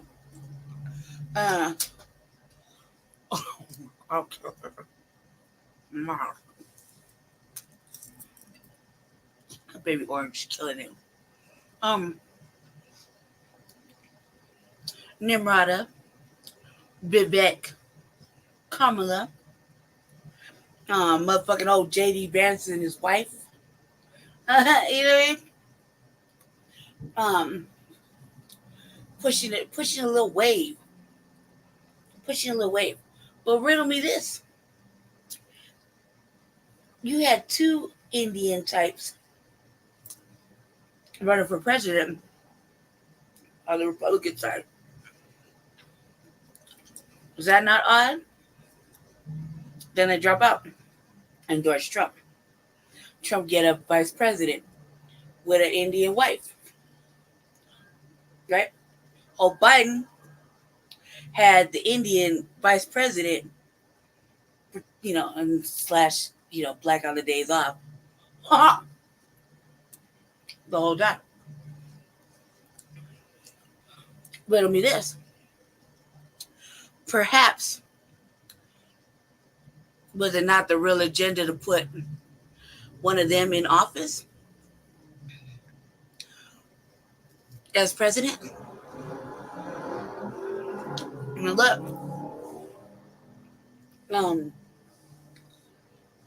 Nimrata had a pretty close chance going toe to toe with Trump on the nomination. I don't think I'm wrong. So, just think about it. Vivek was obviously vying for some old VP position, and he got him a VP white boy to satisfy the other white boys. But yet, not really, because it upset the Christian nationalism. Because old boy got an Indian wife. Was it not the real agenda? Is that not the agenda? Perhaps we should think about this, black people. Ask the right questions.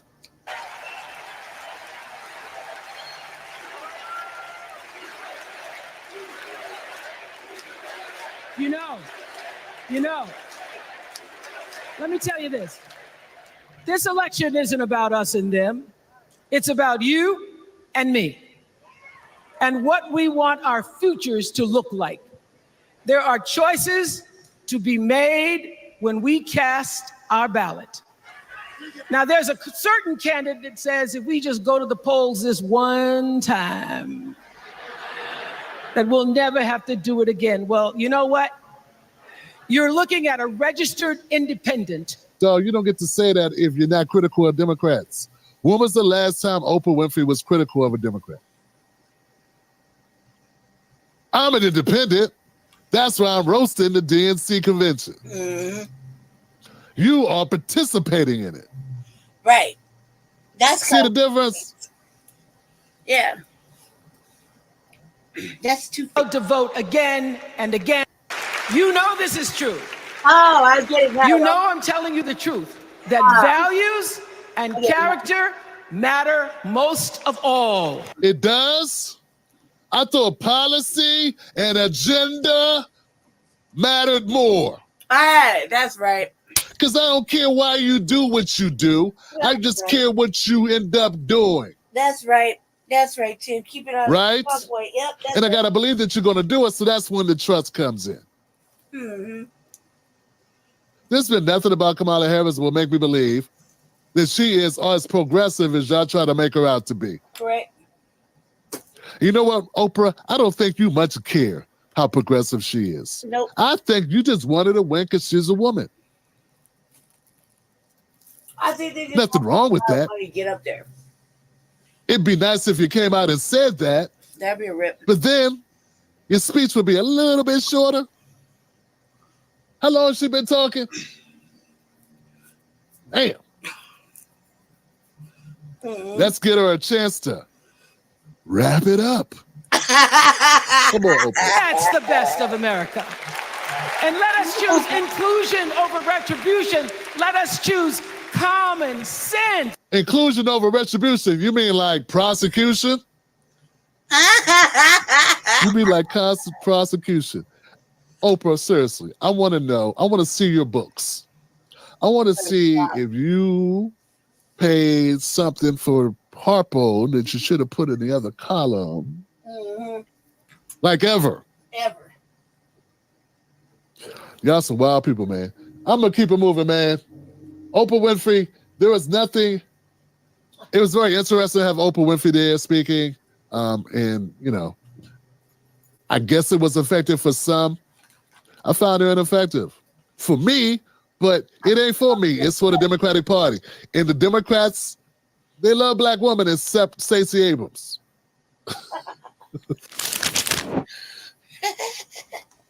Thank you, Black. Hey, want to know how I got this $50,000 check for an accident I was involved in over 5 months ago? Look, if you've been injured in a car accident that wasn't your fault, you have to watch this video. There's a little known loophole that attorneys and insurance companies don't want you to know about. Hi, my name is Reese Waters. If you're a right-winger, a MAGA, if you have a Trump flag, mud flaps, t-shirt, hat, and you have encountered Pete Buttigieg, you may be entitled to compensation.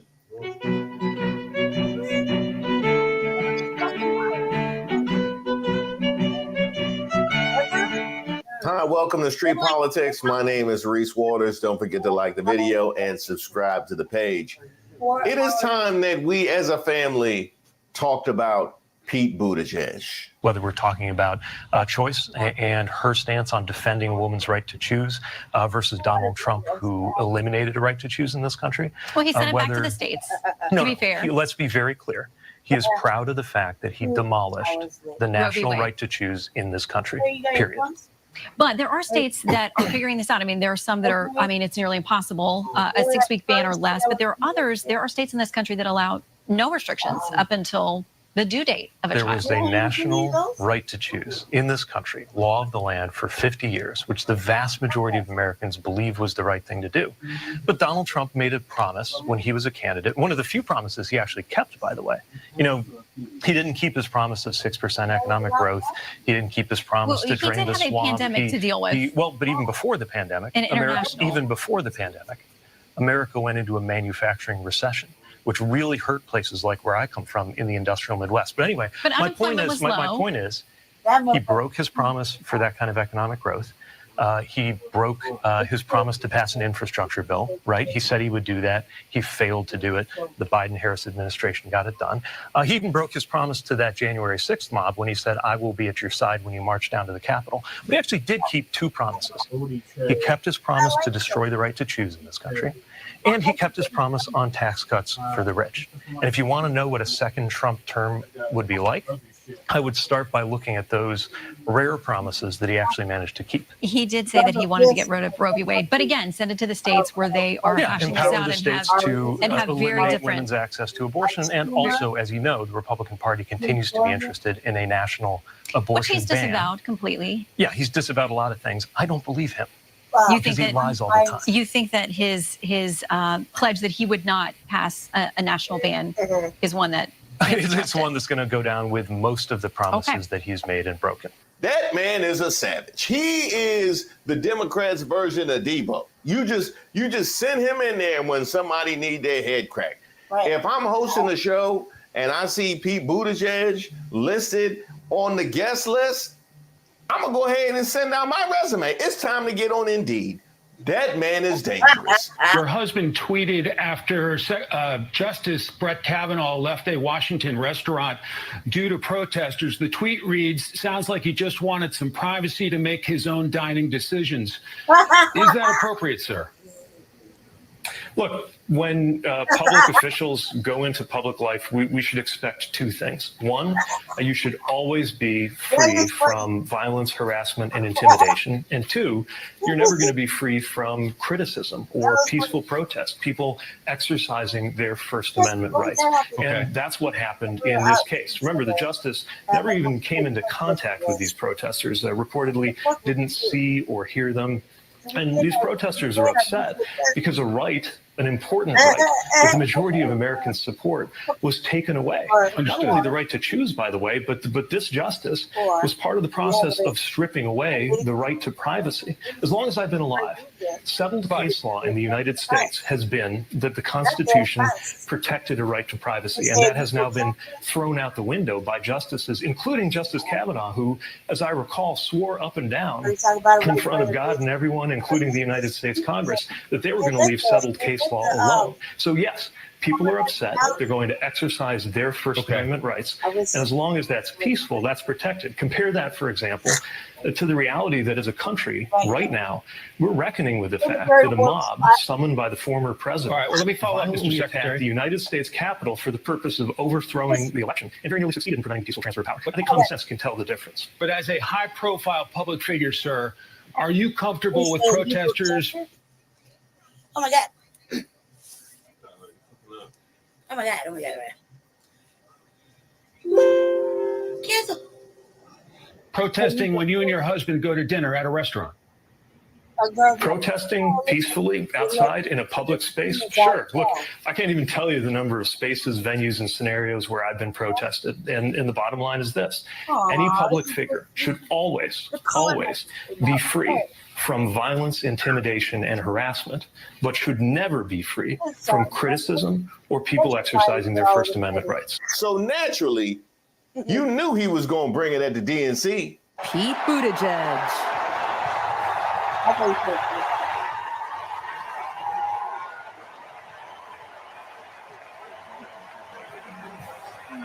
Thank you. Thank you. Good evening, Democrats. Well, I like that. Thank you, Chicago. I like that. It's good. Here's a sentence I never thought I'd hear myself saying. I'm Pete Buttigieg, and you might recognize me from Fox News.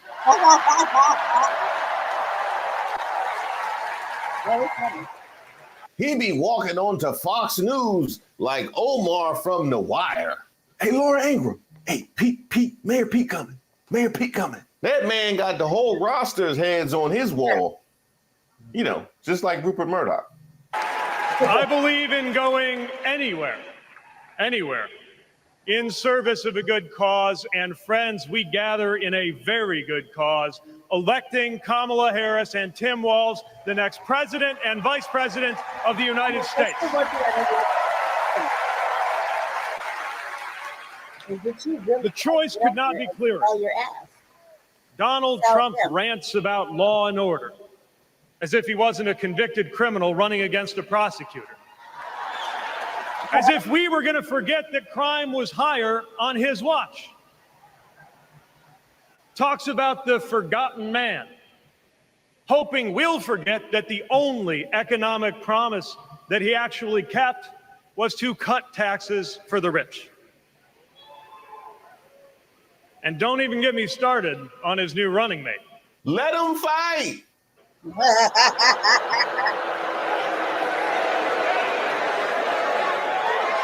At least Mike Pence was polite. J.D. Vance is one of those guys who thinks if you don't live the life that he has in mind for you, then you don't count. Republican women, I hope you're paying attention. Someone who said that if you don't have kids, you have, quote, no physical commitment to the future of this country.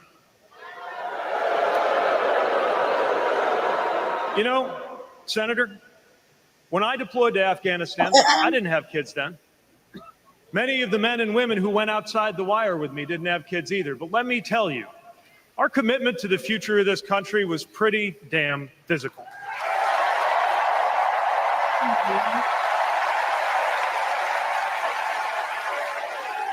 You ever seen somebody just savage you just in a regular tone? I mean, that's my thing about Mayor Pete. He will destroy you. I remember. And his hair don't raise, his voice don't raise, his hands don't raise. He just casual drinking iced tea, destroying your life.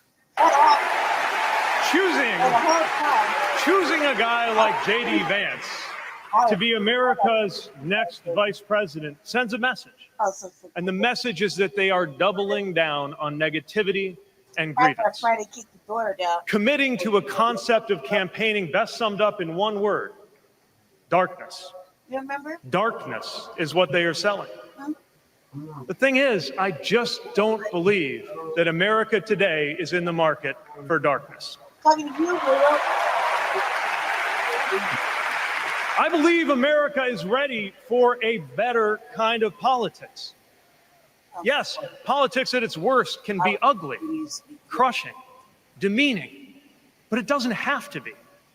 At its best, politics can be empowering, uplifting. It can even be a kind of soul craft. My faith teaches me that the world isn't made up of good people and bad people, but rather that each of us is capable of good and bad things.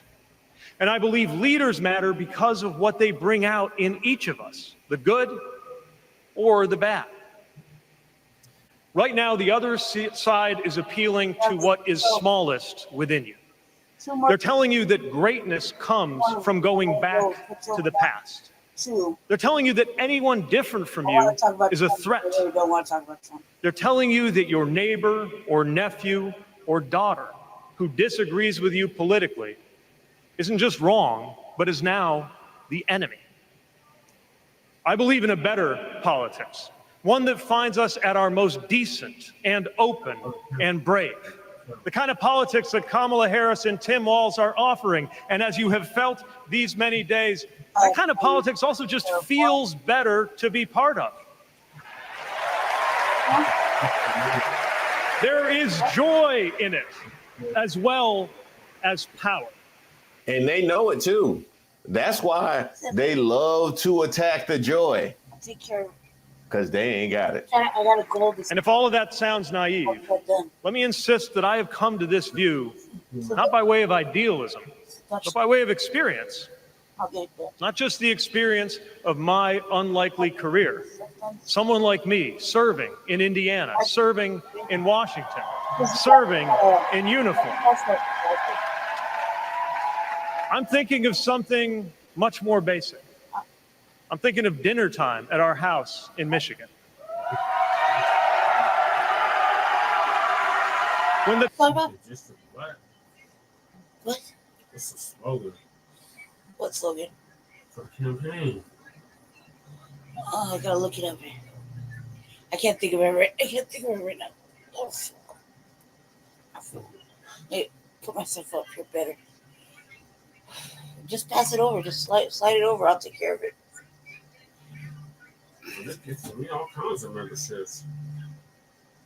Huh? I got gifted like 5 channel memberships. From where? From YouTube. From where, though? What do you mean from Who where? gifted you a membership? I got a membership to Rob. I got a membership to Torian. I got a membership to Uncle Phil. Oh, because And I told you, man. I got a membership to Mexican Long Hair. The dog is barking and the air fryer is beeping and the mac and cheese is boiling over. And it feels like all the political negotiating experience in the world is not enough for me to get our 3-year-old son and our 3-year-old daughter to just wash their hands and sit at the table. That's that gentle parenting, Pete. We getting fucking invited. That ain't gonna work no matter how good a negotiator you are. But my mama can teach you a couple things that will probably work. I don't have time. It's the part of our day when politics seems the most distant. And yet the makeup of our kitchen table, the existence of my family, is just one example of something that was literally impossible. As recently as 25 years ago, when an anxious teenager growing up in Indiana wondered if he would ever find belonging in this world.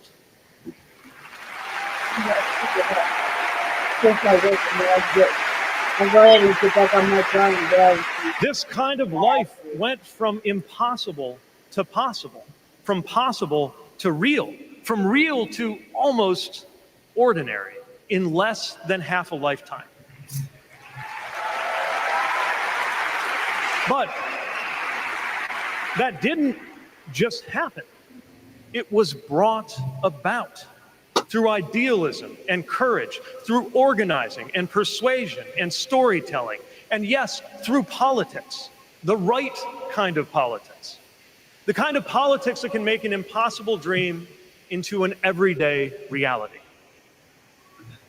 I don't presume to know what it's like in your kitchen, but I know, as sure as I am standing here, that everything in it, the bills you pay at that table, the shape of the family that sits there, the fears and the dreams that you talk about late into the night there, all of it compels us to demand more from our politics than a rerun of some TV wrestling death match. Did somebody say ECW? Oh, I thought I heard somebody say ECW. All right, go on. So this November, we get to choose. We get to choose our president. We get to choose our policies, but most of all, we will choose a better politics. A politics that calls us to our better selves and offers us a better everyday. That is what Kamala Harris and Tim Walz represents. That is what Democrats represent. That is what awaits us when America decides to end Trump's politics of darkness once and for all. That is what we choose when we embrace the leaders who are out there building bridges and reject the ones who are out there banning books. I like that last line about building bridges versus banning books. He was just 2 B's from Jasmine Crockett. This is what we will work for every day to November and beyond. So let's go win this. Thank you, Democrats. Thank you.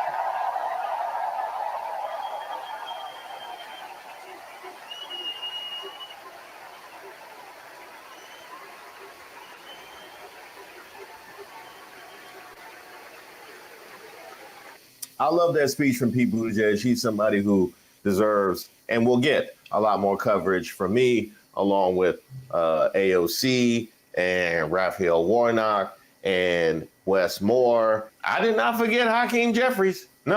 I'm gonna get to you, Hakeem Jeffries. Matter of fact, I'm gonna have pieces about all of the stuff I enjoyed about the DNC. But what impressed me most about Pete Buttigieg's speech is he did all of this fresh off another Fox News savagery.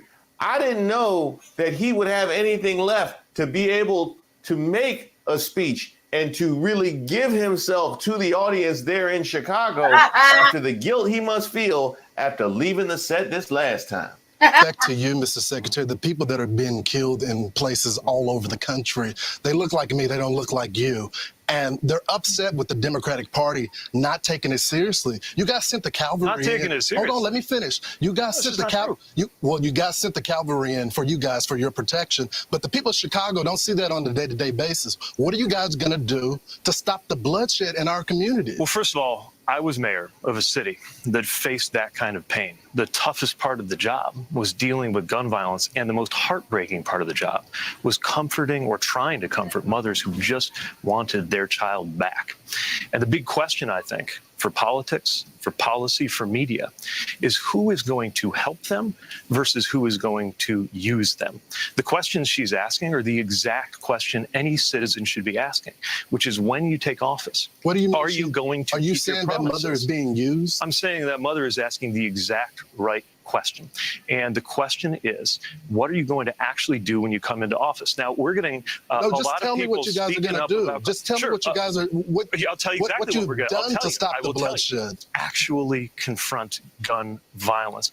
90% of Americans, more than 80% of Republicans, think we ought to at least be doing universal background checks. But Donald Trump says no. The Republican Party says no. You talk about assault weapons, something that made a difference when that assault weapons ban contributed to the reduction in crime. I remember coming to Chicago as a kid. And by the way, even though some media only want to talk about the worst and most painful things that go on in our city, Chicago is a proud city. Chicago is an extraordinary city. But I do remember coming here when crime and murder was off the charts, and the work that went on to bring it down from those levels that we saw in the past, the work that's going on to save lives right now is something that deserves the backing. There was over 20 people shot last week, 5 people shot over the weekend. Then why would we elect leaders who won't do anything about gun violence? Well, it's the Democrats that run the city. Name the Republican that is in charge. All right, but this is really important, right? No, tell me. I will tell you. One Republican in charge of Chicago. Well, hold on. Name them. Listen to me, because not only did we have those levels of crime under Democratic